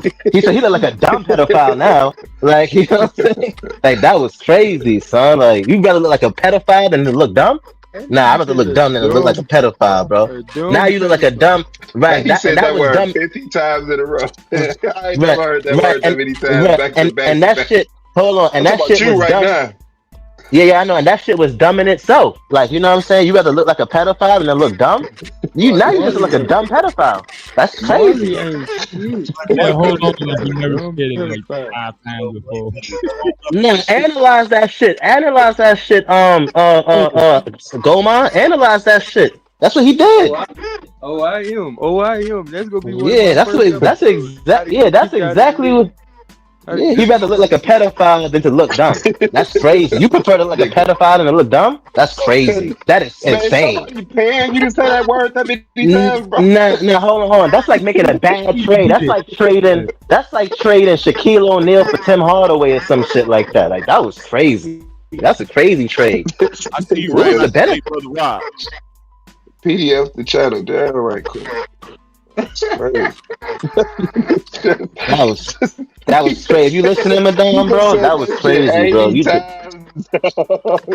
that's nah, sir. Nah, I was thinking about that shit for the whole week though. I ain't gonna lie. I was thinking about that shit all week. I'm like, Hey, yo, he got to look yo. like that. That's Marley don't crazy. give a fuck. Oh, I like That's he don't got it yeah. in You him to right. give a fuck, man. Nigga said, I'd rather look like a pedophile than to look dumb. Now you look like a dumb pedophile now because that was dumb to look like a You pedophile gotta get that than to sound bite. look dumb. You That's gotta get that. crazy. This is crazy. This is Hey, Psycho, crazy. I need you to end the show right now Who so I in the can get the panel? sound bite. Wait, hold on, wait, hold on. Who in the panel or on the chat rather look like a pedophile? Wait, hold on. Who in the chat? Wait, hold on. Who in the chat and in the panel on the panel rather look like a rather? No. Wait, hold on. No, we have to examine this. This is serious. No, Taz, this is No, serious. it This ain't. shit is serious. No, this Nah. is serious, guys. No. Listen. No, I'm for real. This is serious. You rather look like a pedophile than to look dumb? That's crazy. That's Like, crazy. point was What? fire the first time you made it, but you kind of like tripping now, my nigga. The Come point on, no. Like, nah, son. Get into it, yeah. This nigga's a He dumb on pedo. one. This nigga's a dumb pedophile. A dumb pedo. I'm ready You a dumb. damn, like damn. Every time I think that's the last time he gonna say it. Yo, hold on. If I would have never analyzed, hold on, Taz, Taz, bro, listen, Taz, no, I'm not gonna say it no more, Taz. If I would have never clarified it that night to show y'all a different perspective, y'all niggas would have continued to think that about the nigga. What make you think that? We still do. You did nothing. I guess. Damn, son, that was Marley crazy. the whole time was thinking he was therapist. He was being a therapist to the panel. That shit suspect, bro. Hey, I wanted to ask y'all this, bro. Hey, real talk. What y'all think about Netanyahu's army saying they not fighting for him no more? And yeah, I just saw that they walked out of the UN on when he went up to make his speech. Walked out on that nigga, bro. Yeah. Nah, I don't believe that. No, they real news. He walked up to the podium and I swear to win. Y'all talking about two different things though. Yeah. What you talking about? Nothing. He's talking about the military. You talking about the UN? Yeah. Oh yeah. No, I ain't seen no military in the UN. I just saw the representatives. No, I ain't heard that, but Lance got some other websites. Yeah, it's probably a couple motherfuckers with motherfuckers, but yeah, the generals and all the people that lead the army, the IDF. Fuck the IDF, nigga. He said, "Fuck the IDF." What the fuck? Let me ask a question though, bro. It's hundreds of thousands in Israel right now. Let me ask a question though. What is black people's relevance to that? Oh, I'm gonna tell you what if y'all talking about the Israel motherfuckers, they said the biggest threat to Israel is black people, young black people. Yeah, so Wait, who I said don't know that? why you think we ain't got no connection. One That's lady, true. Yep, it was one lady, one Jewish lady said that. One Did That nobody represents a did nobody collective denounce of that shit, people Dave? who was Nobody denounced that shit. Yeah, who was hired to one represent a Jewish group lady of said people. it. person that said it. They said it. Shit. No, you keep saying they. One Jewish lady One said person it. said it in That a room full of represents a others. In a collective of room full of people as others. her job. Her job is to speak for a That's her collective of job people. is to speak In for a room Israel. full of others. So you don't think? Nah, that's. I don't think that can be isolated. I think that's that She thought ain't gonna process. say that shit because she thought about it on the Body of toilet. She's saying that shit because they had meetings about this shit and they agree with her. She not up there saying that shit because she thought about it on the way there. Yeah, You she ask, said that's what I'm saying. But what's up with this Palestine? Actually, I'm gonna leave it alone. I'm gonna leave it alone. I'm gonna leave it alone. I mean, I want to understand why I'm gonna leave it alone. there's so much about that shit, though. Huh? Hey, so look, I was telling Domo last night that nigga Mark Lamont was a specialist in that area, and he said that black people got more in common with the people of Gaza than they realized, right? So I never understood. I got to research and come to find out Afro-Palestinians exist in the Gaza at the numbers of 11,000. So where they destroy is where those Afro-Palestinians live. But there's no place on planet Earth where you can put the word Afro in front of it. It's in Gaza. The But you Gaza can put Strip is Afro right in next front to of Israel.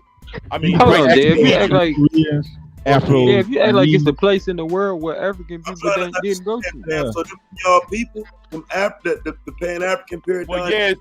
Well, some of those people came to America. Like not those people, but some of those kinds of people came to America. Man, I done fucked up. We need to follow our indigenous original people, huh? The people of Israel. You damn right, Taz. Well, not all of us. No. Not all of us would come from Israel. Not all of us is from that And area. the debate begins. Hey,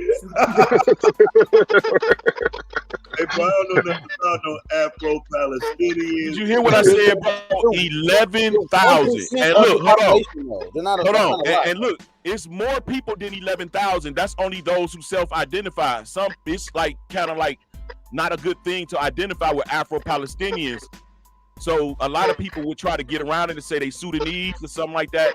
But actually, Afro-Palestinians is a vast. They say it's 1%, but it's more than 11,000, bro. Yes. At the Gaza Strip. Yes, 11,000 within. Yes. Before Right. October, before 2023, Gaza City held a significant conversation with the Gaza Strip Afro-Palestinian population, estimated 11,000 within the overall 1% population of the territory. So yeah, I'm rocking with them. But That's a lot of people. But it's more than that, though. Here it is, D.A.B.A.T.E. I got another article. It's more than them. Fam, I just want to It's like it's more. Yeah, it's Hold more on, than y'all. 11,000. Yeah, I mean, I can't argue That's that. only those who self-identify. You feel like that. So Taz, you cool with them motherfuckers being overseas talking about they got a problem with young black people? Like you still don't understand what our issue? Why we give a damn? Young black American, the black American. No, they said the biggest threat to Israel is young black Americans. Yeah, that's calm down. However, for her to make that statement, bro, and the position that she held in front of those people, that make people look at the world like that. Make when Israel. Hey, drop me a link to that, bro. I want to see it. I want to see. Oh, bet no problemo. Cause they just put a target on my kids, like they got me. Oh yeah. I want to see that shit too. I want to get the context of what they were saying or whatever the fuck they were saying, what they was trying to say. I want to get the context. Said. Yeah, what they said, whatever they said. Yeah, all of that suave. That was a surgeon that she asserted. Man, Marley, you can't say the PDF word for a year. Context. You burned up all your points, nigga. The declaration. That shit was crazy though, suave. I ain't gonna lie, son. Wait till you watch this shit back and see how crazy you just went. White folks love blaming us for their problems. White folks love blaming us. That nigga waved the motherfucking flag and set it on fire, but nigga, you was still waving the flag. God damn. He said he ain't put that motherfucker down. 1%. And You so on yeah, it, Blue, or I need to be on it? that them was our, I didn't know that that black people like had like people over in Israel other than like the ones they let come Hey, over there. send it to him, Lance. I'm cooking right now, but I definitely put it in the group chat. Within the overall 1%. Oh. So Nah, they got some Hebrew. Taz, they got some Hebrew Israelites that came from America. That went over there. Yeah, I That know. went to live over there. Yeah, they even got communities and shit over there. Taz. Right, I know about them, the ones that's been left and went over there because they, the religious shit or whatever. But it sounds Yeah. like Lance is saying like some of our original African people are there. Yes. Yeah, they are. They came from West Africa. They're migrants from West African, Nigeria. Yeah, No, they not. They not migrants from West Africa. How you gonna tell? I'm gonna put a Hey, source don't up. y'all Yeah. argue over that, please. Don't I've y'all already argue studied this, over bro. that.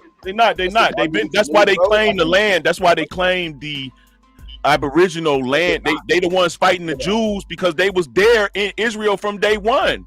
Okay. They wouldn't look, bro. They would if they was immigrants, bro. They wouldn't be able to hold sit down like they They doing. wasn't there from day one, brother. Yes, they are. Yes, they the are, original bro. Canaanites, bro. You know nothing about that, dude. Guys have been my people, and I just ain't acknowledging them. That look at what Mark Lamont said about Gaza, bro. Look at I showed a picture of Afro-Palestinians, nigga. I'm trying to get him to get to the damn quote first. Right. Former Israeli Consul General Judith Barney Schur. That's what I posted. There you go. Yeah, that's her. Yeah, they'll put it in the break. Yeah. Go ahead, make that show it, Dad. Go ahead, show it. No. What's her rank, Dave? What's her rank, Dave? She was the Israeli. Put some money on that though. Yeah. Let's do a wager. Yeah, I know what I'm talking about. I'm gonna say I know exactly where they come. Wait, what y'all putting money on? The fact that they just threaten our kids. No, not that. I'm talking about as far as the Afro-Palestine, the Afro-Palestinians, and as far as their them not being native to that region. Oh yeah, no, I ain't disputing. Oh, you gotta join the debate league for that shit, dude. I don't study foreign regions and foreign people, so I'm asking because I ain't never heard nobody else. Well, I was studying because I kept hearing about Palestine. I found out that there's a black segment over there. Yeah, there's black people in Palestine, but they from Yeah. Africa. A lot of them is from Africa though. Yeah. Wait, but hold on. They come from Eritrea, West Africa, Ethiopia, Sudan. I mean, not West Africa. I meant East Africa. Man, so come on now. When it comes to the origin of the African community, there have been several distinct influxes of African migration to Palestine over the years.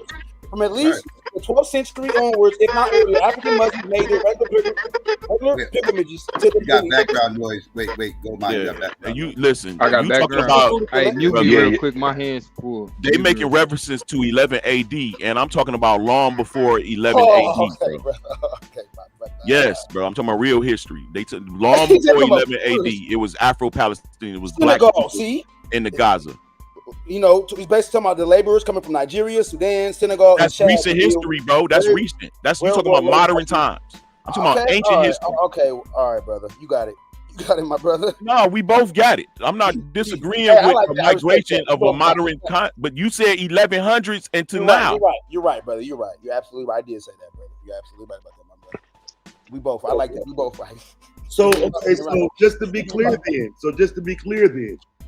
So what y'all telling me is that when people are talking about Palestine, I should think of them as my people. Not all of them, because it's a lot of. I'm not saying that. No, it's a lot of them that is your people there. Like how small percentile.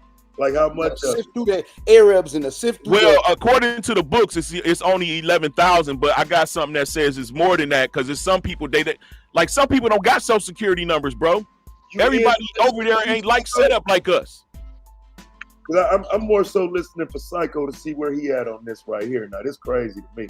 No, I showed Psycho before. I put Psycho up if he didn't already know, but I felt like I put him up on it a long time ago.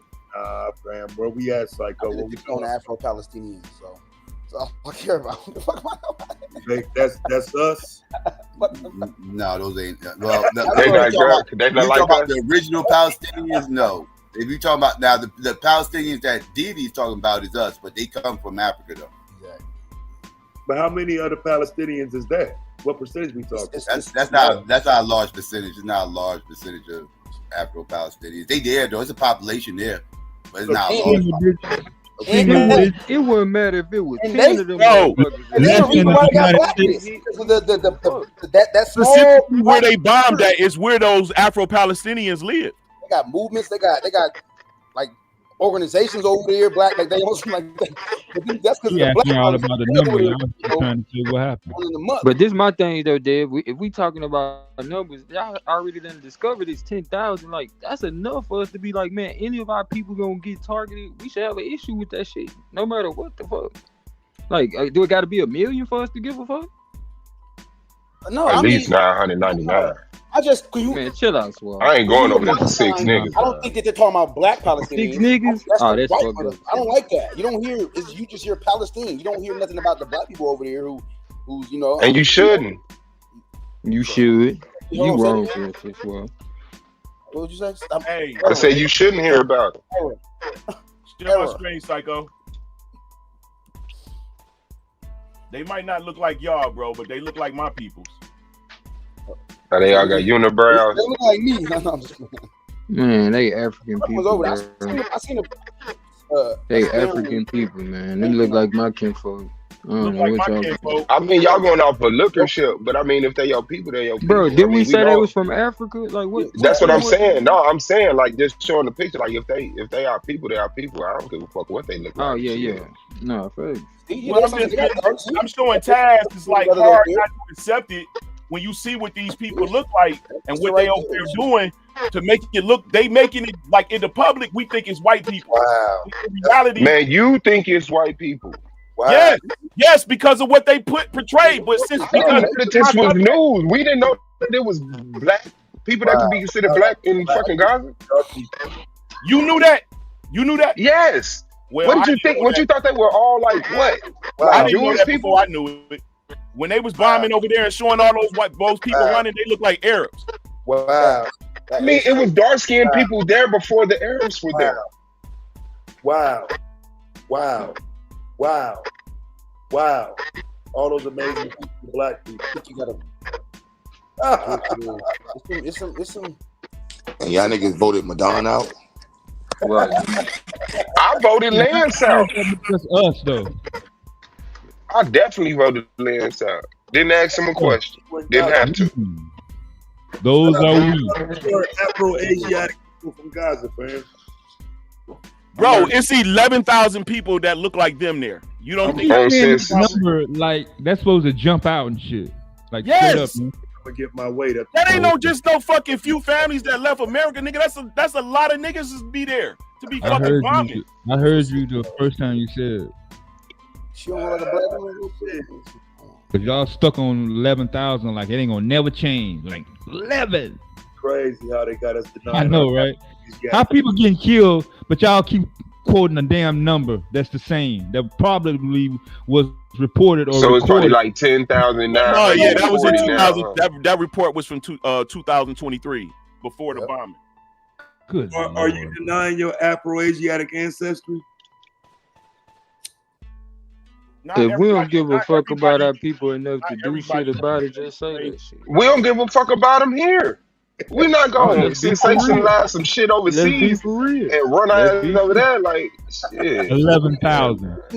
I heard that. I don't know nobody else said. What do you mean by we don't care not about everybody came over here on slaves? I said niggas ain't doing shit. You don't give a fuck. What do you You don't mean give by a that? Like, fuck. niggas ain't doing shit here. Like, what do you mean by that? You don't care enough of a fuck to do nothing about them niggas in That same Palestine. comment, you the same nigga who I had to bring up United Black Men Black Men United in Chicago. You the same nigga that said niggas wasn't doing nothing. Like Yes, and then you stayed on the panel with me instead of going to join them. And then you stayed on the panel with me instead of going to join them. Like, why don't we go to Gaza to help our people fight? Then that way we can claim the land.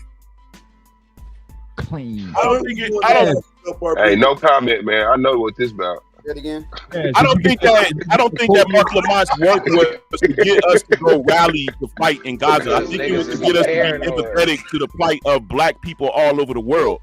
But Cynthia McKinney already exposed that back in 2009, and niggas didn't give a fuck then. Well, I missed it, bro. I'm new to it. She was on the boat. He was on the boat. Whoa, what boat? Yeah. He said, "There's a boat. We got a boat." In Gaza, man. Yeah, she was on a boat. It's McConnell. She was on a ship, like for humanity purposes, like Red Cross. And then she sent out a message of it talking about cocaine. And they had her like stranded. But this was when she was in office though, when niggas was supposed to be in politics. She was a sitting U.S. representative stranded in the Middle East. Niggas didn't give a fuck. Piece on that, bro. I didn't even know that though. Them niggas chose. Not the only one though. Long line. It's a long line of niggas didn't know that. Roy Jones Jr. was finna go get out the one grill, the basketball player, because he got ties in Russia. Black men have always, who's that? Rodman went over there to North Korea, talked to. They love black. They just love black. Black Americans. And that was a boss move right there. Rodman going on that. I don't think that got the credit it needed. Rodman. If that would have been Larry Bird going over there to talk to Kim Jong-un, like that shit would have been different, bro. That nigga went over there. You know who downplayed that shit? Who? Black people. Niggas like you who don't like athletes. Got him. No. He put him on a pedestal for that because he actually did what I was getting the athletes for not doing. Niggas first of all, we threw that nigga out a long time ago when he dressed like a tranny and was dating white girls and doing coke in the basketball game. Let's not forget, we threw. No, he dressed like a woman. He dressed like a woman. Relax, it's a tranny. Trying to establish trannies don't got a dress code. Yeah, they do. You transdress. That's why tranny is. What is a tranny outfit? What is a tranny outfit look like? If you dress up as a woman, if you put on female clothes, thank you. You're dressing up as a woman. That's a tranny. Yeah. But trannies did it to themselves, bro. They don't have a dress code. They steal other people's shit. Me outfit one of the motherfuckers trying to look like something else. Hey man, if that nigga would have went over there to North Korea in the dress and Kim Jong-un and came back with a bag for black people, y'all have took that check. Absolutely. Yeah, that nigga would never got to flip it over. Kim Jong-un would have clapped that. Y'all took. He could have gave you that check in a dress. He go, yo, $100,000 that Kim, you appreciate it. I'm taking whatever being offered now. I ain't turning nothing away.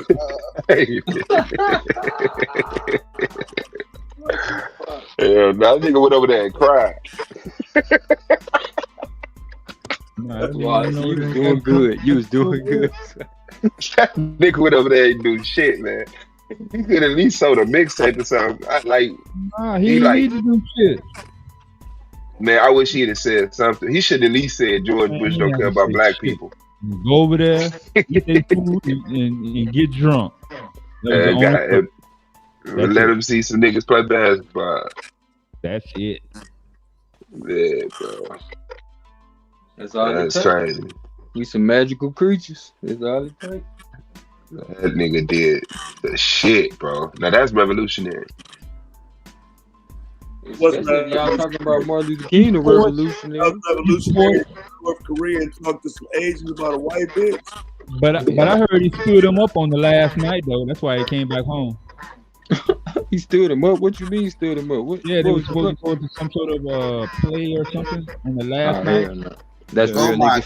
Can you refresh or something? Because that feedback is like really bad. That's me. I got you. Yeah, I think it's coming from dumbass shit though, man. Let the record reflect though, man. Since we talking about it, that was some dumbass shit though. You try to sneak some weed into Russia though. That was dumb. Gummies. I don't know what it is, but you going to Russia? Like, are you serious? No, you going to Russia? It wasn't no problem before. That would have never happened if she wouldn't allowed to been able to do it before. That wasn't the first time. Yeah, but it's always, oh my God, he got. Nah, it's because she a tranny too, so that's why they did that shit to her. Because niggas in Russia don't give no fuck about no weed. Nah, bro. You taking a chance. It's like getting on a plane with some weed and you done did it 50 times. Yeah, bro. Nigga, I did that. Been there. Yeah, when TSA stop your dumb ass. That's Nah, you gotta know how to do it. You know what I'm saying? You gotta wrap your shit up inside of your, you know what I'm saying, your jeans and shit like that. Put it in the middle. You know what I'm saying? Don't look at TSA while you walking through. Just walk behind the white people. You know what I'm saying? That's it. You be good. 3 years later and a probation. Every time I go to Miami, I take an ounce with me. I try to having to go to the hood. I done brought weed to Dubai, to Japan, to England. You know what I'm saying? I'm not smoking if I can't. Like, bro, I ain't taking shit to no England or Dubai or anywhere you gotta fly over the ocean, nigga. No. Nah, I be needing my bud, yo. You know? Yeah, I need mine too, but I need my freedom though, fam. They fuck around and get you in the Abu Dhabi prison and fuck you up over there. I almost got locked up in Abu Dhabi. I'm about to do that loud pack down there. Yeah, almost. As a matter of fact, I almost got locked up in Abu Dhabi, Taz. Live in effect, man. Not for no weed though. Of course, you know. I don't want no smoke. It's psycho. Real life shit, man. Nah, but to be honest though, when you traveling though, they're not really looking for weed. They're looking for like bombs and shit like that. They're not really looking. They're not scanning for like weed. That's what they tell you to get your ass comfortable to bring that weed over there so we can lock your ass up. I'm telling you, Swab, as an experienced traveler, they're not looking for like drugs. You a traveler, meaning you a fucking consumer. You on the other side of the business. Veteran and everything. Nigga, they looking for drugs and guns and bombs now, but they definitely looking for drugs. They ain't never not looking for drugs. Yo, bro, I know niggas that brought weed in their suitcase, I ain't say niggas don't move it. Bro. Like I'm what they call. And they hold on. Don't do that. We don't need that clip later on in life. Yeah, but they not there. You gonna be somebody, nigga. Yeah, they definitely not looking for no weed though, or they not looking for no drugs. We ain't finna take and find out. It's not that serious. Nah, weed is serious. Weed is serious to me. I need weed.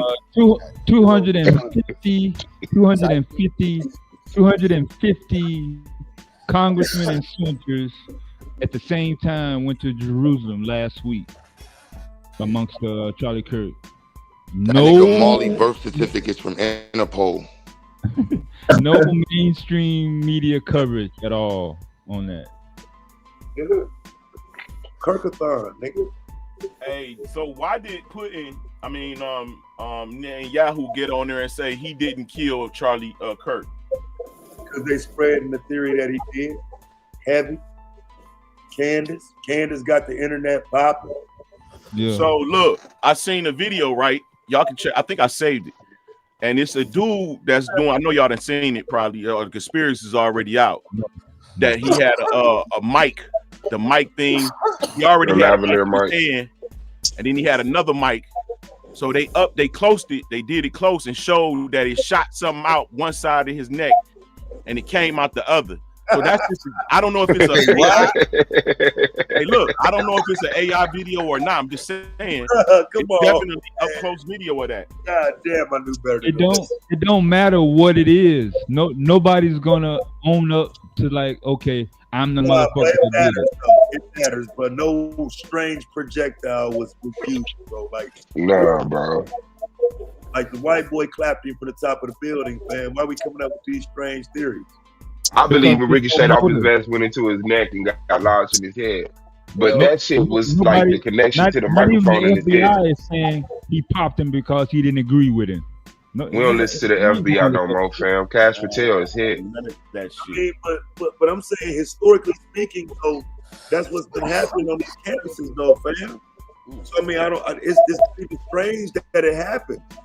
I mean, it's just an escalated form of violence that's been happening.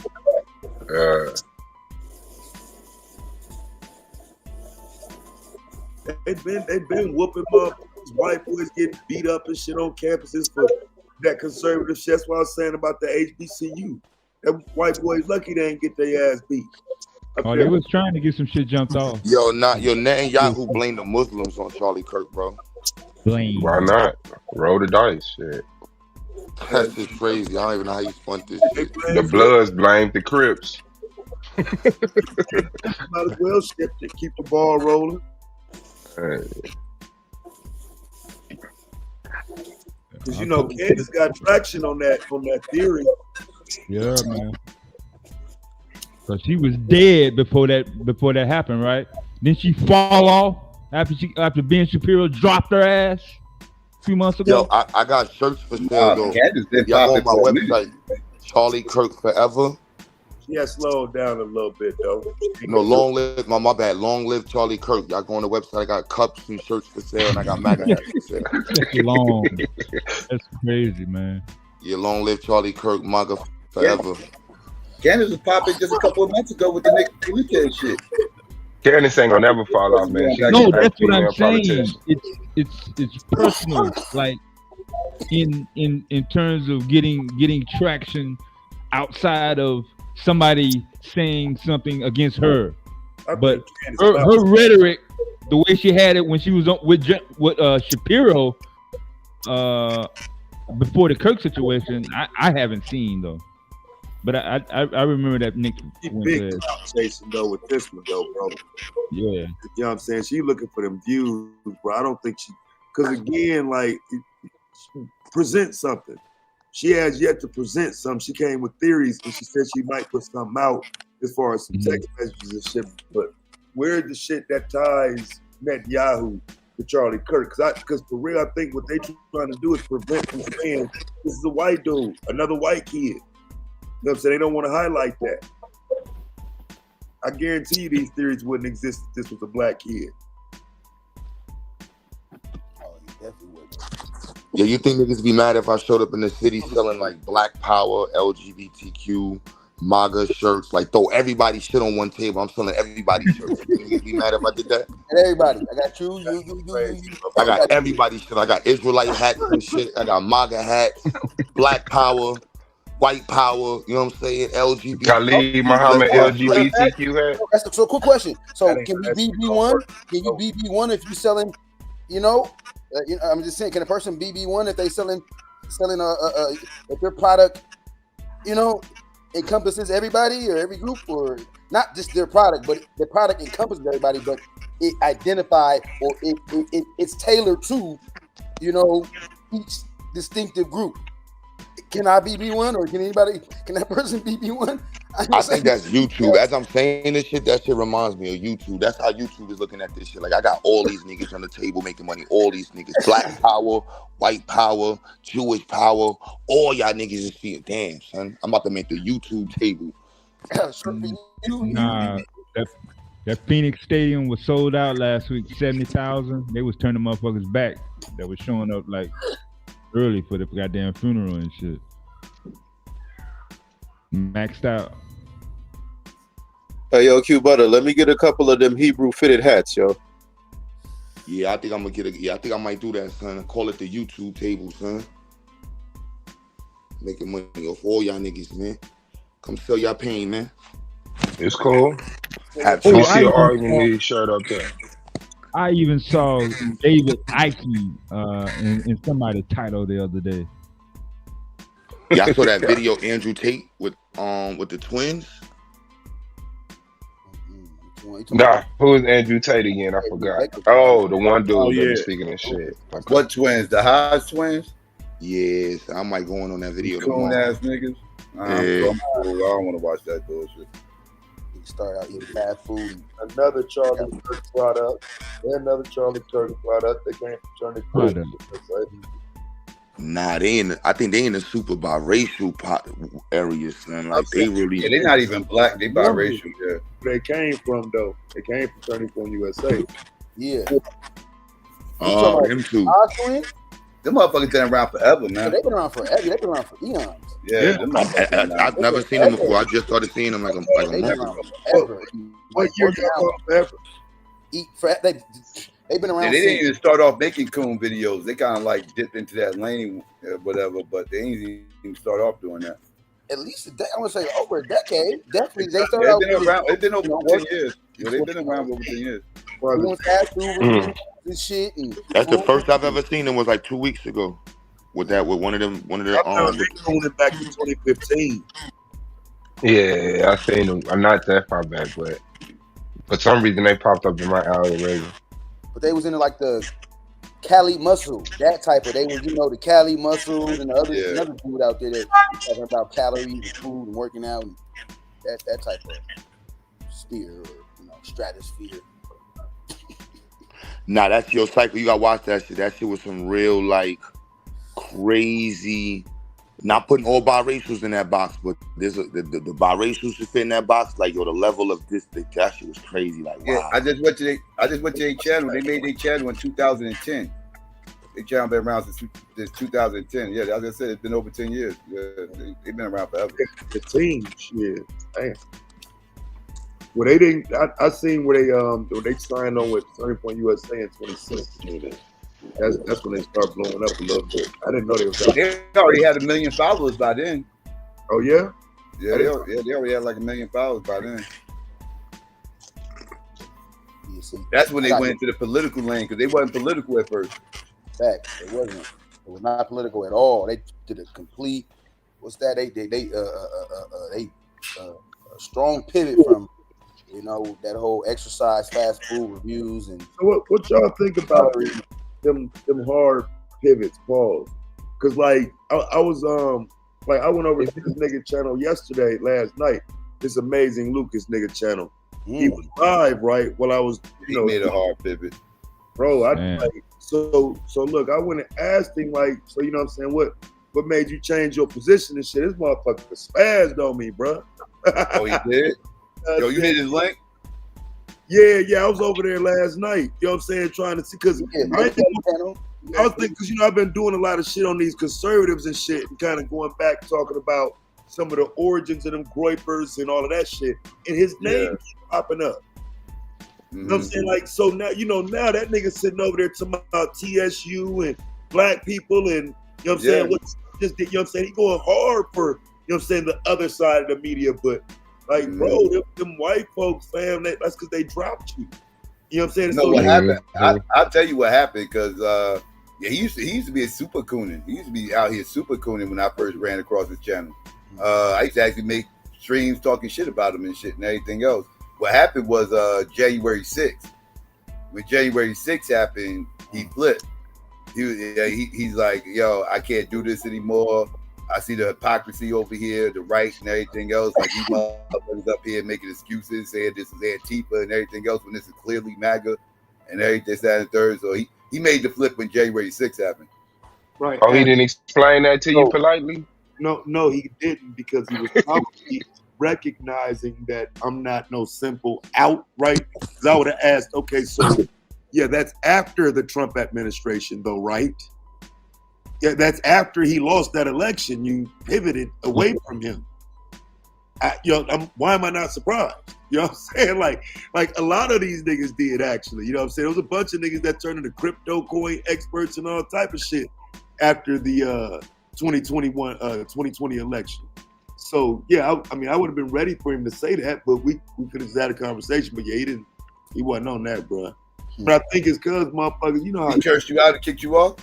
Yeah, bro, he was calling me dumb nigga and all type of shit, bro. Oh damn! He was angry, bro. I mean, I thought he'd be doing those streams so people could disagree with him. I guess that's all cap, huh? No, he do. You got to disagree on the right shit, though. I don't think he just got a little growth off that Piers Morgan shit. He kind of went viral for that. And so he probably don't want motherfuckers to know he was sitting up here interviewing Nick Fuentes and all that shit. Who y'all talking about? Amazing Lucas. Amazing Lucas. I never heard of him. Yeah, because he spazzed out when I ain't calling no nigga amazing, dog. He was that shit's crazy. With them people. Well, he named his name after Spider-Man. Half man, half amazing. He's a I gangster. thought he was doing cartoons. Yeah, he does a little I know the motherfucker was like Red Pill, nigga. I just So real quick, did he have his wake up? So I remember this nigga. have He his used to be wake-up call? on. Didn't this nigga used to be on like the He used to be in the Manosphere, wasn't he? Yeah. Nah, Red Pill, he never really he was in the he had some Red manosphere. Pill motherfuckers on. He was always in the political lane. He was always in the political lane. But he used to be a conservative though. Yeah, a Christian, like one of these Bible thumping conservatives. And then, like I said, he flipped January 6th. Psycho, I'm telling you, before January 6th, that motherfucker was gender banging. I'm telling you, had the one dude that used to run one of them Anton Daniel channels on his fucking panel, though. They was mods in the fucking chat. Hey fam, look, he ain't. I ran into him during the Breonna Taylor situation. Bro, that was political though. That was political. Breonna Taylor nigga shit, nigga. They was gender banging that one way last night. I'm talking about the woman chime in saying we control birth, we don't have to birth their babies and all type of shit, nigga. On his channel? Yes. So I'm there to ask him about this shit as all this shit playing out, and I'm scratching my head like, damn, like y'all made it easy for a nigga like this to grip. Cause y'all niggas over here arguing on some nigga shit on a channel that blew up from some MAGA shit. Y'all don't realize white people still watch this channel. They never left. They still on Reddit talking shit about this motherfucker. They're laughing at people who support him. That shit is crazy, fam. But nah, I went over there to just had a conversation with him, bro. That motherfucker spazzed out, bro. He ain't want niggas to know, bro. That's all I could think is he ain't want motherfuckers to know that he was that deep in. And then he said, well, anything I said when I was MAGA, I stand on it. And I you know what I'm saying, again, I don't want to get all deep into doing videos about niggas, but that point does bother me though. How you standing on MAGA doing the content you do right now? How is that possible? I think that's other motherfuckers not being. A lot of them, you know what? A lot of them conservative niggas used to be over there with the red pill niggas. That's how I get him a little, cause like I might have seen him with what's the Anthony dude? Remember the dude that used to walk around? He had all the American flags and shit. ABL. Yeah, remember all the niggas was over there. I put all the niggas in the red pill conservative. ABL never made a pivot though. ABL is still the same ABL when we first met that motherfucker. I don't know. He done pivoted a little bit though. Just a slight pivot. He ain't the Klan gave us gifts, ABL no more, bro. That's wild, boy. He still goddamn cool to me. I don't know. I ain't listened to that motherfucker. Last time I heard that motherfucker was on that Jubilee shit. That was the last time I heard that motherfucker. And before that, it was been years since I heard that motherfucker. Before that motherfucker did some shit about Ahmaud Arbery, bro. I never listened to it again until like last year, bro. I hadn't heard nothing, but now he more so try to play that role, that middle role. But like I said, a lot of them had to pivot, bro, because Trump wasn't in office no more. They couldn't do that hardcore conservative shit, and they couldn't keep a white audience. I see Brandon Tatum is going through it over there. His white audience turning on him. That nigga done got married in the whole nine, fam. Shout out to ABL. You know, that nigga got a black wife and everything now. Oh, yeah. What? Yeah, hey, Psycho, it's probably because of that comment that he made about Rosa Parks, where his audience turned on him, trying to point out the fact that she's had a car and it wasn't necessary for her to be on the bus. I think he really had people look at him different after he said that. So I think that's how he burnt his bridges with his audience. Wait, she had a car for real though? Yeah, I'm about to say that that's actually not historically inaccurate. Like as far as like that was planned. Rosa Parks was planned. Yeah, I mean, all that. Yeah, shit. but I think people look past the fact.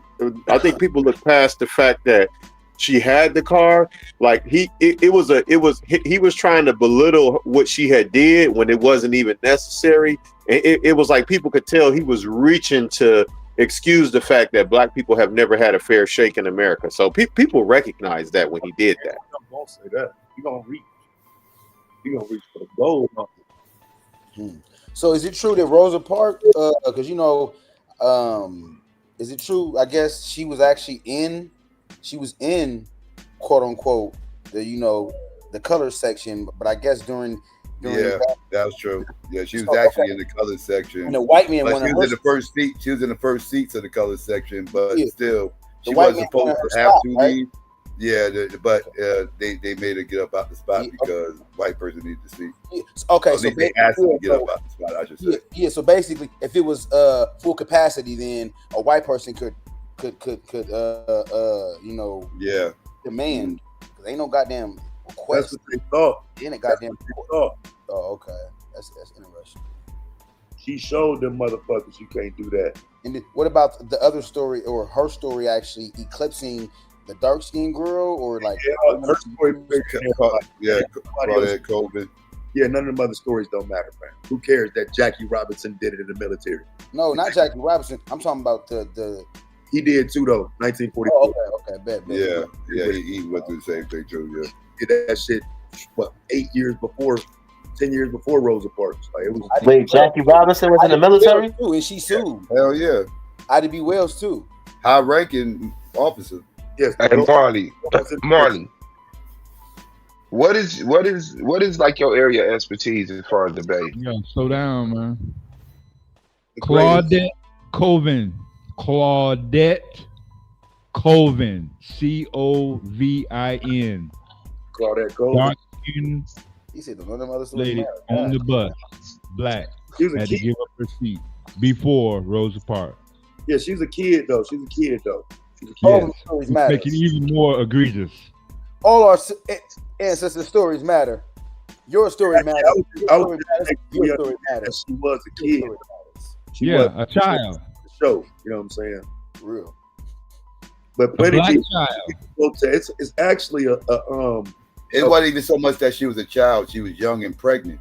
That's what it was. She was young and pregnant, and they thought it would be a bad look to use her as the face of the movement. Yeah, it would have. It will. I ain't gonna say it would have been, but she was 15 though. So I mean, that's just too young. You know what I'm saying? Yeah. At that time, Taz. Yes. Really? Yes. The 18, the adult 18 wasn't in effect. It goes back to coloring. No, my bad. Stop. No. When it comes to having the time to put it into the that wasn't looked up as odd. Because what I'm saying, having a child at the age of 15 was not odd. But this is what I'm telling you though, right? In order to challenge those laws and whatnot, it's not like they just didn't want to use her. There was a strategy that had been used over the years. Whether we going back all the way back to fucking Plessy versus Ferguson, there was a strategy to put these people in place to create issues. Right, to take these things to they try to take these things to the Supreme Court and everything else. And I don't think it's about overshadowing Claudette. It's understanding that, okay, we need the right case to get in front of the court. The right case, huh? Yeah, no, I'm just saying she wasn't even put in the media at all. So, it wasn't her age; it was the fact that she was not married. She was. I think that was the issue. Motherfucker. I'll pull the clip, the same fucking little clip you showed us earlier with the white bitch. I'll show you 5 of them. Claudette. Shut up, nigga. She was in the news. She was selling. In what news? Damn, who just died like that? Oh, in any newspaper you want to see, nigga. What you talking about? New York Times. Down. That's your favorite one. No, let me quit though. But yeah, it was in the local papers. It was in the local papers. Yeah. No, I give you the local papers. That's how we talking about it now. Shit. Yeah. No, but it was spread out though. It was still news, but it wasn't as big news as Rosa though. You know what I'm saying? I mean, I ain't gonna sit here and cap with that shit. Nah, I don't think it was big as Rosa, yo. She didn't make the history books. Let's put it that way. And to answer your question, Suave, my specialty is knowing the difference between a bomb and a missile. Yeah, I'm sorry. Listen now, before y'all get deep into that type of shit, look. So some of those things I've never thought were really important, right? I learned the difference between a bomb and a missile when y'all was arguing about it. I learned the difference between a boat and a ship when y'all was arguing about it. Because I don't think those things matter. But since they were laid out and people made a valid argument, I'm like, yeah, a boat ain't a ship. Why did my dumb ass think they were the same? You know what I'm saying? So, I mean, some of these things can be productive. You know what I'm saying, when you listen, because I wouldn't have made the difference. A boat is a ship, and a ship is a motherfucking boat to me. A bullet is a projectile. Shit, they all the same. Don't get hit with one of them motherfuckers. You know what This nigga's stupid. And I would say boats are more prone to capsizing than ships. Yes, absolutely. Ships are way bigger. Exactly. Yeah, I know now. I care now. I wasn't raised near no ocean, no water, no ship. All I ever seen was boats. Nigga, I don't give a fuck about that shit. Ain't been on no cruise. Don't want to go on none. Done been on a boat. Enjoy fishing from a boat. I don't know about no ship though, bro. Yeah. But I guess when you start comparing like a boat to like a goddamn Navy vessel or some shit. Not even comparison. Yeah. You can easily see the distinction, but yeah, I never cared enough to make it. So y'all would have got me with that shit one day. You know what I'm saying? If I would have never seen that happen, I would have easily said, you know what I'm saying? Yeah, and they took that motherfucking boat over there, and that boat, the Titanic, you know what I'm saying, or some shit like that. But I'd be like, nah, that was a ship, dog. Like that, like it's a fucking boat. A boat is a ship. What are you talking about? So did the slaves come over here on ships or boats? Yeah, so you have to ask somebody else. I'm gonna tell you both, either or. You know what I'm saying? I'm will tell you they came over here in a boat. Nigga, so you let Suave die and sacrifice himself, nigga. You learn from that shit. Like, they came on ships and boats, nigga. We know they ain't fly, nigga. That's what I'm gonna say. A black power. Coming on magic carpet, that's for sure. Let me see. Okay. I heard one of them arguments y'all was having. I was just sitting back listening, smoking. Yo, Taz, good work, son. Shipbuilding capability in ancient Africa to go around and go. I was just like, Yo, Taz, good work, son. I see you been training, son. The gaslighting defense was perfect with son. Yeah, that was tactical, son. My bad. I was just listening to the shit you had with that nigga Lucas, son. You say I've been working. Yeah. You gotta be tactical with the gaslighting remarks for these Sambos and these fucking tricks. You gotta know how to hit it with the. Yo, he was like, "I'm sorry, you was friends with him." That nigga said, "Friends? I wasn't friends." I was like, "Got him." I'm like, "Yeah, Jazz, how you hit him?" Like, friends. He crashed, bro. He crashed. He crashed all the way out. I was like, "Oh shit." But nah, I learned that shit though. But like I said, that could have easily been me on this motherfucker. Like, bruh, ship is a boat. Fuck what y'all talking about, nigga. That could have easily been me. I didn't know it mattered. Yeah, we need some good new people to beat up on too. So like, he's a nice one to beat up on. We need to pick like 5, 6 of those dudes and just beat up on them and go after their viewers. Yeah, that shit crazy. I didn't realize how many of these niggas was on here. There's so many maggot niggas on this motherfucker, bro. Hell yeah, boy, they loaded.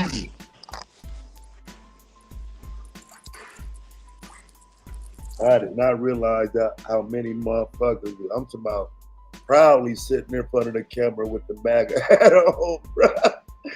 Like on the cover of the video, nigga, with their thumb up, nigga smiling with the MAGA hat on. Like, that's why I said they don't need Jim Crow no more. We do it on our own.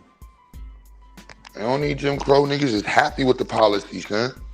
I went on Chaotic Truth panel yesterday because of some shit he had on the show. And this black dude, yo, bro, I meant to go back and take that part. This dude was just like asking, so are you racist? So because you study African history, well, what about American history? I'm like, nigga, you're black. Yo, yeah, Jim Crow, we and white folks ain't got this shit in order right now. This is autopilot. Q, it's a whole rabbit hole when it comes to the word racist, man. Racist just ain't racist no more, man. Like, you gotta apply all type of shit. Nationalism, religion, all that shit is all getting blended into one now. So that's like when you try to call Charlie Kirk a racist, they're gonna fall back on Christianity. You know what I'm saying? Like, This dude hit the panel the other day. paradigm. Son, he lucky Psycho wasn't. This nigga hit the panel and was like, yo, Q, he was like, he sounded black. He's like, I ain't black, I'm a Christian. You black. And then was just going off about how being a Christian is better than being black. For real though, bro. Like that Charlie Kirk shit. That Charlie Kirk shit just like opened up a whole can of worms, bro. I done been doing deep diving. That's why, you know, and I apologize too, Psycho, earlier.